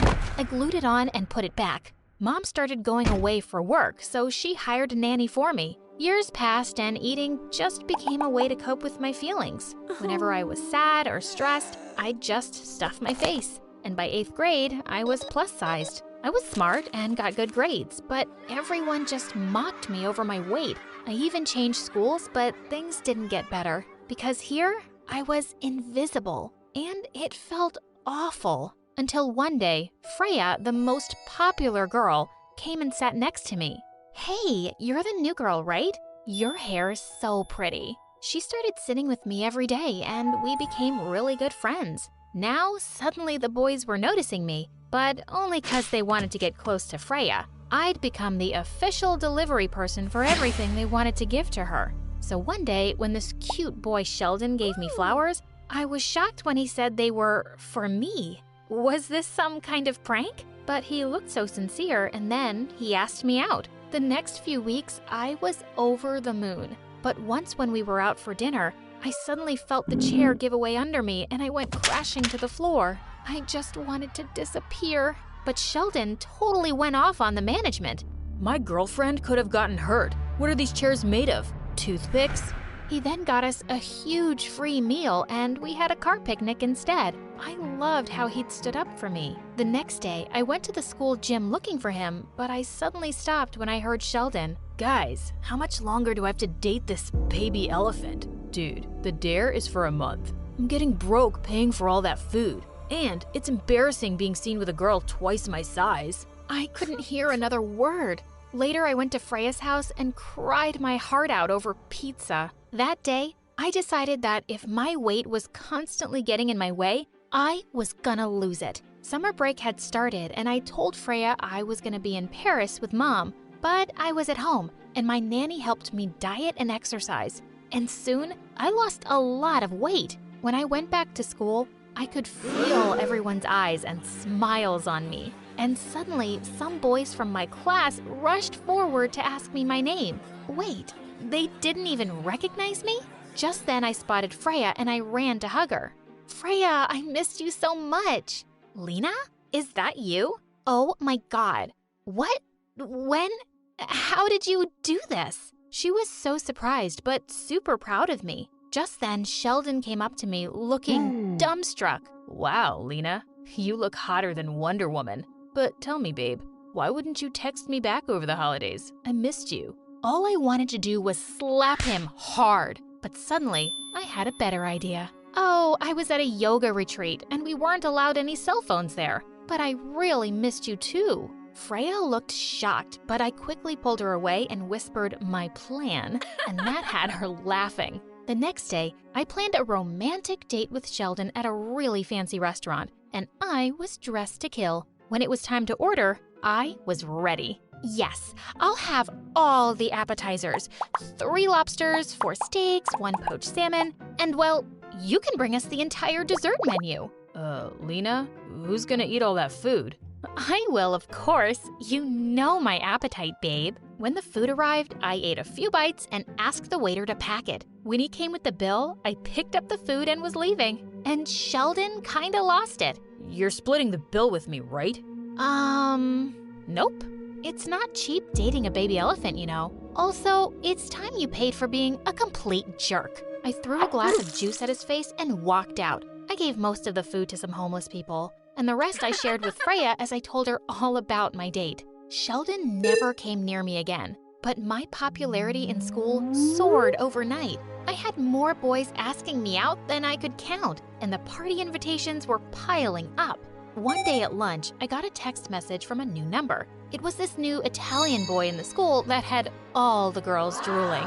Come to my birthday party tonight, Bellissima. It's exclusively for hotties. I went to the birthday party, and there was a big screen showing a slideshow of Italian guys' baby pictures. Everyone was awing over them, but suddenly the screen went blank, and what started playing next left me shook. It was a YouTube channel called Fatty Eats the World, and there were videos of me. In one, I was looking really glum and stuffing my face with spaghetti, and in another, I was crying and eating pizza. Oh my God, what? There was only one person who could have made these. Just then, Freya stepped up from behind the screen. Hey, Italian guy. That girl you're talking to, Lena, that's her. See how she looks like a sad sack of potatoes? I don't know what surgery she had to lose the weight, but just remember, it's only a matter of time till she'll be upset over something, and she'll be sobbing and eating like a whale again. Sure, you can handle this? I stared at her in shock as everyone stared at me. All I wanted to do was run and hide inside a cake, but I wasn't gonna do that. I marched up to her and pulled out the projector plug. Freya, are you a psycho? You've been recording me anytime I've poured my heart out and set up a freaking YouTube channel? What kind of friend does that? Seriously? You never wondered why someone like me became friends with you? I just needed a smart girl to help me with my studies. Also, I looked even better next to you. And you should be thanking me for the channel. You were invisible before I noticed you, and now you go around acting like you're better than me. Are you so insecure that you need a fat friend around to make you feel good about yourself? You're a pathetic, evil jerk.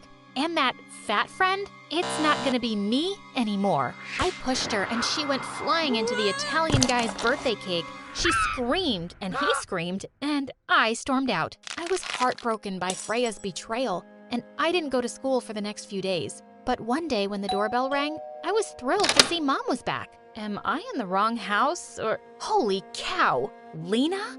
Is that you? Of course it's me, Mom. How do I look? I think… I don't like you this way. I liked my cute, chubby girl more. Come on, let's get her back. I'll order pizzas. You'll eat a large one, right? Mom, no. How can you say that? I thought you'd be so happy. And you know, I can even try modeling now. What? No, forget it. I've said this before. Modeling isn't for you. I couldn't really understand Mom's reaction. Why didn't she want me to be a model? She noticed that I wasn't going to school and I told her about the stupid party. When I showed Mom the horrible YouTube channel, she actually started laughing. I'm sorry, I didn't mean to laugh, but it's kind of funny in a cute way. And suddenly, I was raging mad. You think it's funny that my best friend recorded the saddest moments of my life and put them up on YouTube for everyone to see? Do you think this is a funny, cute joke? Mom, I had an eating disorder, and you know whose fault that is? Yours. She leapt up like she'd been electrocuted. Hey, watch it. I've worked really hard to give you a good life and… Mom, you worked really hard for you and left me to literally eat my feelings. Do you have any idea how tough my life's been?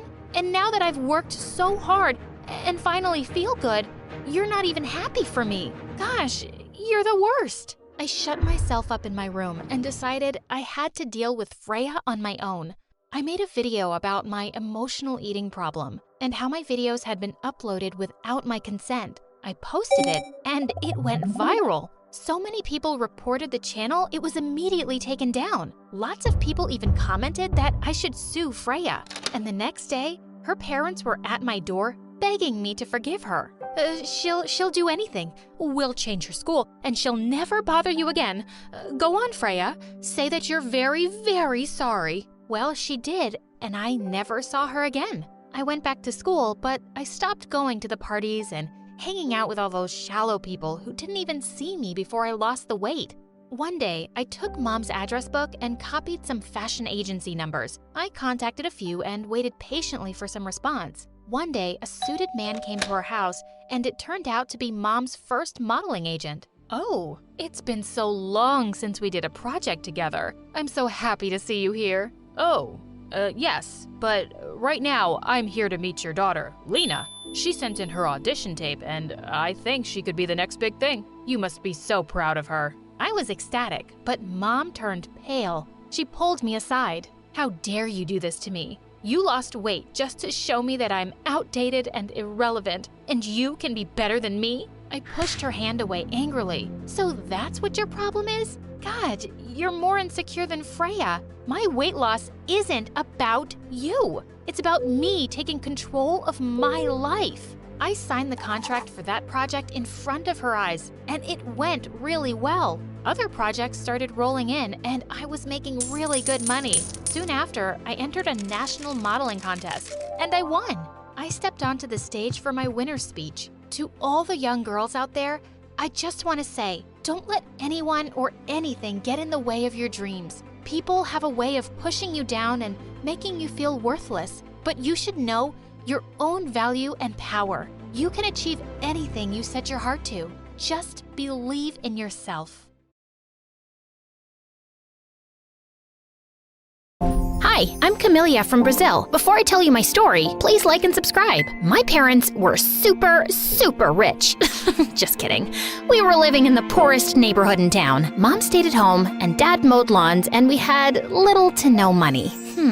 Maybe I should have subscribed to this channel and tried to win $10,000. Hey, you should try that. Subscribe to MSA today, and you could be the lucky winner of $10,000 in just 7 days. Fingers crossed. But anyways, being poor didn't stop my parents from spoiling my younger brother Pedro rotten. You see, Pedro was a genius. By the time he was 8 months old, he could say his alphabet and count to 100. By the time he was 2, he was doing mathematical equations and solving puzzles. Our baby is a genius. He's going to make us so proud. And what am I? Chopped liver? On my 5th birthday, instead of the princess house with the car and pool I wanted, Mom stitched me a doll from old clothes. We just don't have the money, sweetie. But Pedro received a brand new remote control car. Sweetie, we had to get Pedro something as well. That wasn't even the worst of it. Pedro was allowed to go to school, and I wasn't. My parents said it was because Pedro had a special gift, so they used all the money they had to send him to a private school for gifted children, and they couldn't even afford books for me to go to a public school. Life was so unfair. I felt so invisible. The only time my parents saw me was when they wanted me to do some chore around the house. Over time,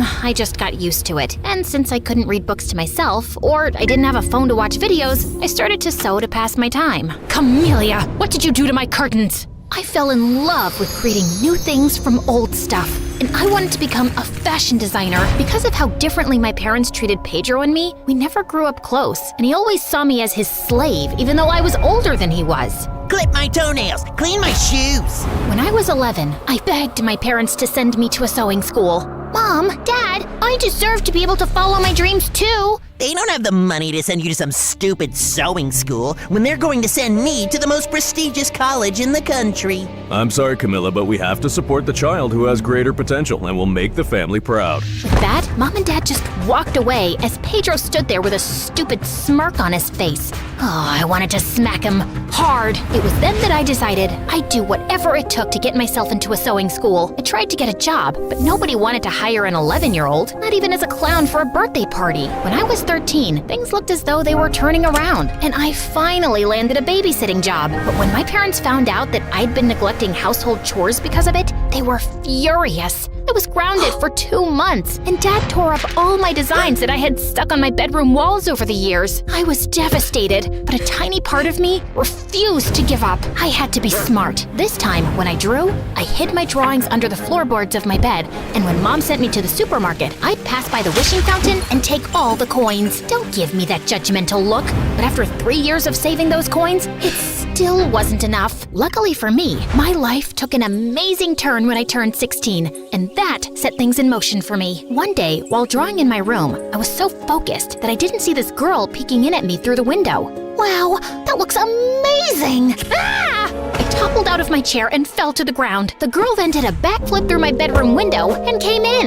Did the circus come to town? What do you want? Did my parents send you to spy on me? No, silly. I'm the new neighbor, and I didn't even let her finish. I just picked her up, threw her out of the window, and closed the curtains. As much as I wanted a friend, I didn't want anyone to know that I couldn't read or write. What would she think of me? But that didn't stop the crazy backflip girl. Over the next few days, she did everything she could to get my attention, even juggling 3 cats while she balanced a mug of water on her head. What a weirdo. One day, I decided to take a shortcut home because I had seen a lady with the most amazing outfit, and I wanted to get home and sketch it. Just then, I heard a man yell behind me. Watch out! As I turned, I saw a huge crane ball coming my way. I froze in place, but luckily for me, someone pushed me to the ground just in time. Girl, are you crazy? This is a danger zone. Can't you read? Oh God, I was sweating like a bald man in spring. Can you read? I sighed heavily and shook my head.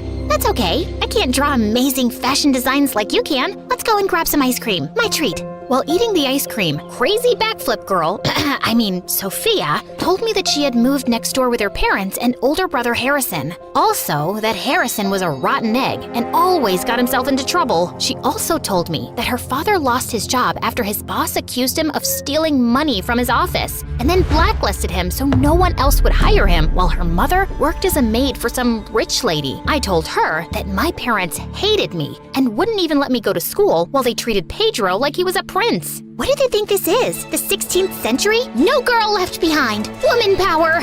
Over the next few months, Sophia taught me how to read and write. She was a great teacher, and I was a quick learner. Sophia's mother even supplied me with her old drapes to practice my designs on. As much as I loved my bestie, there was a downside of being neighbors with Sophia. Harrison and Pedro became best friends, and they'd go out of their way to make mine and Sophia's life a living nightmare. So we stayed out of their way as much as possible. But then one evening, when I was coming home after getting groceries, I saw 2 guys push some guy to the ground and grab his keys. Hey, stop it! The guys looked around, and I was shook. Pedro? Harrison? Let's get out of here! They hopped into the car and sped off. Was Pedro crazy? That night, I cornered Pedro in his room. What the heck was that stunt you pulled today? What I do is none of your business. You're my younger brother. Of course it's my business. If you tell Mom and Dad anything, I'll tell them that Sophia has been tutoring you. I couldn't afford to lose Sophia's friendship, so I kept my mouth shut and kept a close eye on Pedro. I found out that he'd been failing his subjects in school, and he was missing classes to hang out with Harrison and his goons. I was so frustrated that I thought my head was going to explode. Maybe you should start a podcast to ease some of your frustration. Talk to strangers about my story? That'll be weird. Sometimes strangers make the best listeners. That night, Sophia helped me set up an anonymous podcast using her phone. I went by the name Raven, and it felt so good to get so many things off my chest. But what felt even better was reading the comments encouraging me to follow my dreams despite my parents' unfair treatment. They even encouraged me to open an online store and set up a GoFundMe to get started. And soon, my clothes were being sold faster than I could make them. Yeah, I set up a secret workshop in Sophia's basement where I worked at night. Over the next 2 years, it was a roller coaster. First, Harrison was arrested for pickpocketing, and his father shipped him off to the Navy. When he left, Pedro got 100 times worse, and he was even kicked out of school. And he continued to hang out with the wrong crowd, and my parents always made excuses for him. But my life was super awesome. I saved up enough money to get into the most prestigious fashion school in the country. The only thing left to do was to send in my application, which required me to create any design of my choice. You've got this, bestie. I'm rooting for you. Over the next 2 months, I worked endlessly to create the most beautiful ball gown known to man. I needed to get into this school. I had something to prove to myself. A few nights before the submission of my dress, while at Sophia's, I saw Pedro enter her parents' bedroom. I snuck up to the door and peeked through the crack. I watched in shock as Pedro was stuffing his pockets with jewelry. Pedro, what on earth are you doing? Pedro gave me one look and jumped through the window like a frog. Sophia and her parents had been too good to me to let Pedro get away with this. I ran home, but when I opened the door, the confrontation did an Uno reverse on me. Dad glared at me as he was holding a necklace in his hand. Camellia, why was this in your dresser? As if on cue, Pedro walked into the room to examine the necklace. Wait, isn't that Sophia's mother's? You should know, since you stole it. Pedro told us that he saw you take this. I didn't steal anything. It was Pedro. I just don't understand where we went wrong with you. Me? Pedro's the one who got kicked out of school. Genius my butt. We also found cash hidden under the floorboards. Where did you steal that from? I froze. How did they? My eyes met Pedro's, and an evil glint flashed over his eyes. That's my money. I earned it. Stop lying, Camellia! I think it's time to teach little Miss Fashionista a lesson that she will never forget. Pedro, bring the dress. Dress? What dress? The words stuck in my throat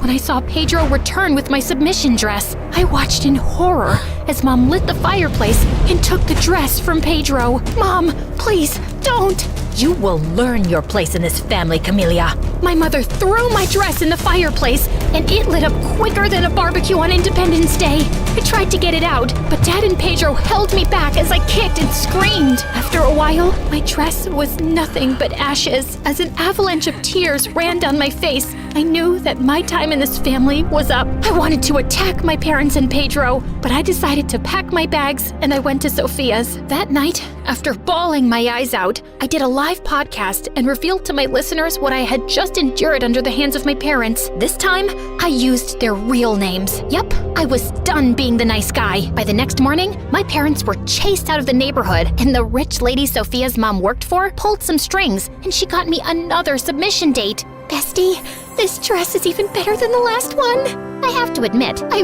really did outdo myself. About 2 weeks later, I received a letter in the mail. Beads of sweat ran down my forehead. With trembling fingers, I opened the letter and my jaw dropped. What does it say? I got accepted into the fashion school! Yes! I felt as though I were on cloud 9. Over the next 4 years while I was away at school, Sophia went to a community college. I worked hard and came out at the top of my class. I earned a junior position in a fashion company. I even convinced Sophia's dad to apply as a manager there, and he got the job. It wasn't long after they were able to move into a nice place. I was finally living my dream. One night, after one of the company's shows, I spotted my parents in the hallway waiting for me. What are you guys doing here? I see you're a fashion designer. I'm so proud of you. I'm so proud of you. Words I always wanted to hear my parents say, but I knew they weren't sincere. Why are you here? Dad shifted uncomfortably. Pedro's in trouble. He and some of his friends got caught breaking into a bank, and we need money to bail him out. And after everything you and Mom did to me, you think that I would help you? Sweetheart, we're family, and that's what families do. They help each other out. But where was my family growing up? Where were you when I needed you? Are you going to help or not? Not. Had you done your job as parents and parented Pedro instead of letting him wrap you around his finger, he wouldn't be in a jail cell now. As I looked across the room, I saw Sophia and her parents waiting for me. Now, if you'll excuse me, I'm going... Hi everyone, I'm Lexi. Like and subscribe to get the gift you've been wishing for. Growing up, my parents were always super supportive of me and gave me everything I ever wanted. Even though they were self-made millionaires, they still made sure I understood the importance of hard work. But I was kinda bad with money. I had a spending problem, not on myself, only on my friends. I loved to treat my friends with nice things, like picking up the tab at restaurants, and they'd always act so grateful. Little did I know, their niceness was all because of my money. But it all came crashing down one day, and that's when I saw their true faces. When I was 13, my friends asked me to keep watch outside the library, and 10 minutes later, there were loud noises. All of them ran, and I was caught with a bag that had a bunch of firecrackers in it. But I didn't do anything, I swear. Believe me. She got tricked again? She's so dumb. I'm standing right here. Miss Cole, please. But none of it worked, and I was sent to detention for an entire week. At first, I was keeping to myself in detention because the kids were all mean. But one day, I was doing my homework when I heard a voice. It was the kid who usually sat there. "You have to do it this way. Here." "Oh, thank you. You look familiar. Do we know each other?" "Wow, we're in all the same classes. I'm Zach." "Never mind." "Sorry, I've been so busy with my friends that I haven't had the chance to meet anyone new." "It's fine. Heard they threw you under the bus again. Listen, you've always seemed like a nice girl, despite how naive you are. And Lexi, your money's the only thing your friends care about. Don't be fooled by them again, just because they act all nice to your face." They're barely even nice to my face anymore, to be honest. If they were, I wouldn't be here in detention. That evening, I thought about what Zach had said, and I had to admit, he was right. During that week of detention, Zach and I became friends. That was almost 3 years ago, and our friendship has only grown stronger since. A couple of months before high school, Zach had a major glow up, and all of a sudden, everyone wanted to be my friend for a whole new reason. But for me, he was just Zach, my best friend. I realized the reason I liked Zach so much was because I felt so comfortable around him, and he was so kind to me. Unlike my old friends, he didn't care about money and always split the bill when we went out. He also never let me buy him expensive gifts. He didn't see me as the rich Lexi, but as Lexi, a bro of his. What a weirdo. Zach was such an amazing friend, but little did I know that one day, he would be the one to turn my world upside down. Once, when I got the highest grades in 10th grade, Zach threw me a surprise party with my parents. It was totally awesome. So many huge celebrities were invited, including Iris. I loved her. The party was a blast, and I had an amazing time. Can this day get any better? Turns out, no, it couldn't. But it could get weirder. I was in for the biggest plot twist of my life, like the twist at the end of the movie The Sixth Sense. As I was walking up to my room after seeing off my friends, I heard my parents arguing, which was really weird because they hardly ever fought. "No, we can't tell her. What if she leaves? She's my baby." "But she has a right to know. We should have given her the letter when she was younger, but we kept putting it off. We can't keep her in the dark forever. It's time. She should know about her real family." "Mom? Dad? What are you talking about?" "Honey, we can explain." Before they could stop me, I snatched the letter off the table, and then my entire world crumbled. "Is this real? I'm not your daughter?" "Of course you're our daughter. You'll always be our baby girl. But it is true that we are not your biological parents." "How could you keep this from me?" "Lexi, we're sorry. This is not how you were supposed to find out. We wanted to tell you sooner, but your mom, birth mom, left that note when she left you and your brother at the orphanage." "Brother? I have a freaking brother? What else haven't you told me?" "Sweetie, please, calm down. You look pale." "I think I need to lie down. That was a lot of information for me to take in. 16 years of me living here, and I find out now that I was adopted and have a twin brother who was adopted by another family? I was furious at my parents and refused to talk to them for weeks. When Zach tried to force me to talk to them, I told him everything. How could they do this? You're angry right now, but you have to remember, your parents never let you feel like you weren't their own. The love they have for you, it's real, no matter what it says on a piece of paper. When you calm down, you'll realize how lucky you are. Not everyone is this lucky, Lexi. I know I would give anything to have a family like yours. That made me feel sad for Zach. His parents had split when he was 10, and it had been just his mom and him ever since. And I realized Zach was right. I forgot how much my parents actually loved and cared for me. I rushed to them and apologized. I was determined to find my brother. From the letter, I knew his first name was Mark. I just needed a last name. So I called the orphanage every day to ask for my brother's last name, but they didn't budge. I even asked my dad to make a big donation. Might as well use all this money for some good, but it didn't work. Looks like money can't buy everything, huh? Zach then had the most brilliant idea. He suggested we both volunteer at the orphanage and snoop around for the details. Oh my god, I love you. And your amazing brain. Sorry.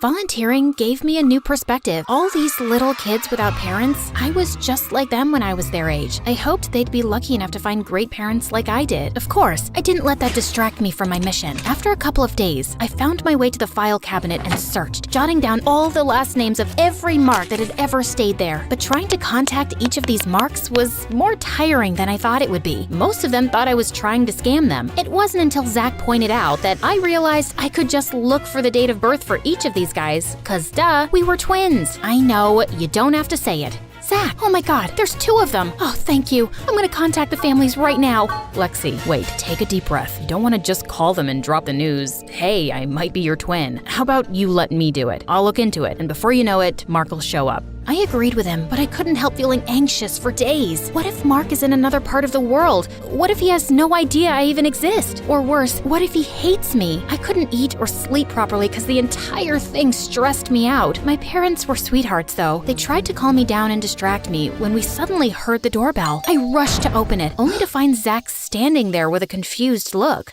Did you find Mark? I'm still looking, but this guy showed up. Are you Lexi? Wow, it's so crazy to finally meet you. You look just like I expected. I'm getting goosebumps. I'm Mark, your twin brother.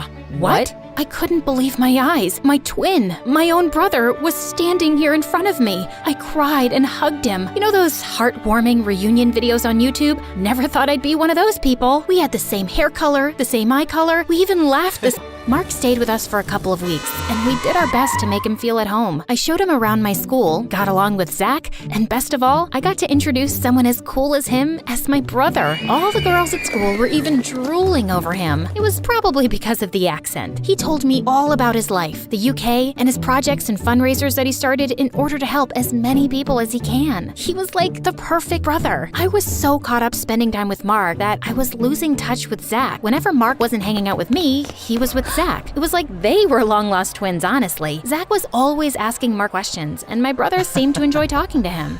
Are you in love with my brother? What? No, why? You keep following him around like a lovesick puppy. What's going on? It's nothing like that. It's just something doesn't smell right about him. Is that jealousy I'm detecting? Don't worry, Zach. There's one girl always on your side. Me, your best friend. No thanks. But seriously though, something's off. I know, I've kind of been MIA. I've just been trying to make up for lost time with my brother. But don't worry, I haven't forgotten about you, Zach. But Zach continued to follow Mark more than usual, even at home. One day, I caught him snooping around Mark's stuff, and I confronted him, asking why he was so obsessed with him. Because I don't trust him. I don't want you getting hurt.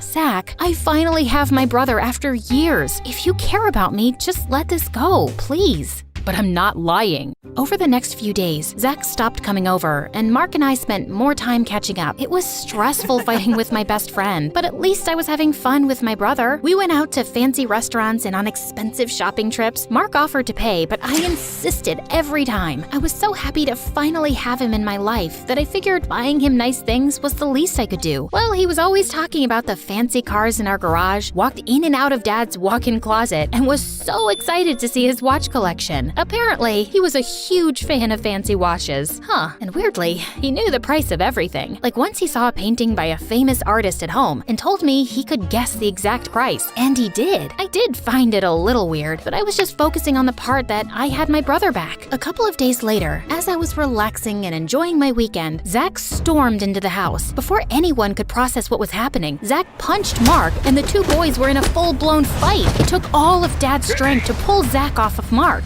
What is wrong with you? Have you completely lost it? Lexi, you're not Lexi's brother, Mark. You're a con artist, and I have proof. Look, he's been doing this to a bunch of rich families. He finds families that have a missing son or brother and pretends to be them, just to scam them and use all their money. Someone from the orphanage tipped him off about you, and he jumped on the chance to scam you. That is nonsense. I am your real brother, Lexi. Believe me, he's just trying to get your money. Oh, that's rich coming from you. Both of you, shut up! Zach, you're unbelievable! I asked you to let this go! For the last time, he is not your brother. I am. Of course you are. You're not just my best friend, Zach, but I also see you as a brother figure. But you're obsessed with Mark. This has to stop. Please. I meant your real, biological twin brother. That's me, not him. I know it sounds insane, but... It does sound insane. This has gone too far now. I just can't... Lexi, you're my best friend. You have to believe me. You know I wouldn't lie about something like this. The day you showed me the names of the adoptive parents, I was shocked because my dad's name was there. Henry Duckstein. That was the name of my adoptive dad. After my parents divorced, I took my mom's last name. Yes, last name. The paper said my brother's name was Mark. Exactly. This man is an imposter. Shut up! My adoptive parents named me Zach. I confirmed with Mom too. That's when things started to shape up, but I didn't want to get my hopes up until I had proof. And did you find proof? Got a DNA test done. It's a match. Lexi, you're my twin sister. The moment I got this report, I came here right away. I felt like my mind was racing. It was a lot to take in. Why? How could you? I trusted you. Come on. Before the jerk could spew more lies, I gave him a tight slap that definitely rang his ear. He looked like he was about to run away, but then Zach and my dad tackled him. Moments later, police were at the door. Zach had reported this imposter Mark before coming over. He was arrested, and I was left too shocked to understand what the heck just happened. It took me a couple of days. Okay, I'm lying. It took me a couple of weeks to come to terms with the reality, and once my head was clear, I went straight to Zach's, my brother's place, and the moment he opened the door, I hugged him tight. I can't believe I was so blind. I'm sorry for not listening to you. I love you, Zach. You're the best brother, best friend, best everything a girl could ever ask for. It's all good, Lexi. I'm always here for you, no matter what. I mean it. Brother and sister share a strong bond. When they're together, they can win any battle.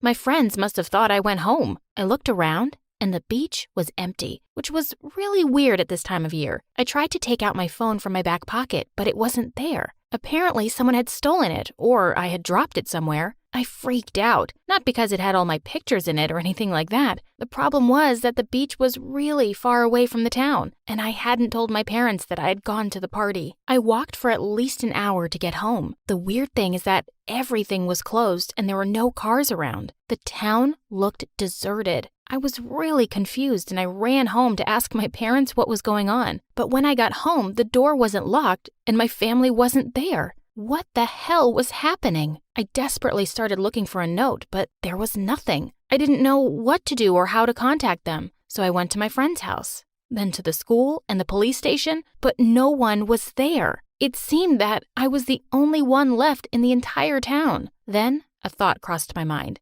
This has to be a dream. There is no other explanation. Of course, it's a dream, Beatrice. Otherwise, how do you explain your parents leaving town without telling you? I felt my heart racing and my head exploding. I was panicking big time. I tried to calm myself down, but it wasn't easy. I thought to myself, whatever is going on, I need a plan. Right now, the most important thing is food. I decided to go to the town center where all the stores were. To my surprise, all the stores were open. I ran into the supermarket to eat something. I was starving. I was alone in a town full of shops that were open just for me. And the best part was that I did not need any money. I decided to explore the abandoned shops. I started with the most beautiful clothes shop in town. I tried on some sunglasses and high-heel sandals and started walking like a model in the dressing room. I tried on all sorts of dresses and outfits. The fabrics were amazing and the jewelry was impressive as well. I danced for a while, and the next day, while I was shopping at the supermarket, I realized that if everything is open, the bank must be too. I grabbed an iced coffee can and some brownies and went to check the bank. Unfortunately, when I got there, it was closed, but I had an ace up my sleeve. I remembered the back entrance my father talked about. My father worked at a bank, and sometimes he had to start working really early, so he used an old entrance that was at the back of the bank. One time, he had to take me to a doctor's appointment, but he needed to drop off some papers at the bank first. So we left early, and he used the old entrance because the bank was closed. I observed him and memorized the passcode. If I was lucky enough, the passcode would be the same. Well, it turns out Lucky is my middle name. I opened the door and started exploring the bank. At some point, I saw a large round door with some kind of metallic ship wheel and a code next to it. I assumed that would be the vault. No wonder this bank was robbed twice. I mean, if a teenager can get in without setting off the alarm. I approached the vault. Apparently, the video games and movies I've been playing and watching are quite accurate when it comes to bank vaults, because after a few tries, I somehow managed to open it. The inside was full of safe deposit boxes. I tried to open each and every one of them, but there was no use. They were all locked. When I was about to get back out, I noticed a small key with the number 58 on it. I picked it up and looked for the safe deposit box number 58. It opened. I looked inside and there was so much money inside. I took a stack of cash and made my way out of the vault. I closed it and went back outside. It was dark. I hadn't noticed how fast time passed. I guess opening the vault took me more time than I had thought. I was tired, so I went back to the mattress store and lied down, but I could not sleep. I stared outside at the calm street. I thought, if this is a dream, It feels more real than I expected. I was starting to get a bit scared. I needed answers. As usual, I woke up and went to the supermarket to eat. Then I decided to go to Tommy's, my crush's house. I mean, if no one was there, it wouldn't hurt to take a sneak peek. Plus, I might get some answers. Who knows? The door was locked, so I had to climb to his window, which, thank God, was open. I jumped inside and instantly started looking for his diary. I thought, if I want to get the dirt, I need the most reliable source. While searching for the diary, I noticed a phone, and it had no PIN code. I'm saved! I yelled frantically. I tried to call my parents, but there was no signal. I checked the phone, and it was supposed to work. The SIM card was inserted, and the phone seemed to be a new model. I sighed and continued the search for the diary. Found it! I was really excited. I wanted to know what Tommy thought of me. Sometimes when I was at the store, we flirted a little. I had actually managed to get his phone number, and we've been texting lately. But he never asked me out, and I wanted to know why. I started reading the diary, and I could not believe my eyes. There was a chance that I might have been the only one who was doing the flirting. In fact, the last page of his diary said, "Should I tell my parents I'm gay? OMG. I've had a crush on this guy since forever, and he is gay." I was crushed and felt so stupid for a moment. How could I not see it? I put the diary back in its place and made sure to take the phone with me, just in case the signal came back on for some reason. I went down the stairs and opened the door from the inside. I didn't feel like climbing down the window again. I went back to the supermarket, loaded a cart with a bunch of junk food and a gigantic box of ice cream, and headed to the cinema. I had worked there, so I knew how to operate the projector. I sat in the back row so that I could keep my cart close. I grabbed a plastic spoon and dug into my chocolate ice cream to console myself. Now I know who's been robbing my ice cream. I jumped at the sound of a boy's voice. "What the hell?" I said. "I thought I was alone." The boy said, "Well, that makes two of us." I looked at him in disbelief. He looked at my confused expression and said, "I'm Derek, remember? We have algebra and biology together." Of course I remembered him. He was Tommy's best friend, or now that I think about it, maybe his boyfriend? Derek looked worried.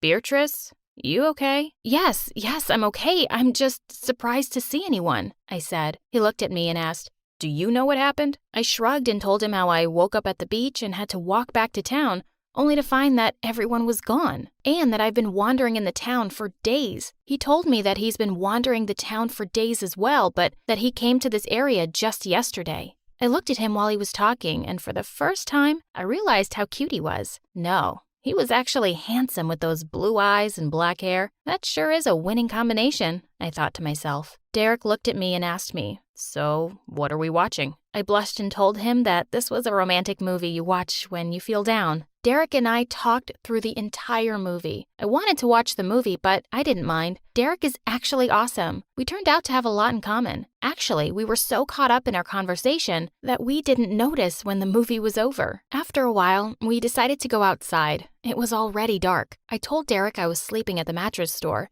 and if he needed a place to sleep, he should come with me because the store was full of comfy mattresses. Derek was a ray of hope in this nightmare. I didn't want to let him go. He agreed, and we went to sleep on 2 mattresses in front of each other. The next day when I woke up, I caught Derek looking at me and smiling. He said, "Good morning, sunshine." I can swear my cheeks caught fire. We got up and had breakfast. I told Derek that there were still a few places I had not explored and that I would love it if he were to join me. He gave me the biggest smile and told me, "Of course, I'll come with you. It's not like I have better things to do anyway." And he winked at me. I was so glad I wasn't alone anymore. We spent the next 2 days talking, eating, and flirting, actually. He was so sweet and handsome, and I was actually falling in love with him. One day, while we were having a picnic in the park, we started hearing a lot of noise and saw a few cars arrive. I jumped up smiling and said, "We are saved!" To my surprise, Derek looked really anxious and scared. He grabbed my arms and pulled me down and said, "We need to leave. Now." I stared at him confused. "What are you talking about? We've been alone for days, waiting for someone to come back." "Now that they do, you want us to run away?" Derek grabbed my arm and told me, "I don't have time to explain now. Come with me, please." Then, without waiting for an answer, he pulled me up and started tugging my arm to make me follow him. I was starting to get scared. He noticed my expression and I could see the guilt in his eyes, but he said nothing. I felt like we had been walking for an hour when we finally stopped. We were at the beach. I looked around, but I did not recognize this part of the shore. There was an old cabin that looked like it had been abandoned for years. He led me into the cabin and closed the door behind us. I could see that there was a bed and some canned food and sodas. OMG, did he just kidnap me? I hit him in the stomach with my elbow and he let go of my arm.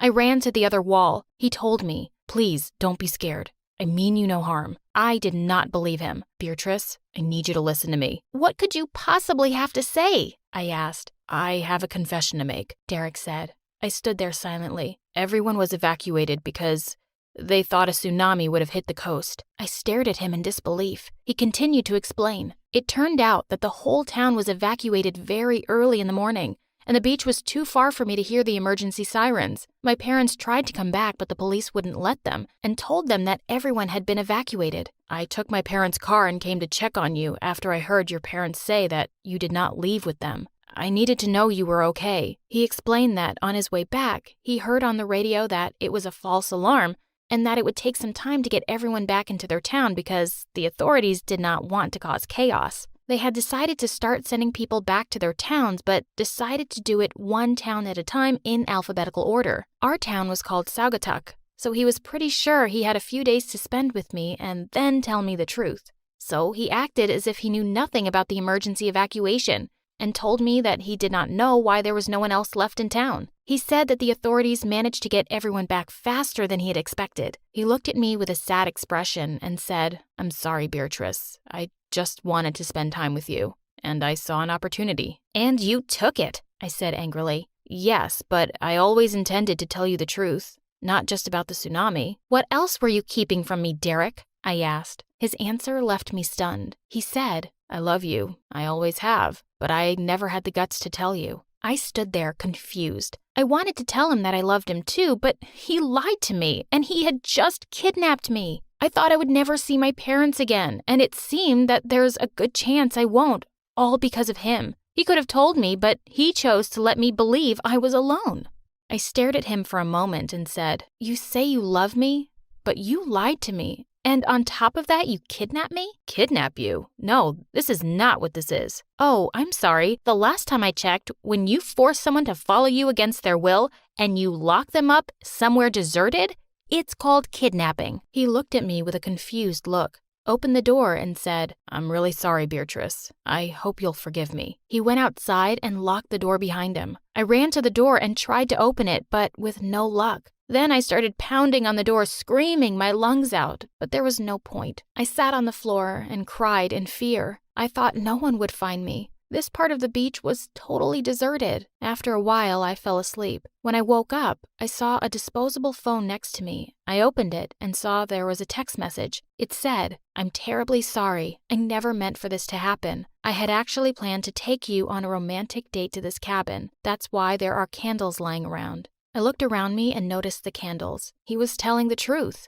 He went on, "I put your parents' phone numbers in this phone in case you do not remember them. Call them. You're at South Beach, half a mile from the lighthouse. I hope you'll forgive me one day. I left you something in your bedroom. Again, I'm sorry." I looked at the phone, not sure what to do with this. I went to the door and I opened it. The key was on the outside. I locked the door behind me and called my mom, who started crying at the sound of my voice. I sat on the beach, waiting for them and watching the sunset. It was beautiful. I could see why Derek wanted to bring me here. Why did I still have these feelings for him? He kidnapped me and lied to me, but I still wish he hadn't left. The more I thought about it, the more I convinced myself that he wasn't a bad person. He was just in love. When my parents arrived, they ran to me crying and they hugged me. When they asked me what had happened, I could not bring myself to tell them about Derek. After all, he did not mean to kidnap me at all. So I told them that I had been wandering the town alone for the last few days, and I had found a disposable phone at one of the shops, and I couldn't get any signal, so I tried to come to the beach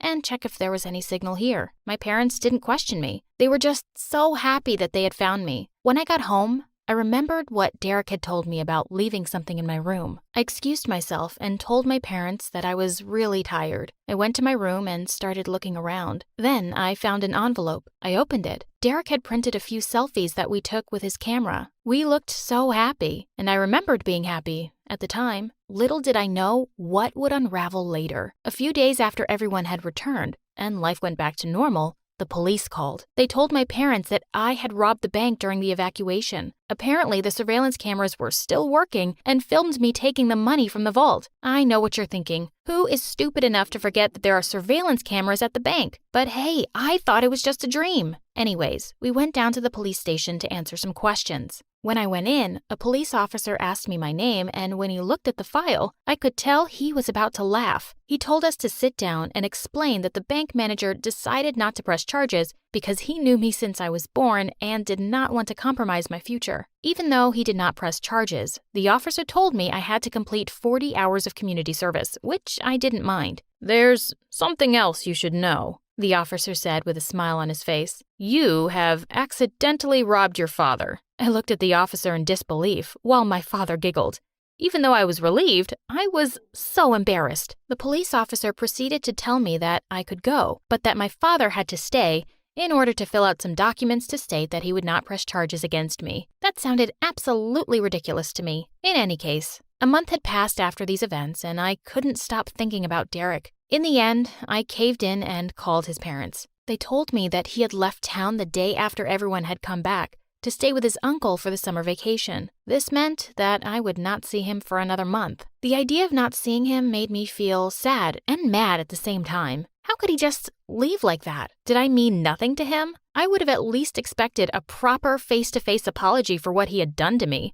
I was raging with madness. I took my bike and started riding it as fast as I could, hoping it would make my stress go away. I pedaled and pedaled until I realized where I was going. For some reason, I had ended up at the cabin. I got off my bike and tied it to a palm tree on the sidewalk and started walking toward the cabin. Then I stopped. In the corner of my eye, I saw someone sitting on the shore. I knew my mind was probably playing tricks on me, but from the back, it looked like Derek. I had so many mixed feelings. I was scared and yet still wanted to talk to him. So I thought to myself, for 3 days you did whatever you wanted because you thought you were dreaming. Just do what you want to do. Stop overthinking this. I took my own advice. I slowly started approaching Derek and the beautiful sunset. The closer I got, the faster my steps were, as if there were a magnetic attraction between us. I put my hand on his shoulder and he turned to look at me. One heartbeat later, his lips were locked with mine in front of the beautiful sunset.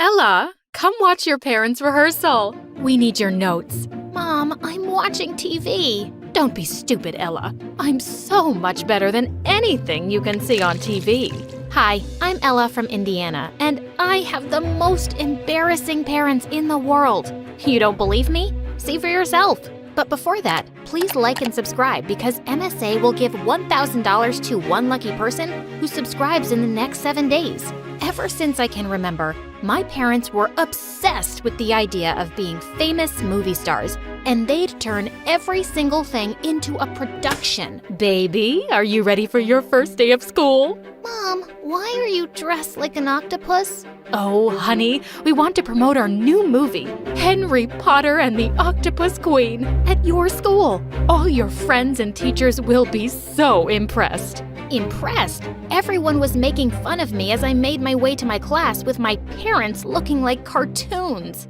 And the movie they were talking about was the one they'd made themselves, just like all the others, and it was terrible. This was the reason why growing up, I'd never let any of my friends come over. Even on my birthdays, I'd beg my parents not to throw me any parties. But once in 8th grade, my friend Maddie invited me to her birthday party, and Mom and Dad dropped me at her place. But instead of driving away, they parked and got out too. Why are you guys getting out? We're here for the party, of course. No, please do not tell me you're going to perform. Only they did. They went onto the stage and started acting out their latest play. And then to my horror, a random kid pointed and yelled, "Hey Ella, aren't those your parents?" What?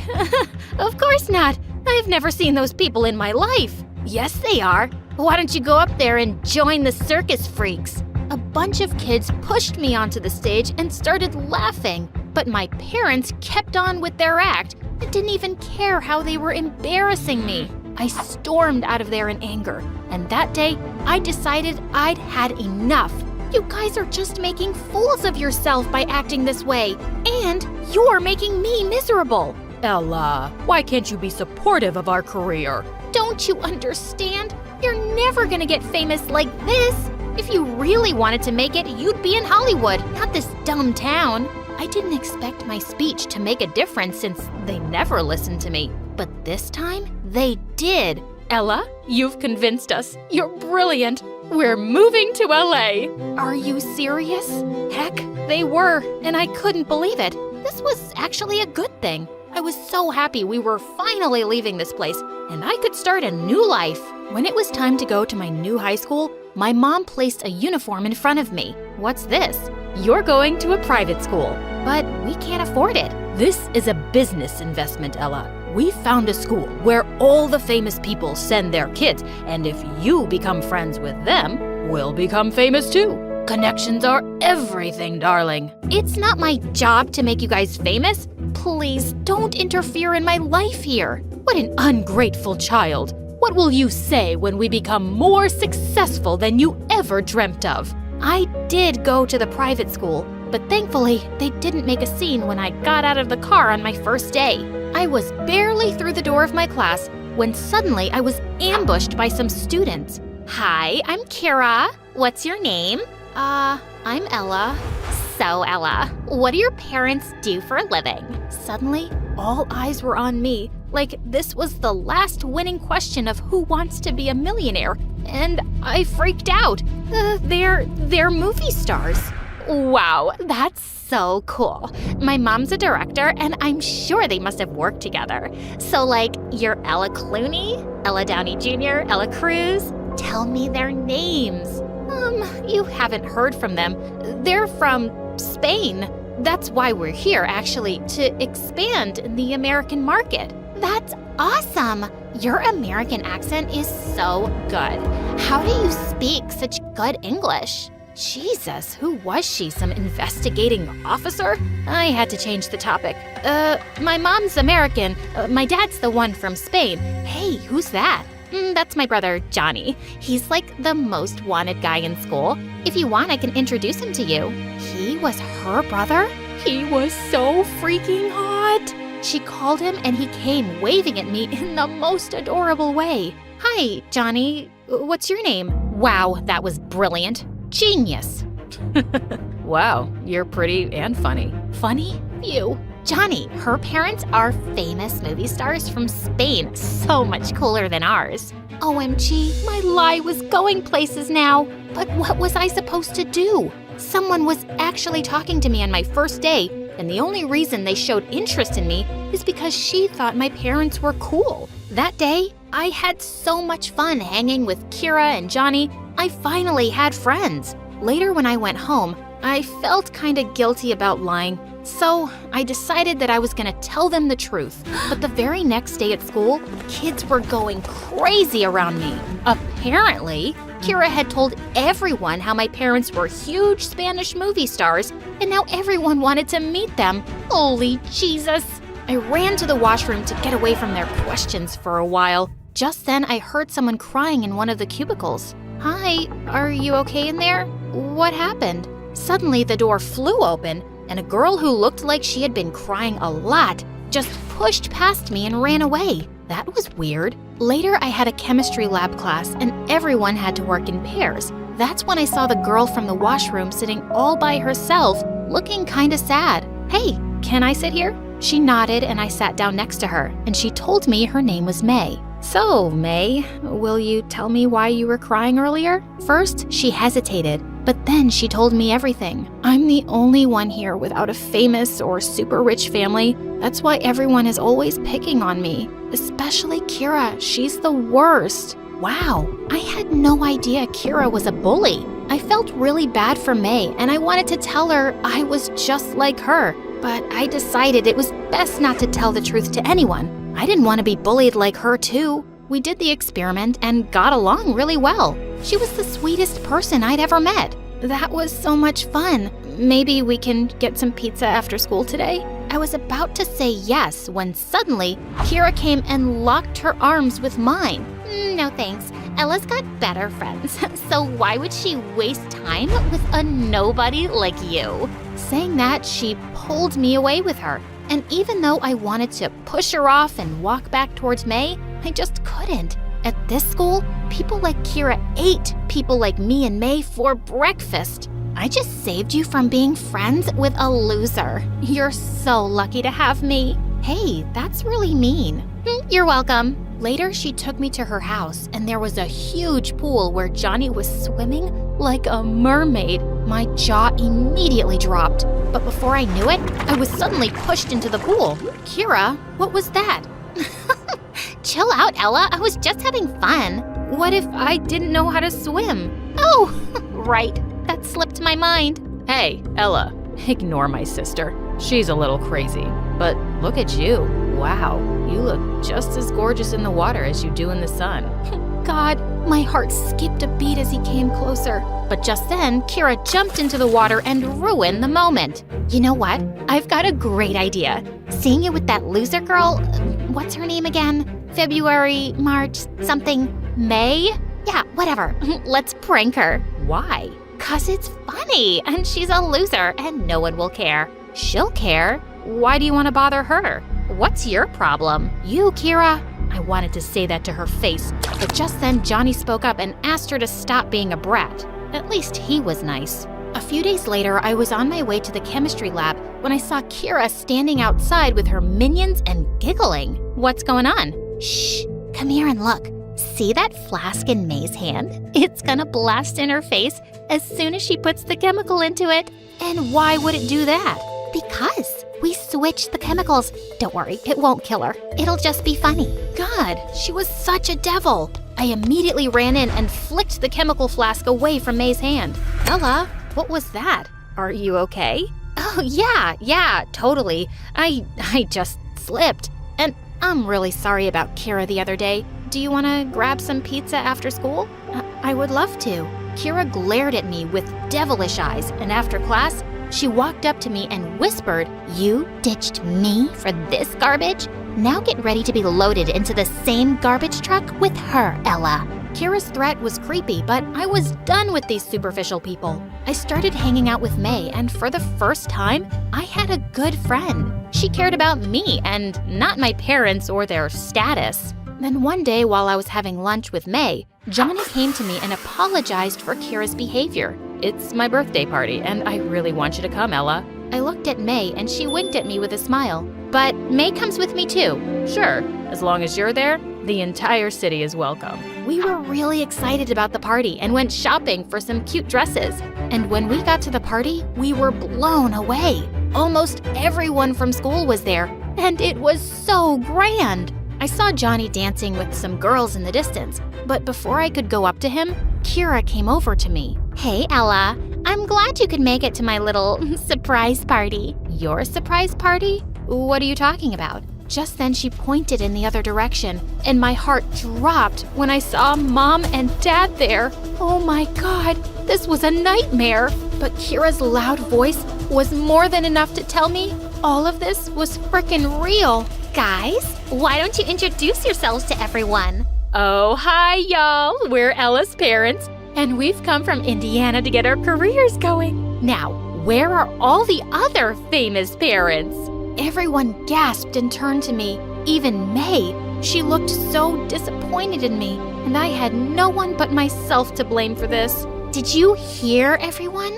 These are Ella's parents, and they're not from Spain, and they're not big movie stars. They're just struggling losers, and Ella's a big fat liar. Yes, okay, I lied. Only because I wanted to make some friends, but it didn't take me too long to realize I was wrong, because lying can only get you fake, awful friends, like you, Kira. As everyone stared at me, I saw Johnny grinning too. Of course he was in on this. I couldn't stand to be there any longer and ran away. I didn't go to school for days. I felt so ashamed of my stupid lie, and I was afraid of how everyone was going to treat me. Until one day, May texted me and said she was going to be there with me no matter what, and that made me feel a little braver. I just had to face the music. Everyone in school was acting like I didn't even exist. But during recess, I was sitting with May in the cafeteria when a bunch of kids came running and gathered around me. Oh my God, was I about to get bullied?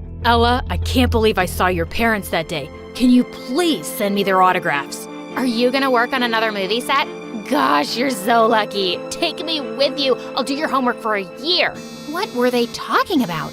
Just then, I noticed my phone was buzzing like crazy, and I had text messages from Mom. Ella, we made it. We're famous. In your face.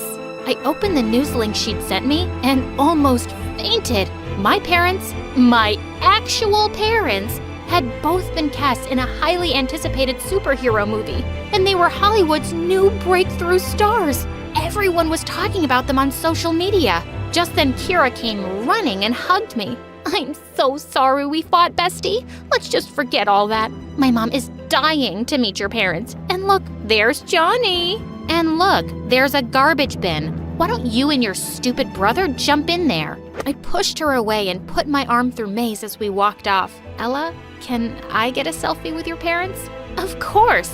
And tickets to the premiere and anything else you want, May.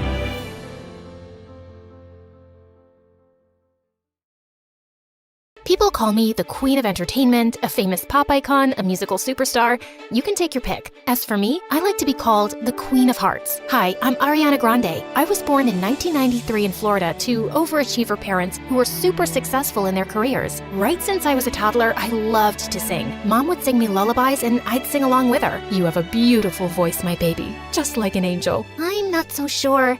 I didn't get selected for the school choir. Don't let that dishearten you, sweetheart, and have confidence in your talent. I'm sure you're meant for greater things. Although I loved singing, I was also fascinated by theater and acting. I performed on stage for the first time when I was 8 in a musical named Annie. Are you nervous, Ari? No, not at all. In fact, I can't wait to set the stage on fire. And I did just that. That musical was a great success, and it marked the beginning of my musical theater journey. After that, I performed in so many other local productions like Beauty and the Beast and The Wizard of Oz. Life was going smoothly, but then my parents got separated. I felt devastated for a while. But thank God I had my pet dogs to keep me going through that tough phase. Just so you know, I have 10 rescue pups. One of them is named Sirius Black. Yeah, I'm quite obsessed with Harry Potter. But then, aren't we all? So by the time I turned 14, I decided I'd acted enough and now wanted to make a career in singing. I packed my bags and moved to Los Angeles to meet my managers. Guys, I think I want to make an R&B album. That's a hell of a goal, but who do you think's gonna buy a 14-year-old's R&B album? Well, that kind of made sense. So I went back to Florida and decided to focus on theater for the time being. Then when I was 15, I got chosen from among thousands of girls to play one of the main characters in a Broadway musical called 13, for which I later bagged a prestigious award. By this time, I had moved to New York, so I was missing school a lot. Mom, I want to continue performing, but what about studies? I want to finish high school at least. Don't worry, sweetheart. Your school has agreed to send study materials so you don't miss out on your studies. That was pretty cool. I was studying and focusing on my career, even though I was miles away from home. Then in 2009, I bagged the role of an adorable goofball named Kat Valentine in the famous Nickelodeon TV show named Victorious. Since the show was set in a performing arts school, it gave me an opportunity to showcase my acting as well as my singing abilities on a national platform. Thanks to the show, I was suddenly a teen idol. So, Ariana, what's next? Are you looking at a career in Hollywood? To be honest, acting is fun, but music has always been first and foremost with me. I was determined to give singing a shot, so I kept uploading my videos on YouTube where I sang covers of songs by Adele, Mariah Carey, and Whitney Houston. Meanwhile, the second season of Victorious premiered in 2011 to 6.2 million viewers, becoming the highest rated episode of the show. Victorious ran for 3 seasons until it was finally wrapped up in 2013. Then one day, I got the most unexpected call. Hello, Ariana. I'm Monte Lipman, CEO of Republic Records. I saw your YouTube videos and I want to sign you up for the label. Are you interested? Yeah, of course. I'd love that. I put down my phone and did a little happy dance. My music career was finally taking off. The next 3 years, I focused completely on my vocals and singing and collaborated with many contemporary artists. The result was my first album, Yours Truly, that debuted at #1 on the US Billboard 200 albums chart, and it sold 138,000 copies in its first week. After that, there was no looking back for me. Today, I've sold over 85 million records worldwide, broke 27 Guinness World Records as a singer, bagged 2 Grammys, and was listed among the 100 most influential persons in the world by Time magazine. So friends, I hope my story inspires you to never give up on your dreams, since miracles do happen. Just believe in yourself, cause if you don't, who else will?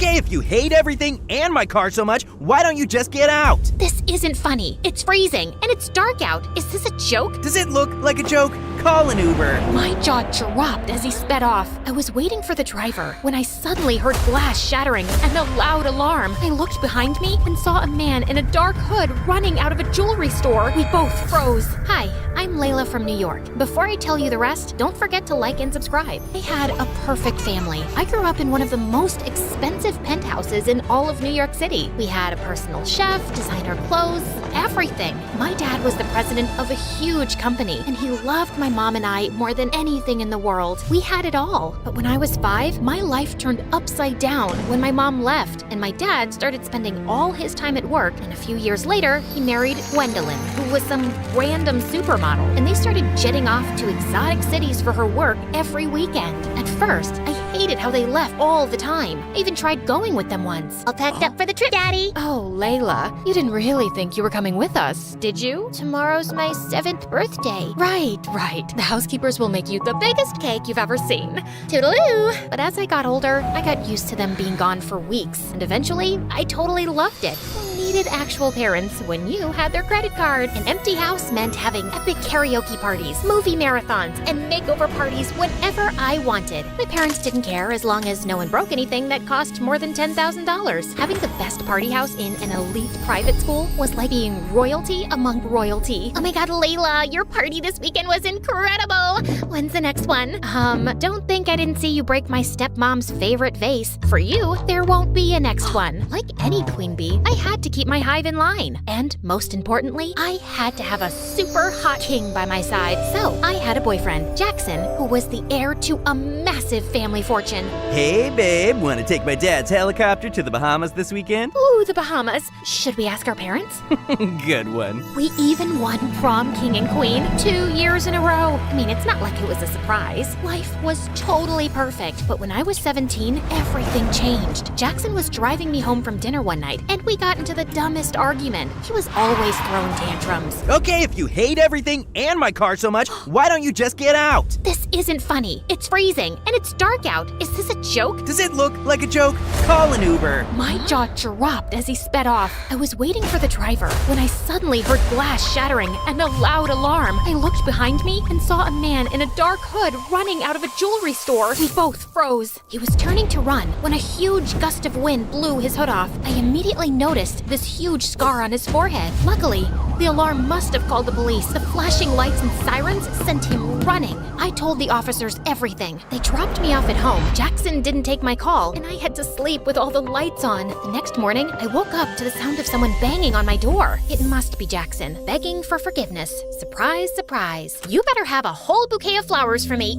You're not Jackson. 2 giant men in dark suits with gold badges were standing at my door. FBI, Layla, you need to come with us now. Is this about last night? I told the police everything. The man you saw is some psycho who's connected to robberies all over the city, and he's extremely dangerous. We've already contacted your parents. With your family's high profile, we're putting you in witness protection. Witness protection? Doesn't that only happen in movies? You'll be living with a new family in a discreet location until he's captured. He barely saw me. My dad will never allow this. Dad? Wait, what? Can't you just come home to protect me? Apparently, Gwendolyn signed all the paperwork and sent it to the FBI that morning without even asking me first. You can't do this to me. I wasn't even allowed to say goodbye to my friends or take my phone. And I dozed off in the car until we pulled up to a small house in the desert. A woman and a little girl stood at the door waving and holding up a handmade sign. Eunice? Who is Eunice? Welcome home. Miss Celia will tell you everything you need to know from here. Good luck. Walking into the house felt like the beginning of a nightmare. Everything was so old. Even the floorboards were creaking under my feet. I know this is probably a lot for you, Eunice, but we're here to make you feel like home.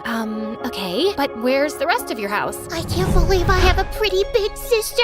Don't mind Amy. She's only 5 and she is excited to meet you. I'm sure you're exhausted, but I was instructed to change your hair tonight. You need to be unrecognizable, Eunice. Are you kidding? I just got highlights. And please stop calling me Eunice. My name is Layla. Sorry, sweetheart. But according to your new identity, your name is Eunice. You're my niece who just moved here from a farm, and you have short green hair. Cool. I love green hair. I'm gonna be sick. Hopefully not too sick. You have to start school tomorrow. After hours of sobbing. I had no choice but to let Celia destroy my hair. Before school the next morning, Celia printed out a schedule and told me about my new identity. Whoa. AP Trigonometry Chess Club? You'll do great. Oh, and I packed you a sandwich for lunch. It's probably nothing as fancy as you're used to, but I think I make a mean PB&J. The best sandwich. Oh, and here's your phone. Don't try to sneak any texting to friends. It's only programmed to call me. A flip phone?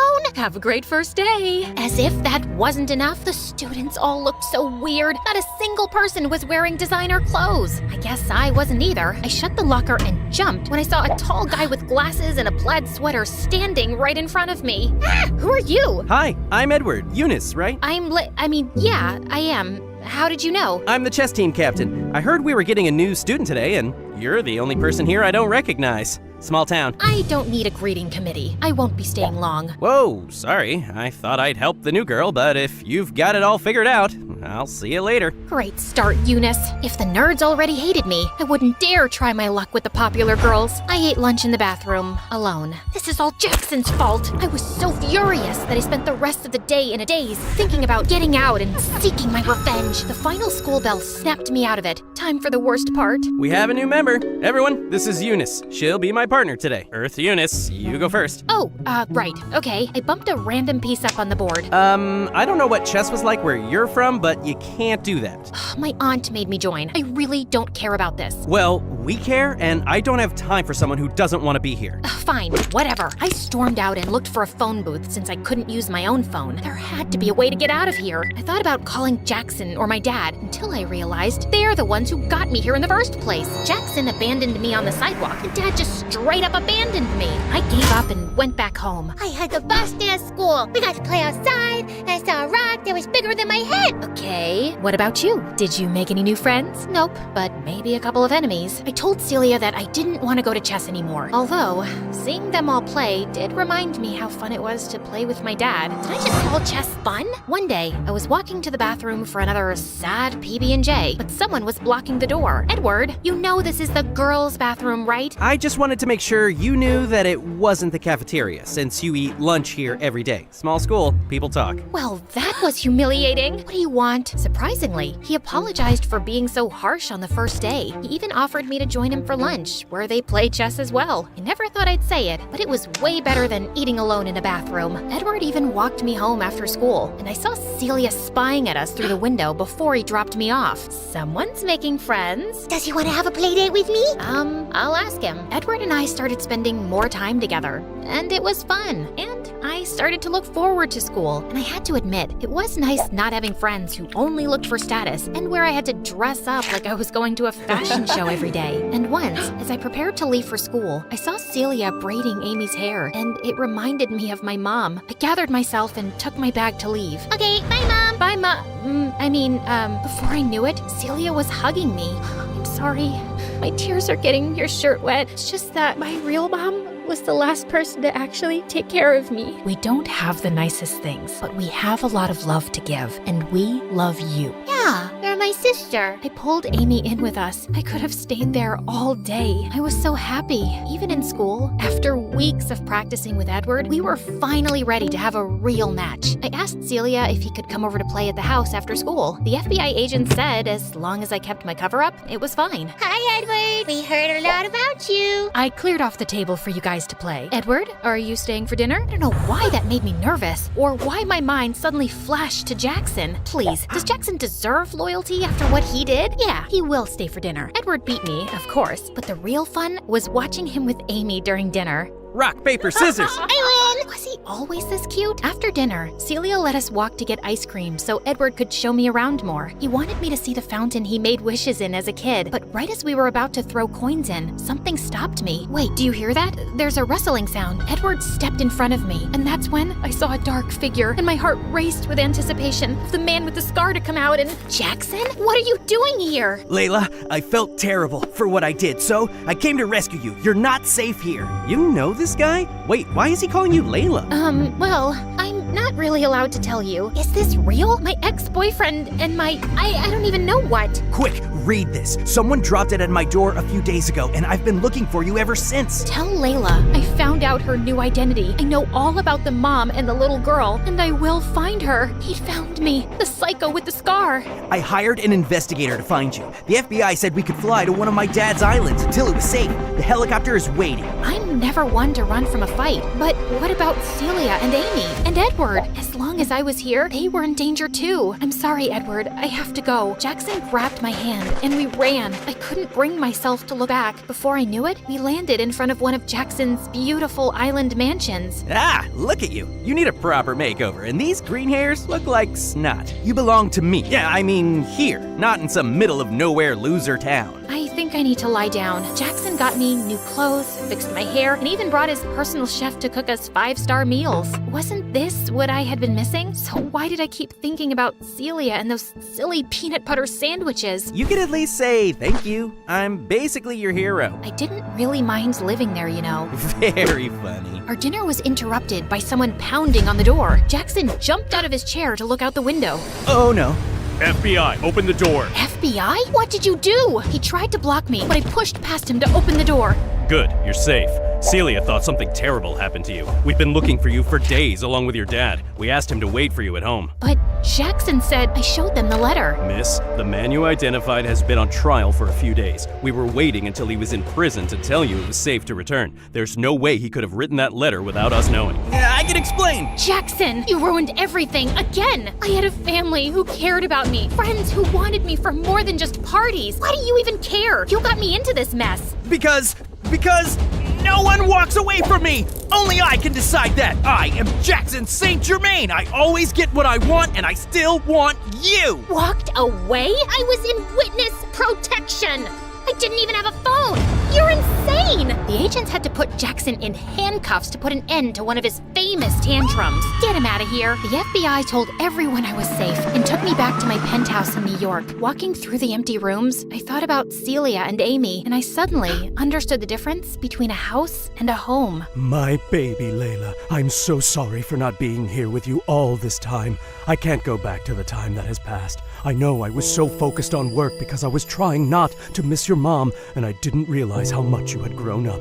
You look just like your beautiful mom, and when I got to know that you were in the witness protection program, I used all my connections to find the scumbag bandit as soon as possible. And when I found out you'd gone missing, I realized what a terrible father I am. Oh, Dad, you'll always be my dad, but I really want to go back to finish high school with Celia. My dad accepted, as long as I had a bodyguard for protection. There's just one thing I had to do before going home. Driver, can you please make a stop at the local jail? You better tell them to let me out! Tell them it's a mistake! I cut him off with a well-deserved slap across the face. Clearly, he hadn't learned any lessons yet, but he was super rich. I knew he'd be bailed out in no time, but not by me. Bye, Jackson. It was time to reveal my big plan. Layla, it's beautiful. I took Celia and Amy's blindfolds off and revealed a brand new house by the fountain in the park. My dad wanted to make up for his absence, so he paid to build a big house with everything the three of us could need. And yeah, I did ask for a walk-in closet. A girl can only change so much. Do I have a playroom? You have two. Wow! I still can't believe your name is actually Layla, and you did all this just for some chess-playing nerds in a small town. Don't flatter yourself too much. It was for all you nerds in this beautiful small town. Let's head inside. I'm kind of craving a peanut butter and jelly sandwich.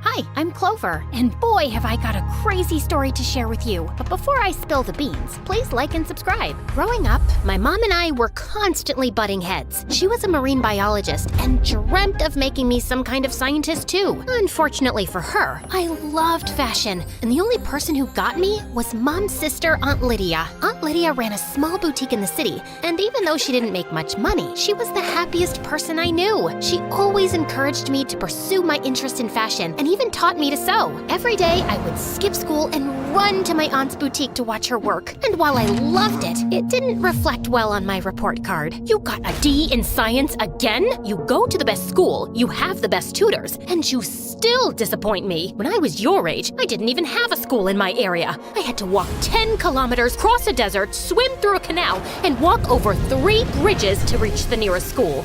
It was tough, but I was determined to make a life for myself. That's an exaggeration. You don't get in the middle of this. You're ruining my daughter's life, just like you ruined yours. You're jealous I'm happier than you'll ever be. If by happy you mean as poor as a street rat, then congratulations, you take the cake. Mom and Aunt Lydia fought a lot that night, and the next day, Aunt Lydia told me she was moving to another town. Are you leaving because of Mom? No, sweetie. I'm leaving because I want to explore new opportunities. Then take me with you. I hate going to school anyway. You will finish your school and then follow your dreams. Now, I have something to keep you company while I'm gone. Aunt Lydia handed me the keys to her boutique and the cutest Pomeranian puppy I'd ever seen in my life, Bonnie, and she became my best friend. Of course, I missed my aunt, but with Bonnie by my side, I felt less lonely. She followed me everywhere, and to my mom's horror, even slept in my bed. Even my friends adored Bonnie, and they gave me the idea to start a vlog based on her. I posted a bunch of videos with Bonnie, but what really picked up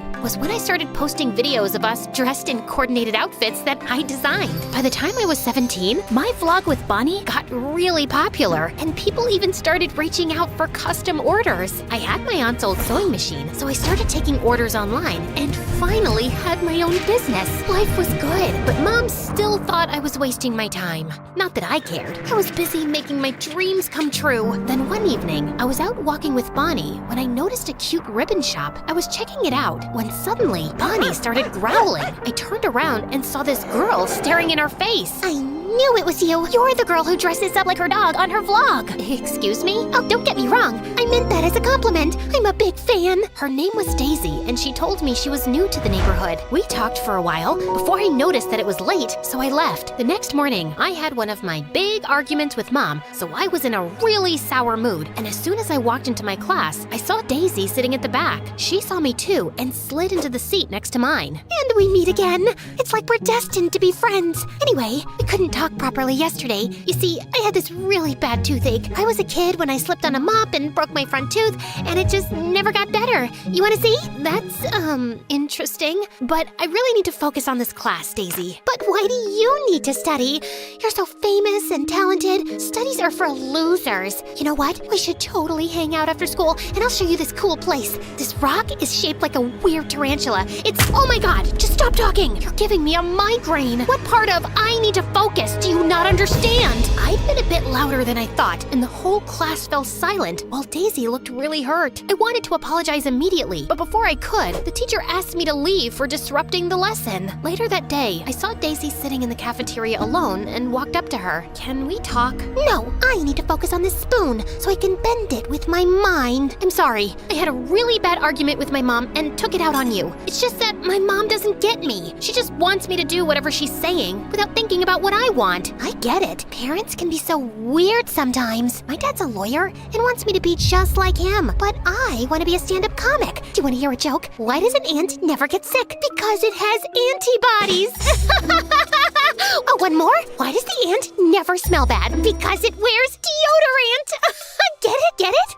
It's hilarious, right? I couldn't help laughing. And after that, we ended up spending the whole day together. Daisy was nuts, but she really appreciated my work and had all these amazing ideas for my business. I won't lie, it felt good to be taken seriously. Soon, Daisy started helping me with my videos, and she hung out at my house all the time. I enjoyed her company, but for some reason, Bonnie just couldn't warm up to her. Once, we were shooting in my living room one day when suddenly Bonnie charged at Daisy and grabbed her pants. Daisy lost her mind and jumped in panic. They went round and round in circles before Daisy tripped and fell into this huge shelf full of Mom's medals and trophies, and everything came crashing down. Mom heard the noise and came running. Oh my god, what have you done? I worked 850 hours every week to earn these. Oh wow, you did all that And they only gave you this junk? That's sad. Who is this stupid girl and why is she in my house? Allow me to introduce myself. I'm Daisy, Clover's best friend, and you must be her grandma, right? Listen, Grandma, I know you're very hurt that we broke these ugly old trophies, but in my defense, I was being chased by this cute but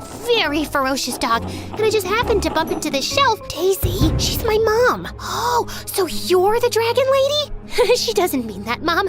We're really sorry for breaking your stuff, but it was a genuine mistake. I'm getting tired of your genuine mistakes, Clover. Now clear this mess up, and I never want to see this girl in my house again. Am I clear? After that day, Daisy was banned from my house, which made me so mad. It's not like that was gonna stop me from hanging out with her. Soon, it was time to fill out my college applications. I wanted to apply for a design school, but Mom was on my tail to apply for a science program, and we were arguing every day. So one night, when Daisy invited me to hang out with her at this new amusement park, I decided to go because I could really use some fun. But 10 minutes into it, I got a frantic call from Mom saying that someone had broken into our home. I immediately took a cab back home and found Mom standing on the porch with Bonnie. Are you okay? We're fine. Thanks to Bonnie. I was getting dinner ready when she started barking. And then I saw this guy jumping off the backyard fence, so I called the police. I kept screaming for you, but you weren't in your room. Where were you? I was hanging out with Daisy, But that's not important. Really. Just like it's not important to tell your mom that you applied for a design school. I got your acceptance letter in the mail today. I got accepted? Why didn't you tell me? Because you're not going. You will go to a science college like I did. Now, I've already spoken to the dean of Harvard, and he's ready to slide a few grades if you do well in your first year in college. But I want to go to design school. I'm good at this. Even Daisy. Do you think I care what Daisy says? Also, you should stay away from her. A lady in the neighborhood was telling me she'd heard Daisy's dad is known to be involved in some shady business deals. She's a bad influence on you. Of course you don't approve of Daisy. How could you approve of anyone who makes me happy? First Aunt Lydia, now Daisy? That's not fair, Clover. Yes, it is. Just like it's fair enough to choose my own career path. I want to study design, so that's what I'll do. Saying that, I grabbed Bonnie's leash and walked outside. I kept walking till I cooled down, and when I stopped, I realized I was in some unknown street. I was trying to figure out my way back when suddenly this car stopped out of nowhere, pushed me away, grabbed Bonnie, and left. I ran after the car, screaming for help. When I turned a corner, I banged right into something, and I fell and passed out. When I woke up, I was in my room with Mom and Daisy staring in my face. What happened? What is Daisy doing here? She's the one who found you passed out in front of your school. What were you doing there? My school? But I remember being out on a walk with Bonnie, and then we got lost. Oh my God, Bonnie! Someone kidnapped her! I have to find her! You'll have to rest. You're in shock.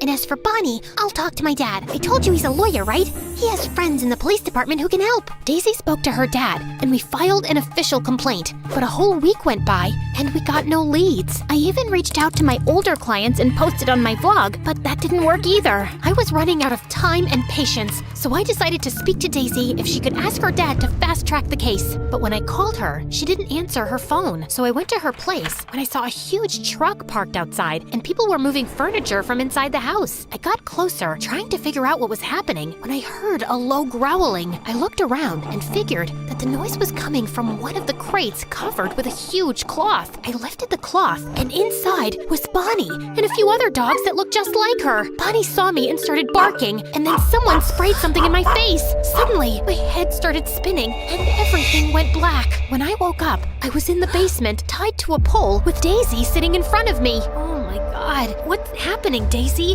Why am I here? Let me go. You talk so much. You're giving me a migraine. Blah, blah, blah. That's what you told me in class that day, remember? I wanted to punch your face, but I couldn't because I needed you to get close to Bonnie. But why? That's when Daisy told me how a couple of months back, her dad made a couple of bad investments and lost all their family money. They lost our house, status, everything. Dad took this huge loan from a crazy mafia lady to start a new business, but that didn't work either. I guess he's just stupid. Anyway, now this mafia lady wants her money back, but obviously, we don't have any. So she gave us this crazy challenge to get her all these Pomeranian puppies. Apparently, these lay bags are worth a lot. Also, they're super rare. But what does this mafia lady want these dogs for? Make a code or something? Or she's just obsessed with puppies? How the heck am I supposed to know? We managed to get a few of them, but when I saw Bonnie on your vlog, I just knew I had to add her to the collection. So I came here, fooled you into being my friend, and waited for the right time to take Bonnie. I would have gotten to her way sooner, but this stupid dog almost bit my dad. He had to jump off the fence and he broke his knee. He's been limping ever since. So it was your dad who broke into my house that night. How could I have been so blind to have trusted a snake like you? No clue. Guess you're as stupid as my dad. Told you I'm funny. That's not funny. I turned around and saw Mom standing in the doorway along with Bonnie and a few policemen. I always knew you were trouble. Daisy growled at my mom before the police handcuffed her and dragged her away. As Mom untied me, Bonnie jumped in my lap and started licking my face. How did you find me, Mom? After Bonnie's kidnapping, I got paranoid and installed this tracking app on your phone. What? Relax. I didn't see you in your room, so I thought you might be at Daisy's. I'm so sorry, Mom. I should have taken your advice and never trusted her blindly. The truth is, you trusted Daisy because she showed faith in you, which I never did, and I'm really sorry. I've decided I'm sending you to Lydia next month. Her business is growing and she could use an extra hand. Really? I love you, Mom. You're the best.